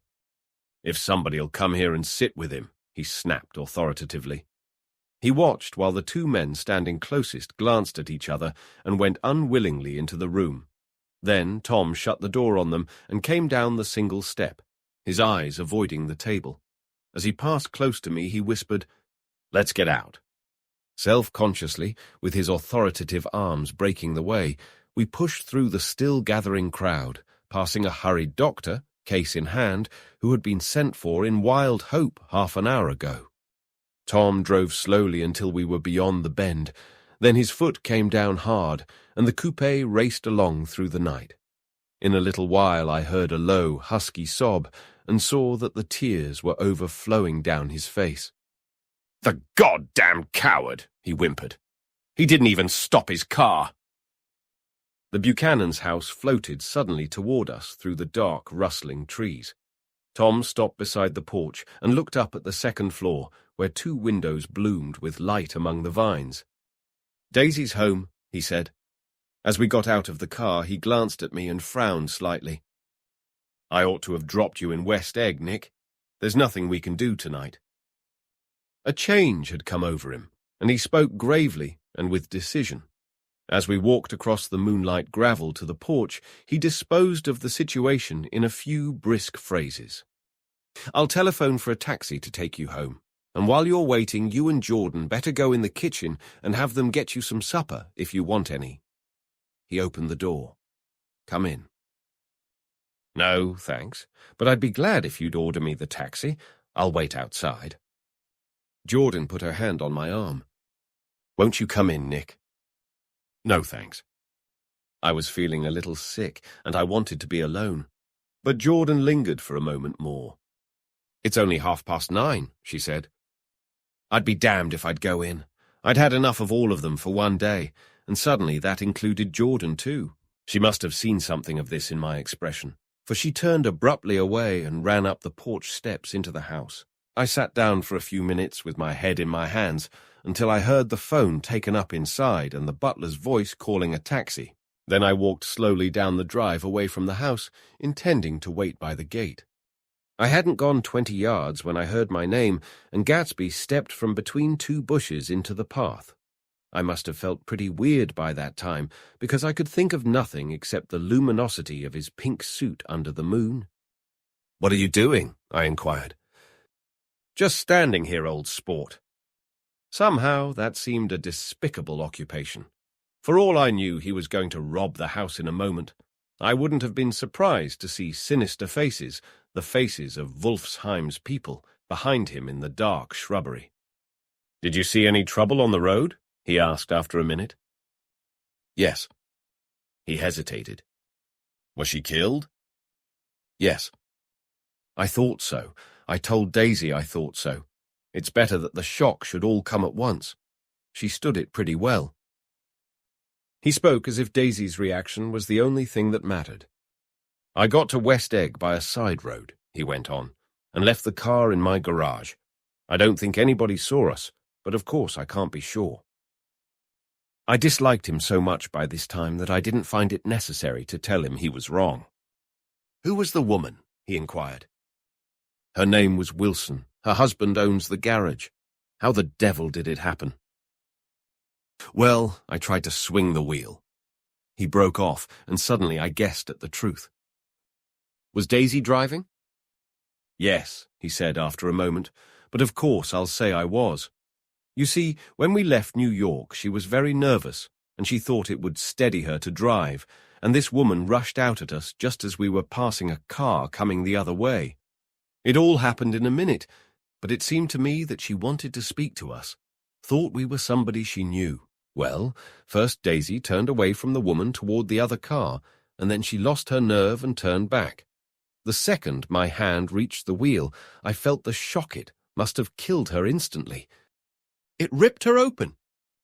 "Don't tell me, old sport." He winced. Anyhow, Daisy stepped on it. I tried to make her stop, but she couldn't, so I pulled on the emergency brake. Then she fell over into my lap, and I drove on. "She'll be all right tomorrow," he said presently. "I'm just going to wait here and see if he tries to bother her about that unpleasantness this afternoon. She's locked herself into her room, and if he tries any brutality, she's going to turn the light out and on again." "He won't touch her," I said. "He's not thinking about her." "I don't trust him, old sport." "How long are you going to wait?" "All night, if necessary. Anyhow, till they all go to bed." A new point of view occurred to me. Suppose Tom found out that Daisy had been driving. He might think he saw a connection in it. He might think anything. I looked at the house. There were 2 or 3 bright windows downstairs and the pink glow from Daisy's room on the second floor. "You wait here," I said. "I'll see if there's any sign of a commotion." I walked back along the border of the lawn, traversed the gravel softly, and tiptoed up the veranda steps. The drawing-room curtains were open, and I saw that the room was empty. Crossing the porch where we had dined that June night 3 months before, I came to a small rectangle of light, which I guessed was the pantry window. The blind was drawn, but I found a rift at the sill. Daisy and Tom were sitting opposite each other at the kitchen table, with a plate of cold fried chicken between them and 2 bottles of ale. He was talking intently across the table at her, and in his earnestness his hand had fallen upon and covered her own. Once in a while she looked up at him and nodded in agreement. They weren't happy, and neither of them had touched the chicken or the ale, and yet they weren't unhappy either.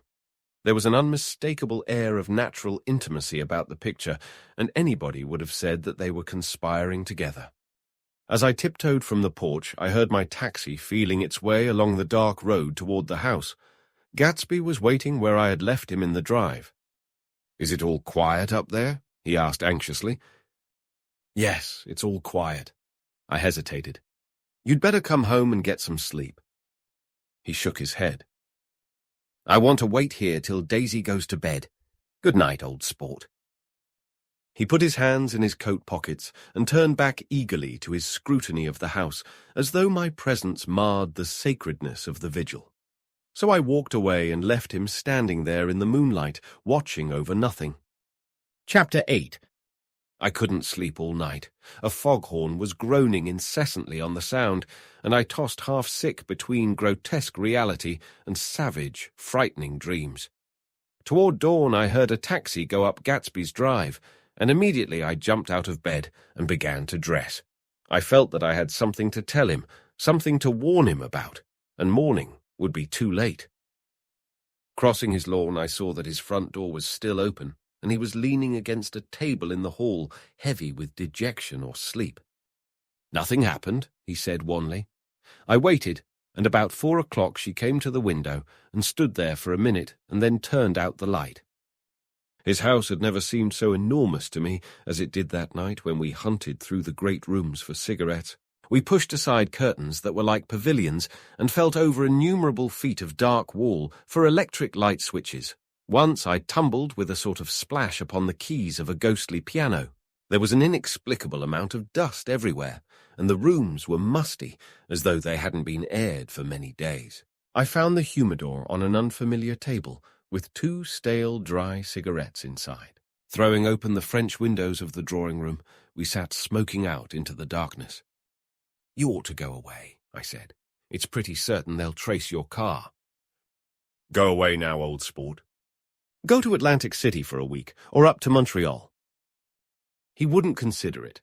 He couldn't possibly leave Daisy until he knew what she was going to do. He was clutching at some last hope, and I couldn't bear to shake him free. It was this night that he told me the strange story of his youth with Dan Cody. Told it to me because Jay Gatsby had broken up like glass against Tom's hard malice, and the long, secret extravaganza was played out. I think that he would have acknowledged anything now, without reserve, but he wanted to talk about Daisy. She was the first nice girl he had ever known, In various unrevealed capacities, he had come in contact with such people, but always with indiscernible barbed wire between.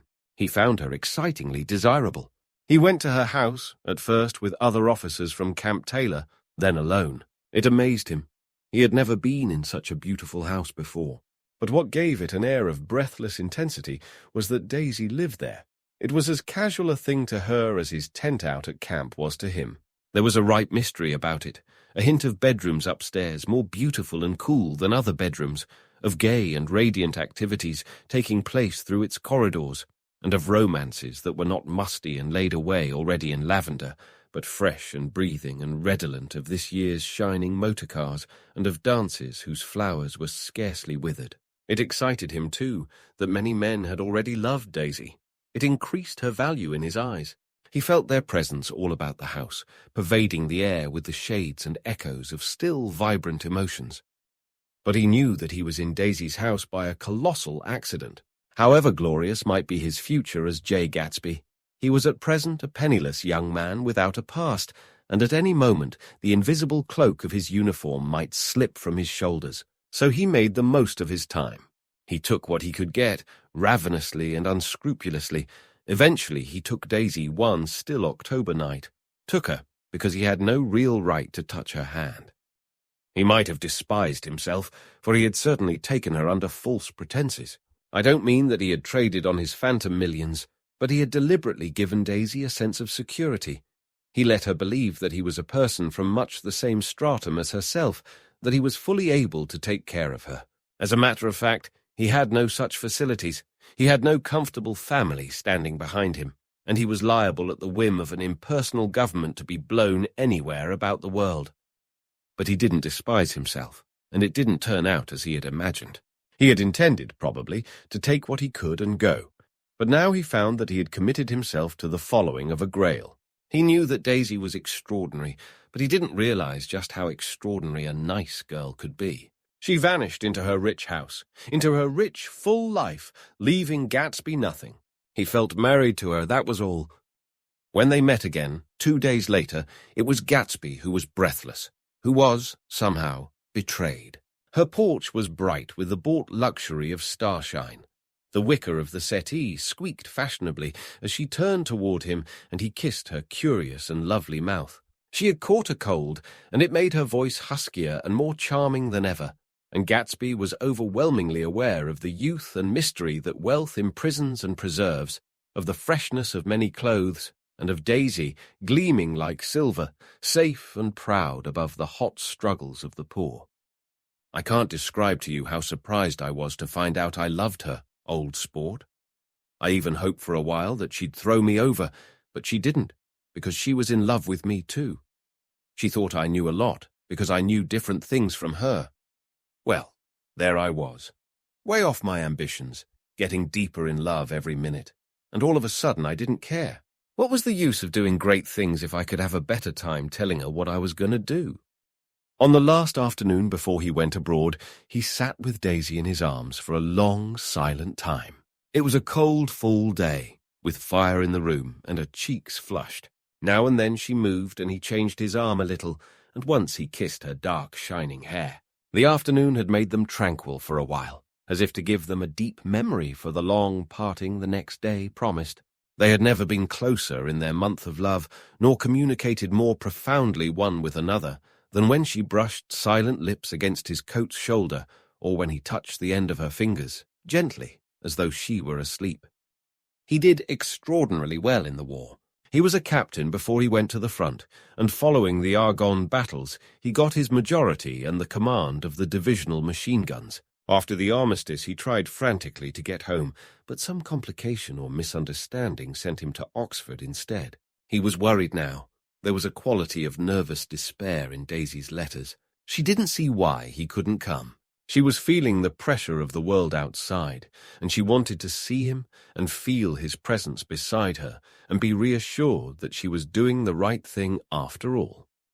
For Daisy was young, and her artificial world was redolent of orchids and pleasant, cheerful snobbery and orchestras which set the rhythm of the year, summing up the sadness and suggestiveness of life in new tunes. All night the saxophones wailed the hopeless comment of the Beale Street Blues, while 100 pairs of golden and silver slippers shuffled the shining dust. At the grey tea hour, there were always rooms that throbbed incessantly with this low, sweet fever, while fresh faces drifted here and there like rose petals blown by the sad horns around the floor. Through this twilight universe, Daisy began to move again with the season. Suddenly she was again keeping 6 dates a day with 6 men and drowsing asleep at dawn with the beads and chiffon of an evening dress tangled among dying orchids on the floor beside her bed. And all the time something within her was crying for a decision. She wanted her life shaped now, immediately, and the decision must be made by some force of love, of money, of unquestionable practicality that was close at hand. That force took shape in the middle of spring with the arrival of Tom Buchanan. There was a wholesome bulkiness about his person and his position, and Daisy was flattered. Doubtless there was a certain struggle and a certain relief. The letter reached Gatsby while he was still at Oxford. It was dawn now on Long Island, and we went about opening the rest of the windows downstairs, filling the house with grey-turning, gold-turning light. The shadow of a tree fell abruptly across the dew, and ghostly birds began to sing among the blue leaves. There was a slow, pleasant movement in the air, scarcely a wind, promising a cool, lovely day. I don't think she ever loved him. Gatsby turned around from a window and looked at me challengingly. You must remember, old sport, she was very excited this afternoon. He told her those things in a way that frightened her, that made it look as if I was some kind of cheap sharper, and the result was she hardly knew what she was saying. He sat down gloomily. Of course she might have loved him just for a minute, when they were first married, and loved me more even then. Do you see? Suddenly he came out with a curious remark. In any case, he said, it was just personal. What could you make of that, except to suspect some intensity in his conception of the affair that couldn't be measured? He came back from France when Tom and Daisy were still on their wedding trip, and made a miserable but irresistible journey to Louisville on the last of his army pay. He stayed there a week, walking the streets where their footsteps had clicked together through the November night, and revisiting the out-of-the-way places to which they had driven in her white car. Just as Daisy's house had always seemed to him more mysterious and gay than other houses, so his idea of the city itself, even though she was gone from it, was pervaded with a melancholy beauty. He left feeling that if he had searched harder, he might have found her, that he was leaving her behind. The day coach he was penniless now was hot. He went out to the open vestibule and sat down on a folding chair, and the station slid away and the backs of unfamiliar buildings moved by. Then, out into the spring fields, where a yellow trolley raced them for a minute with the people in it who might once have seen the pale magic of her face along the casual street. The track curved, and now it was going away from the sun, which, as it sank lower, seemed to spread itself in benediction over the vanishing city where she had drawn her breath. He stretched out his hand desperately, as if to snatch only a wisp of air, to save a fragment of the spot that she had made lovely for him. But it was all going by too fast now for his blurred eyes, and he knew that he had lost that part of it, the freshest and the best, forever. It was 9 o'clock when we finished breakfast and went out on the porch. The night had made a sharp difference in the weather, and there was an autumn flavour in the air. The gardener, the last one of Gatsby's former servants, came to the foot of the steps. "I'm going to drain the pool today, Mr. Gatsby. Leaves'll start falling pretty soon, and then there's always trouble with the pipes." "Don't do it today," Gatsby answered. He turned to me apologetically. "You know, old sport, I've never used that pool all summer." I looked at my watch and stood up. 12 minutes to my train. I didn't want to go to the city. I wasn't worth a decent stroke of work, but it was more than that. I didn't want to leave Gatsby. I missed that train, and then another, before I could get myself away. "I'll call you up," I said finally. "Do, old sport. I'll call you about noon." We walked slowly down the steps. "I suppose Daisy'll call too." He looked at me anxiously, as if he hoped I'd corroborate this. "I suppose so." "Well, goodbye." We shook hands and I started away. Just before I reached the hedge, I remembered something and turned around. "They're a rotten crowd," I shouted across the lawn. "You're worth the whole damn bunch put together." I've always been glad I said that. It was the only compliment I ever gave him, because I disapproved of him from beginning to end. First, he nodded politely, and then his face broke into that radiant and understanding smile, as if we'd been in ecstatic cahoots on that fact all the time. His gorgeous pink rag of a suit made a bright spot of colour against the white steps, and I thought of the night when I first came to his ancestral home 3 months before. The lawn and drive had been crowded with the faces of those who guessed at his corruption, and he had stood on those steps, concealing his incorruptible dream as he waved them goodbye. I thanked him for his hospitality. We were always thanking him for that, I and the others. "Goodbye," I called. "I enjoyed breakfast, Gatsby." Up in the city, I tried for a while to list the quotations on an interminable amount of stock. Then I fell asleep in my swivel chair. Just before noon, the phone woke me, and I started up with sweat breaking out on my forehead. It was Jordan Baker. She often called me up at this hour because the uncertainty of her own movements between hotels and clubs and private houses made her hard to find in any other way. Usually her voice came over the wire as something fresh and cool, as if a divot from a green golf links had come sailing in at the office window, but this morning it seemed harsh and dry. "I've left Daisy's house," she said. "I'm at Hempstead, and I'm going down to Southampton this afternoon." Probably it had been tactful to leave Daisy's house, but the act annoyed me, and her next remark made me rigid. "You weren't so nice to me last night." How could it have mattered then? Silence for a moment, then, "However, I want to see you." "I want to see you too." "Suppose I don't go to Southampton and come into town this afternoon." "No, I don't think this afternoon." "Very well." "It's impossible this afternoon. Various—" We talked like that for a while, and then abruptly we weren't talking any longer. I don't know which of us hung up with a sharp click, but I know I didn't care. I couldn't have talked to her across a tea table that day if I never talked to her again in this world. I called Gatsby's house a few minutes later, but the line was busy. I tried 4 times. Finally, an exasperated central told me the wire was being kept open for long distance from Detroit. Taking out my timetable, I drew a small circle around the 3:50 train. Then I leaned back in my chair and tried to think. It was just noon. When I passed the ash heaps on the train that morning, I had crossed deliberately to the other side of the car. I supposed there'd be a curious crowd around there all day with little boys searching for dark spots in the dust, and some garrulous man telling over and over what had happened until it became less and less real even to him, and he could tell it no longer, and Myrtle Wilson's tragic achievement was forgotten. Now I want to go back a little and tell what happened at the garage after we left there the night before. They had difficulty in locating the sister, Catherine. She must have broken her rule against drinking that night, for when she arrived she was stupid with liquor and unable to understand that the ambulance had already gone to Flushing. When they convinced her of this, she immediately fainted, as if that was the intolerable part of the affair. Someone, kind or curious, took her in his car and drove her in the wake of her sister's body. Until long after midnight, a changing crowd lapped up against the front of the garage, while George Wilson rocked himself back and forth on the couch inside. For a while the door of the office was open, and everyone who came into the garage glanced irresistibly through it. Finally, someone said it was a shame, and closed the door. Michaelis and several other men were with him. First, 4 or 5 men, later 2 or 3 men. Still later, Michaelis had to ask the last stranger to wait there 15 minutes longer, while he went back to his own place and made a pot of coffee. After that, he stayed there alone with Wilson until dawn.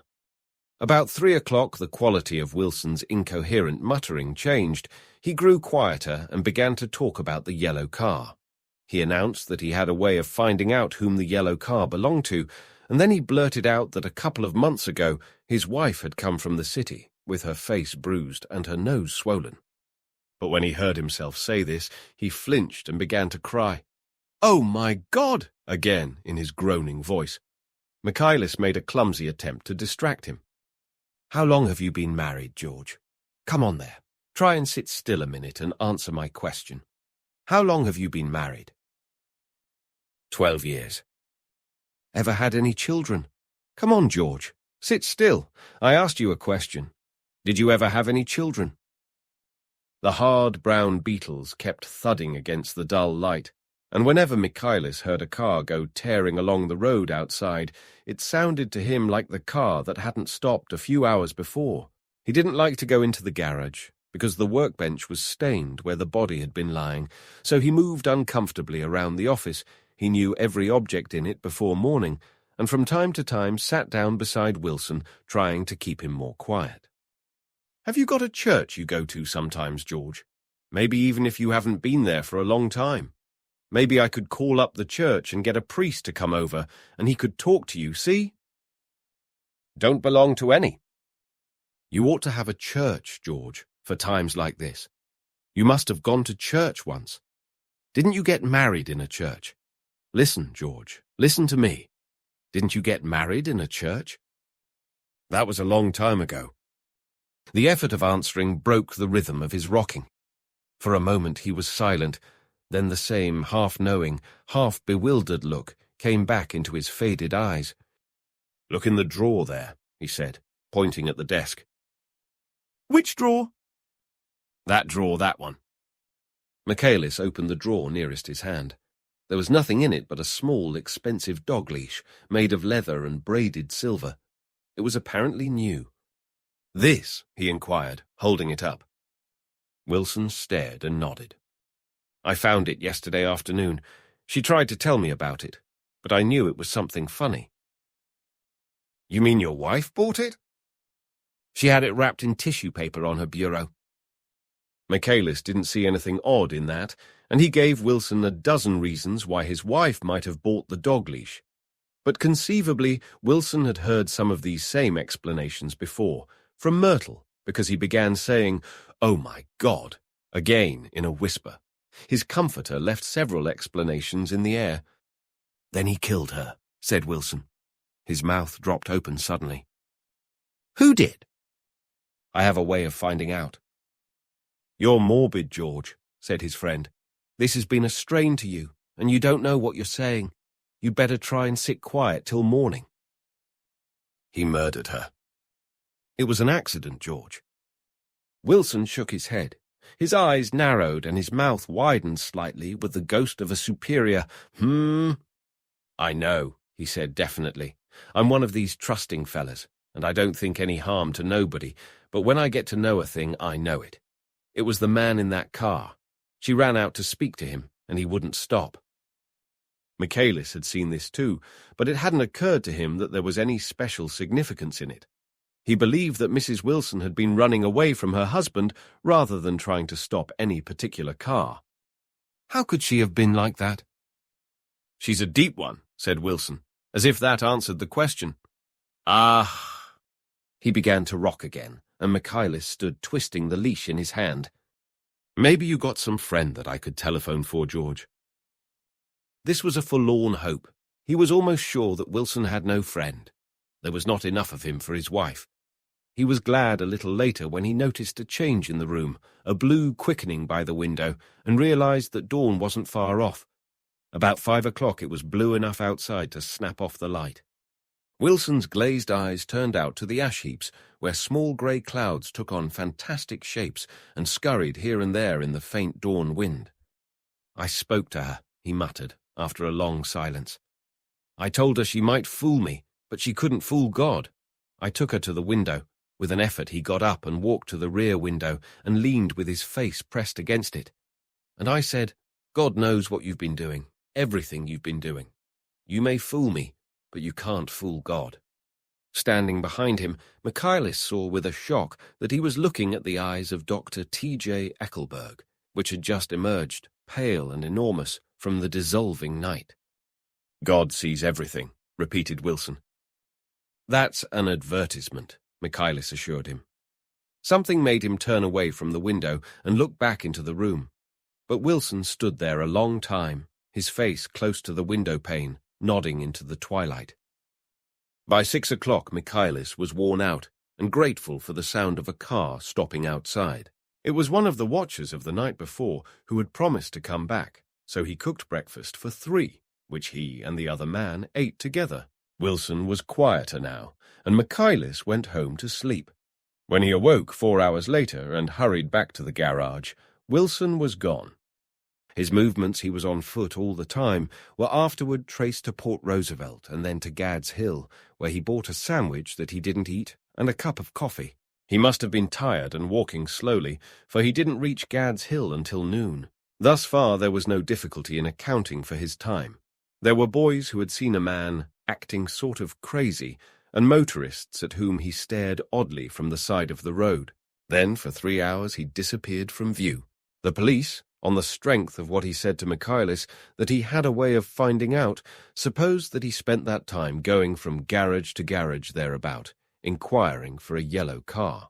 On the other hand, no garage man who had seen him ever came forward, and perhaps he had an easier, surer way of finding out what he wanted to know. By 2:30, he was in West Egg, where he asked someone the way to Gatsby's house, so by that time he knew Gatsby's name. At 2 o'clock, Gatsby put on his bathing suit and left word with the butler that if anyone phoned, word was to be brought to him at the pool. He stopped at the garage for a pneumatic mattress that had amused his guest during the summer, and the chauffeur helped him pump it up. Then he gave instructions that the open car wasn't to be taken out under any circumstances, and this was strange, because the front right fender needed repair. Gatsby shouldered the mattress and started for the pool. Once he stopped and shifted it a little, and the chauffeur asked him if he needed help, but he shook his head and in a moment disappeared among the yellowing trees. No telephone message arrived, but the butler went without his sleep and waited for it until 4 o'clock, until long after there was anyone to give it to if it came. I have an idea that Gatsby himself didn't believe it would come, and perhaps he no longer cared. If that was true, he must have felt that he had lost the old warm world, paid a high price for living too long with a single dream. He must have looked up at an unfamiliar sky through frightening leaves and shivered as he found what a grotesque thing a rose is, and how raw the sunlight was upon the scarcely created grass. A new world, material without being real, where poor ghosts, breathing dreams like air, drifted fortuitously about, like that ashen, fantastic figure gliding toward him through the amorphous trees. The chauffeur, he was one of Wolfsheim's protégés, heard the shots. Afterward he could only say that he hadn't thought anything much about them. I drove from the station directly to Gatsby's house, and my rushing anxiously up the front steps was the first thing that alarmed anyone. But they knew then, I firmly believe. With scarcely a word said, 4 of us, the chauffeur, butler, gardener, and I, hurried down to the pool. There was a faint, barely perceptible movement of the water as the fresh flow from one end urged its way toward the drain at the other. With little ripples that were hardly the shadows of waves, the laden mattress moved irregularly down the pool. A small gust of wind that scarcely corrugated the surface was enough to disturb its accidental course with its accidental burden. The touch of a cluster of leaves revolved it slowly, tracing, like the leg of transit, a thin red circle in the water. It was after we started with Gatsby toward the house that the gardener saw Wilson's body a little way off in the grass, and the Holocaust was complete. Chapter 9. After 2 years I remember the rest of that day, and that night, and the next day, only as an endless drill of police and photographers and newspaper men in and out of Gatsby's front door. A rope stretched across the main gate, and a policeman by it kept out the curious. But little boys soon discovered that they could enter through my yard, and there were always a few of them clustered open-mouthed about the pool. Someone with a positive manner, perhaps a detective, used the expression madman as he bent over Wilson's body that afternoon, and the adventitious authority of his voice set the key for the newspaper reports next morning. Most of those reports were a nightmare grotesque, circumstantial, eager, and untrue. When Michaelis's testimony at the inquest brought to light Wilson's suspicions of his wife, I thought the whole tale would shortly be served up in racy pasquinade, but Catherine, who might have said anything, didn't say a word. She showed a surprising amount of character about it too, looked at the coroner with determined eyes under that corrected brow of hers, and swore that her sister had never seen Gatsby, that her sister was completely happy with her husband, that her sister had been into no mischief whatever. She convinced herself of it and cried into her handkerchief as if the very suggestion was more than she could endure. So Wilson was reduced to a man deranged by grief in order that the case might remain in its simplest form. And it rested there. But all this part of it seemed remote and unessential. I found myself on Gatsby's side and alone. From the moment I telephoned news of the catastrophe to West Egg Village, every surmise about him and every practical question was referred to me. At first I was surprised and confused.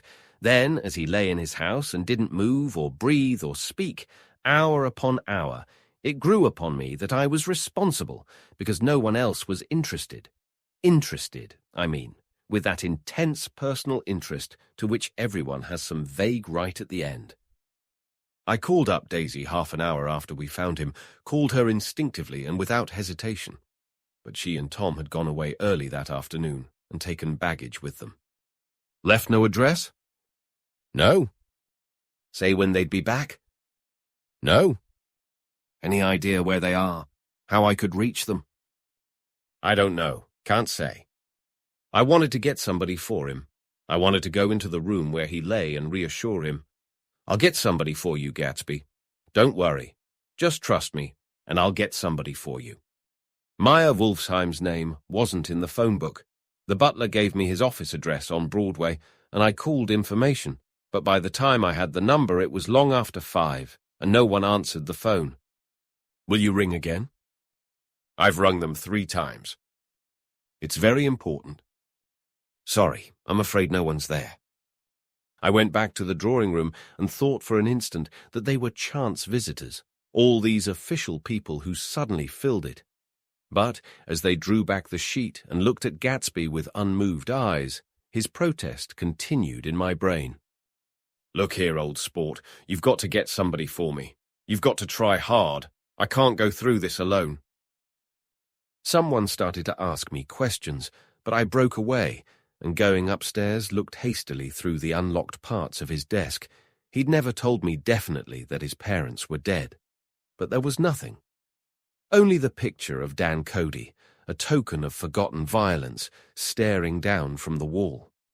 Next morning I sent the butler to New York with a letter to Wolfsheim, which asked for information and urged him to come out on the next train. That request seemed superfluous when I wrote it. I was sure he'd start when he saw the newspapers, just as I was sure there'd be a wire from Daisy before noon. But neither a wire nor Mr. Wolfsheim arrived. No one arrived except more police and photographers and newspaper men. When the butler brought back Wolfsheim's answer, I began to have a feeling of defiance, of scornful solidarity between Gatsby and me against them all. Dear Mr. Carraway, this has been one of the most terrible shocks of my life to me. I hardly can believe it that it is true at all. Such a mad act as that man did should make us all think. I cannot come down now as I am tied up in some very important business and cannot get mixed up in this thing now. If there is anything I can do a little later, let me know in a letter by Edgar. I hardly know where I am when I hear about a thing like this and am completely knocked down and out. Yours truly, Meyer Wolfsheim. And then hasty addenda beneath. Let me know about the funeral, etc. Do not know his family at all. When the phone rang that afternoon, and long distance said Chicago was calling, I thought this would be Daisy at last. But the connection came through as a man's voice, very thin and far away. This is Slagle speaking. Yes, the name was unfamiliar. Hell of a note, isn't it? Get my wire. There haven't been any wires. Young Park's in trouble, he said rapidly. They picked him up when he handed the bonds over the counter. They got a circular from New York giving them the numbers just 5 minutes before. What do you know about that, hey? You never can tell in these hick towns. Hello, I interrupted breathlessly. Look here, this isn't Mr. Gatsby. Mr. Gatsby's dead. There was a long silence on the other end of the wire, followed by an exclamation, then a quick squawk as the connection was broken. I think it was on the 3rd day that a telegram signed Henry C. Gatz arrived from a town in Minnesota. It said only that the sender was leaving immediately and to postpone the funeral until he came. It was Gatsby's father, a solemn old man, very helpless and dismayed, bundled up in a long, cheap ulster against the warm September day. His eyes leaked continuously with excitement, and when I took the bag and umbrella from his hands, he began to pull so incessantly at his sparse grey beard that I had difficulty in getting off his coat. He was on the point of collapse, so I took him into the music room and made him sit down while I sent for something to eat. But he wouldn't eat, and the glass of milk spilled from his trembling hand. "I saw it in the Chicago newspaper," he said. "It was all in the Chicago newspaper.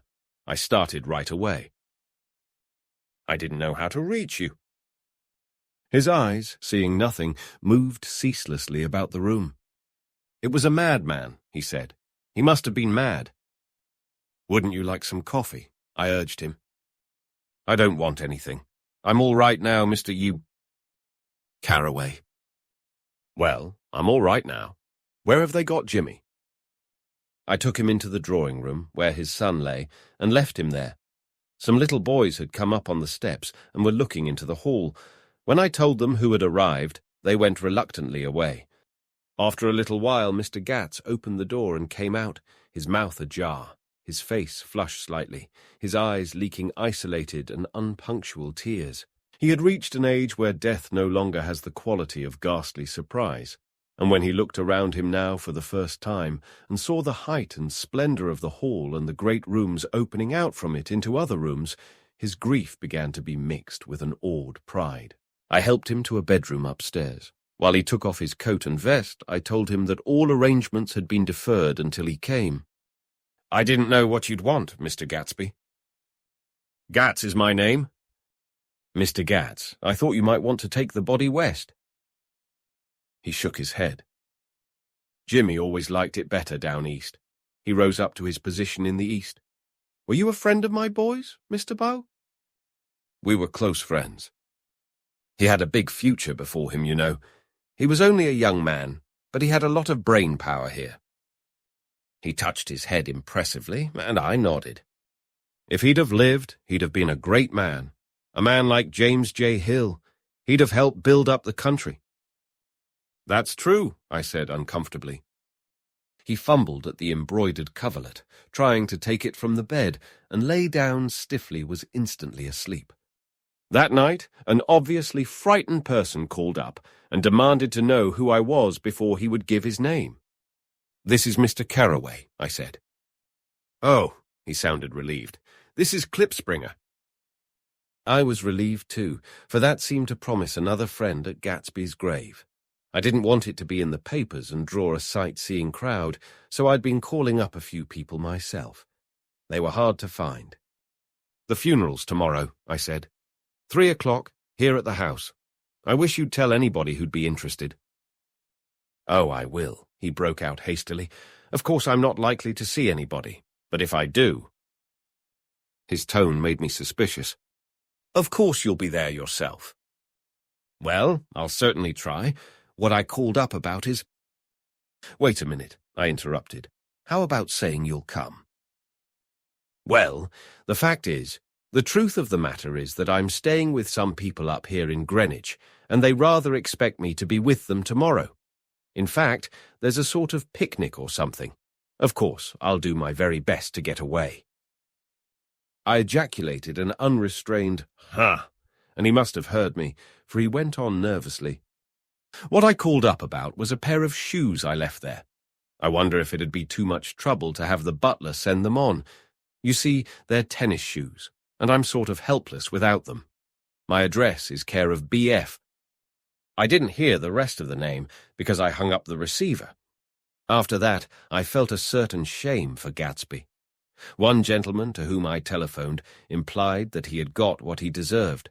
However, that was my fault, for he was one of those who used to sneer most bitterly at Gatsby on the courage of Gatsby's liquor, and I should have known better than to call him. The morning of the funeral, I went up to New York to see Meyer Wolfsheim. I couldn't seem to reach him any other way. The door that I pushed open, on the advice of an elevator boy, was marked the Swastika Holding Company, and at first there didn't seem to be anyone inside. But when I'd shouted "hello" several times in vain, an argument broke out behind a partition, and presently a lovely Jewess appeared at an interior door and scrutinized me with black, hostile eyes. "Nobody's in," she said. "Mr. Wolfsheim's gone to Chicago." The first part of this was obviously untrue, for someone had begun to whistle "The Rosary" tunelessly inside. "Please say that Mr. Carraway wants to see him." "I can't get him back from Chicago, can I?" At this moment a voice, unmistakably Wolfsheim's, called "Stella" from the other side of the door. "Leave your name on the desk," she said quickly. "I'll give it to him when he gets back." "But I know he's there." She took a step toward me and began to slide her hands indignantly up and down her hips. "You young men think you can force your way in here any time," she scolded. "We're getting sick and tired of it. When I say he's in Chicago, he's in Chicago." I mentioned Gatsby. "Oh!" She looked at me over again. "Will you just— What was your name?" She vanished. In a moment, Meyer Wolfsheim stood solemnly in the doorway, holding out both hands.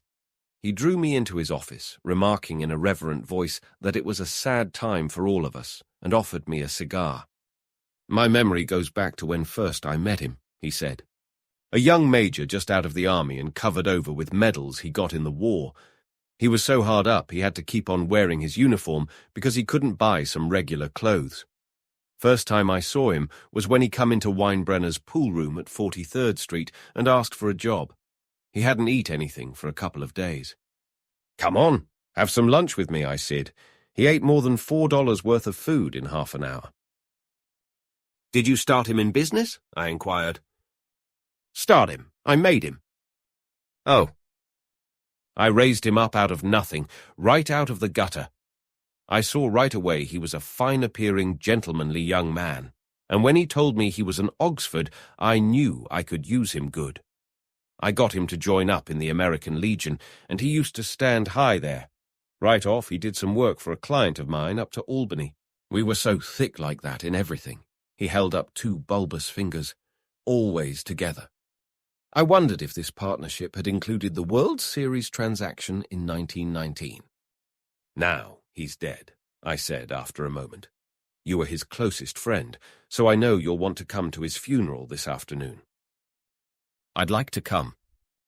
"Well, come then." The hair in his nostrils quivered slightly, and as he shook his head, his eyes filled with tears. "I can't do it. I can't get mixed up in it," he said. "There's nothing to get mixed up in. It's all over now. When a man gets killed, I never like to get mixed up in it in any way. I keep out. When I was a young man, it was different. If a friend of mine died, no matter how, I stuck with them to the end. You may think that's sentimental, but I mean it to the bitter end." I saw that for some reason of his own he was determined not to come, so I stood up. "Are you a college man?" he inquired suddenly. For a moment I thought he was going to suggest a connection, but he only nodded and shook my hand. "Let us learn to show our friendship for a man when he is alive and not after he is dead," he suggested. "After that, my own rule is to let everything alone." When I left his office, the sky had turned dark, and I got back to West Egg in a drizzle. After changing my clothes, I went next door and found Mr. Gatz walking up and down excitedly in the hall. His pride in his son and in his son's possessions was continually increasing, and now he had something to show me. "Jimmy sent me this picture." He took out his wallet with trembling fingers. "Look there." It was a photograph of the house, cracked in the corners and dirty with many hands. He pointed out every detail to me eagerly. "Look there," and then sought admiration from my eyes. He had shown it so often that I think it was more real to him now than the house itself. "Jimmy sent it to me. I think it's a very pretty picture. It shows up well." "Very well. Had you seen him lately?" "He come out to see me 2 years ago and bought me the house I live in now. Of course, we was broke up when he run off from home, but I see now there was a reason for it. He knew he had a big future in front of him, and ever since he made a success, he was very generous with me." He seemed reluctant to put away the picture, held it for another minute, lingeringly, before my eyes. Then he returned the wallet and pulled from his pocket a ragged old copy of a book called Hopalong Cassidy. "Look here, this is a book he had when he was a boy. It just shows you." He opened it at the back cover and turned it around for me to see. On the last flyleaf was printed the word schedule and the date September 12th, 1906. And underneath, rise from bed, 6:00 a.m. Dumbbell exercise and wall scaling, 6.15, 6:30. Horas myrna quas. Study electricity, etc., 7th, 5th, and 8th, 15. Work, 8:30, 4:30 p.m. Baseball and sports, 4:30, 5:00. Practice elocution, poise, and how to attain it, Kern 6:00. Study needed inventions, 7.09, so. General resolves. No wasting time at shafters or a name indecipherable. No more smoking or chewing. Bath every other day. Read 1 improving book or magazine per week. Save 5 drachmas, crossed out, 3 oldalan per week. Be better to parents. "I come across this book by accident," said the old man. "It just shows you, don't it?" "It just shows you." Jimmy was bound to get ahead. He always had some resolves like this or something. "Do you notice what he's got about improving his mind? He was always great for that. He told me I ate like a hog once, and I beat him for it." He was reluctant to close the book, reading each item aloud, and then looking eagerly at me. I think he rather expected me to copy down the list for my own use. A little before 3, the Lutheran minister arrived from Flushing, and I began to look involuntarily out the windows for other cars. So did Gatsby's father. And as the time passed and the servants came in and stood waiting in the hall, his eyes began to blink anxiously, and he spoke of the rain in a worried, uncertain way. The minister glanced several times at his watch, so I took him aside and asked him to wait for half an hour. But it wasn't any use. Nobody came. About 5 o'clock, our procession of 3 cars reached the cemetery and stopped in a thick drizzle beside the gate. First a motor hearse, horribly black and wet, then Mr. Gatz and the minister and I in the limousine, and a little later 4 or 5 servants and the postman from West Egg in Gatsby's station wagon, all wet to the skin. As we started through the gate into the cemetery, I heard a car stop, and then the sound of someone splashing after us over the soggy ground. I looked around. It was the man with owl-eyed glasses whom I had found marvelling over Gatsby's books in the library one night 3 months before. I'd never seen him since then. I don't know how he knew about the funeral, or even his name. The rain poured down his thick glasses, and he took them off and wiped them to see the protecting canvas unrolled from Gatsby's grave. I tried to think about Gatsby then for a moment, but he was already too far away, and I could only remember, without resentment, that Daisy hadn't sent a message or a flower. Dimly, I heard someone murmur, "Blessed are the dead that the rain falls on," and then the owl-eyed man said, "Amen to that," in a brave voice. We straggled down quickly through the rain to the cars. Owl Eyes spoke to me by the gate. "I couldn't get to the house," he remarked. Neither could anybody else. "Go on," he started. "Why, my God, they used to go there by the hundreds." He took off his glasses and wiped them again, outside and in. "The poor son of a bitch," he said. One of my most vivid memories is of coming back west from prep school and later from college at Christmas time. Those who went farther than Chicago would gather in the old dim Union Station at 6 o'clock of a December evening with a few Chicago friends, already caught up into their own holiday gaieties, to bid them a hasty goodbye. I remember the fur coats of the girls returning from Miss This or That's, and the chatter of frozen breath, and the hands waving overhead as we caught sight of old acquaintances and the matchings of invitations. Are you going to the Ordways, the Herseys, the Schultzes, and the long green tickets clasped tight in our gloved hands? And last, the murky yellow cars of the Chicago, Milwaukee, and St. Paul Railroad, looking cheerful as Christmas itself on the tracks beside the gate. When we pulled out into the winter night, and the real snow, our snow, began to stretch out beside us and twinkle against the windows, and the dim lights of small Wisconsin stations moved by, a sharp, wild brace came suddenly into the air.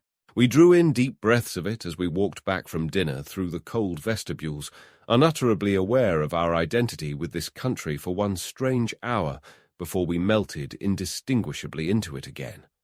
That's my Middle West, not the wheat or the prairies or the lost Swede towns, but the thrilling returning trains of my youth, and the street lamps and sleigh bells in the frosty dark, and the shadows of holly wreaths thrown by lighted windows on the snow. I am part of that, a little solemn with the feel of those long winters, a little complacent from growing up in the Carraway house in a city where dwellings are still called through decades by a family's name. I see now that this has been a story of the West. After all, Tom and Gatsby, Daisy and Jordan and I were all Westerners, and perhaps we possessed some deficiency in common which made us subtly unadaptable to Eastern life.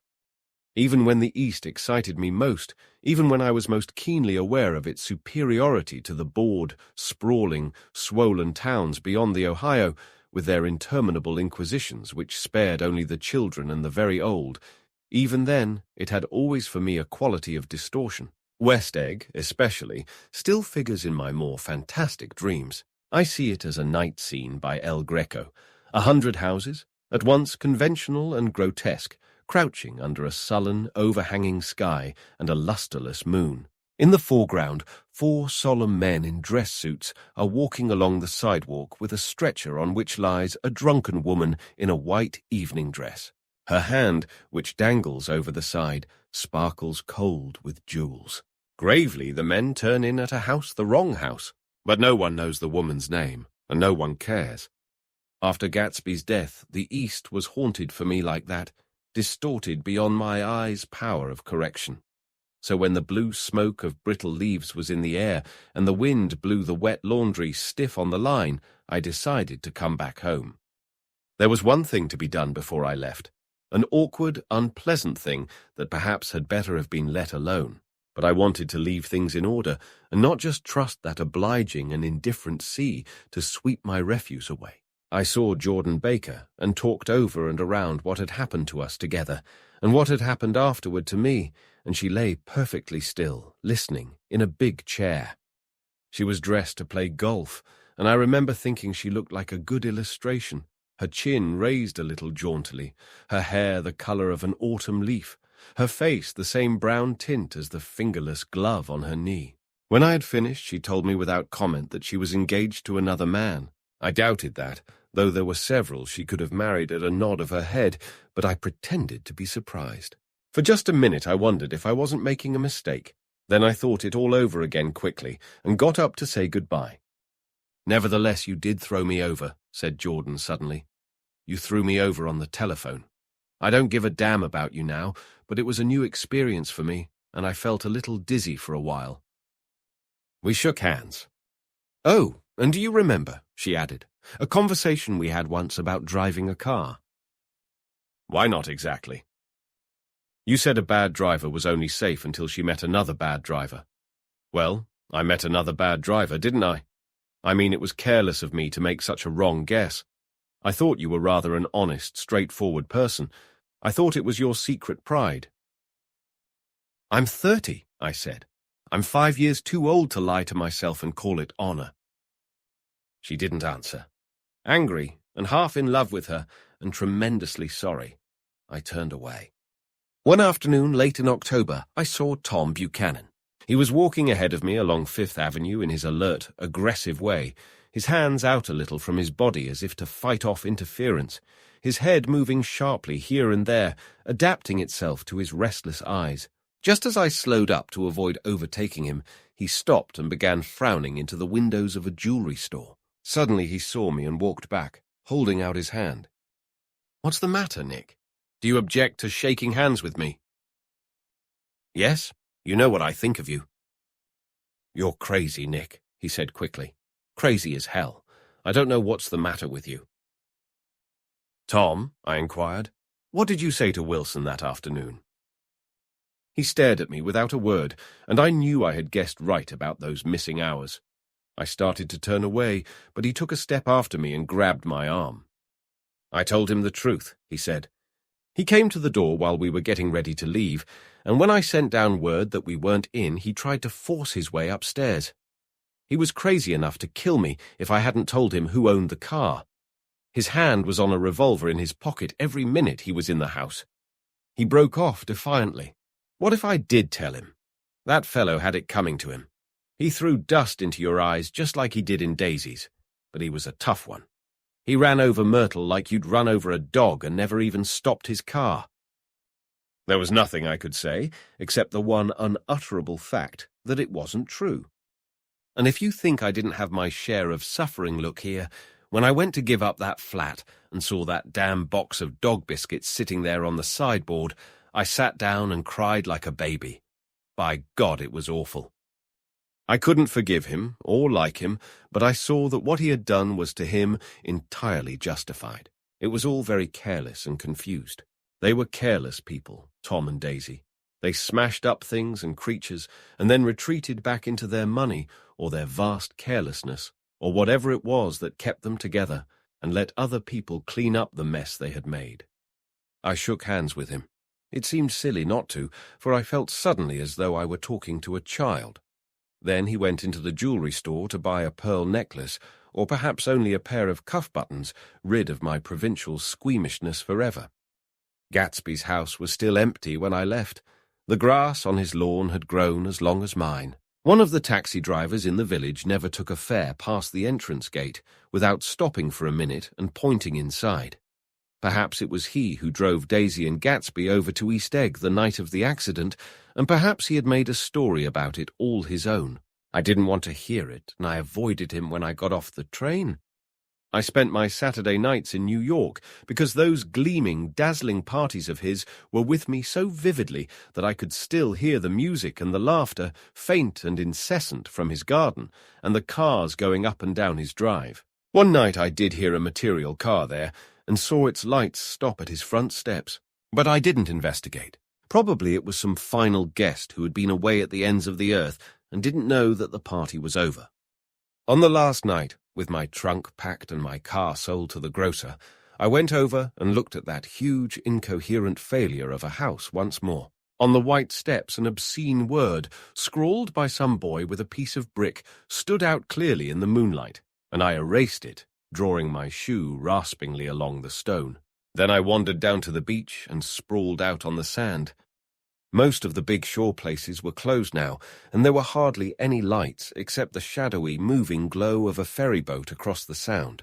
And as the moon rose higher, the inessential houses began to melt away until gradually I became aware of the old island here that flowered once for Dutch sailors' eyes, a fresh green breast of the new world. Its vanished trees, the trees that had made way for Gatsby's house, had once pandered in whispers to the last and greatest of all human dreams.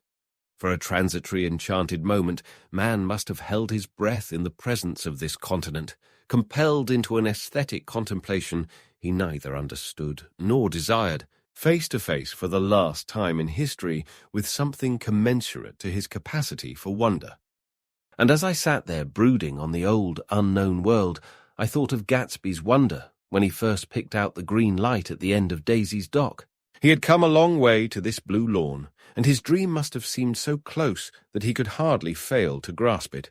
He did not know that it was already behind him, somewhere back in that vast obscurity beyond the city, where the dark fields of the Republic rolled on under the night.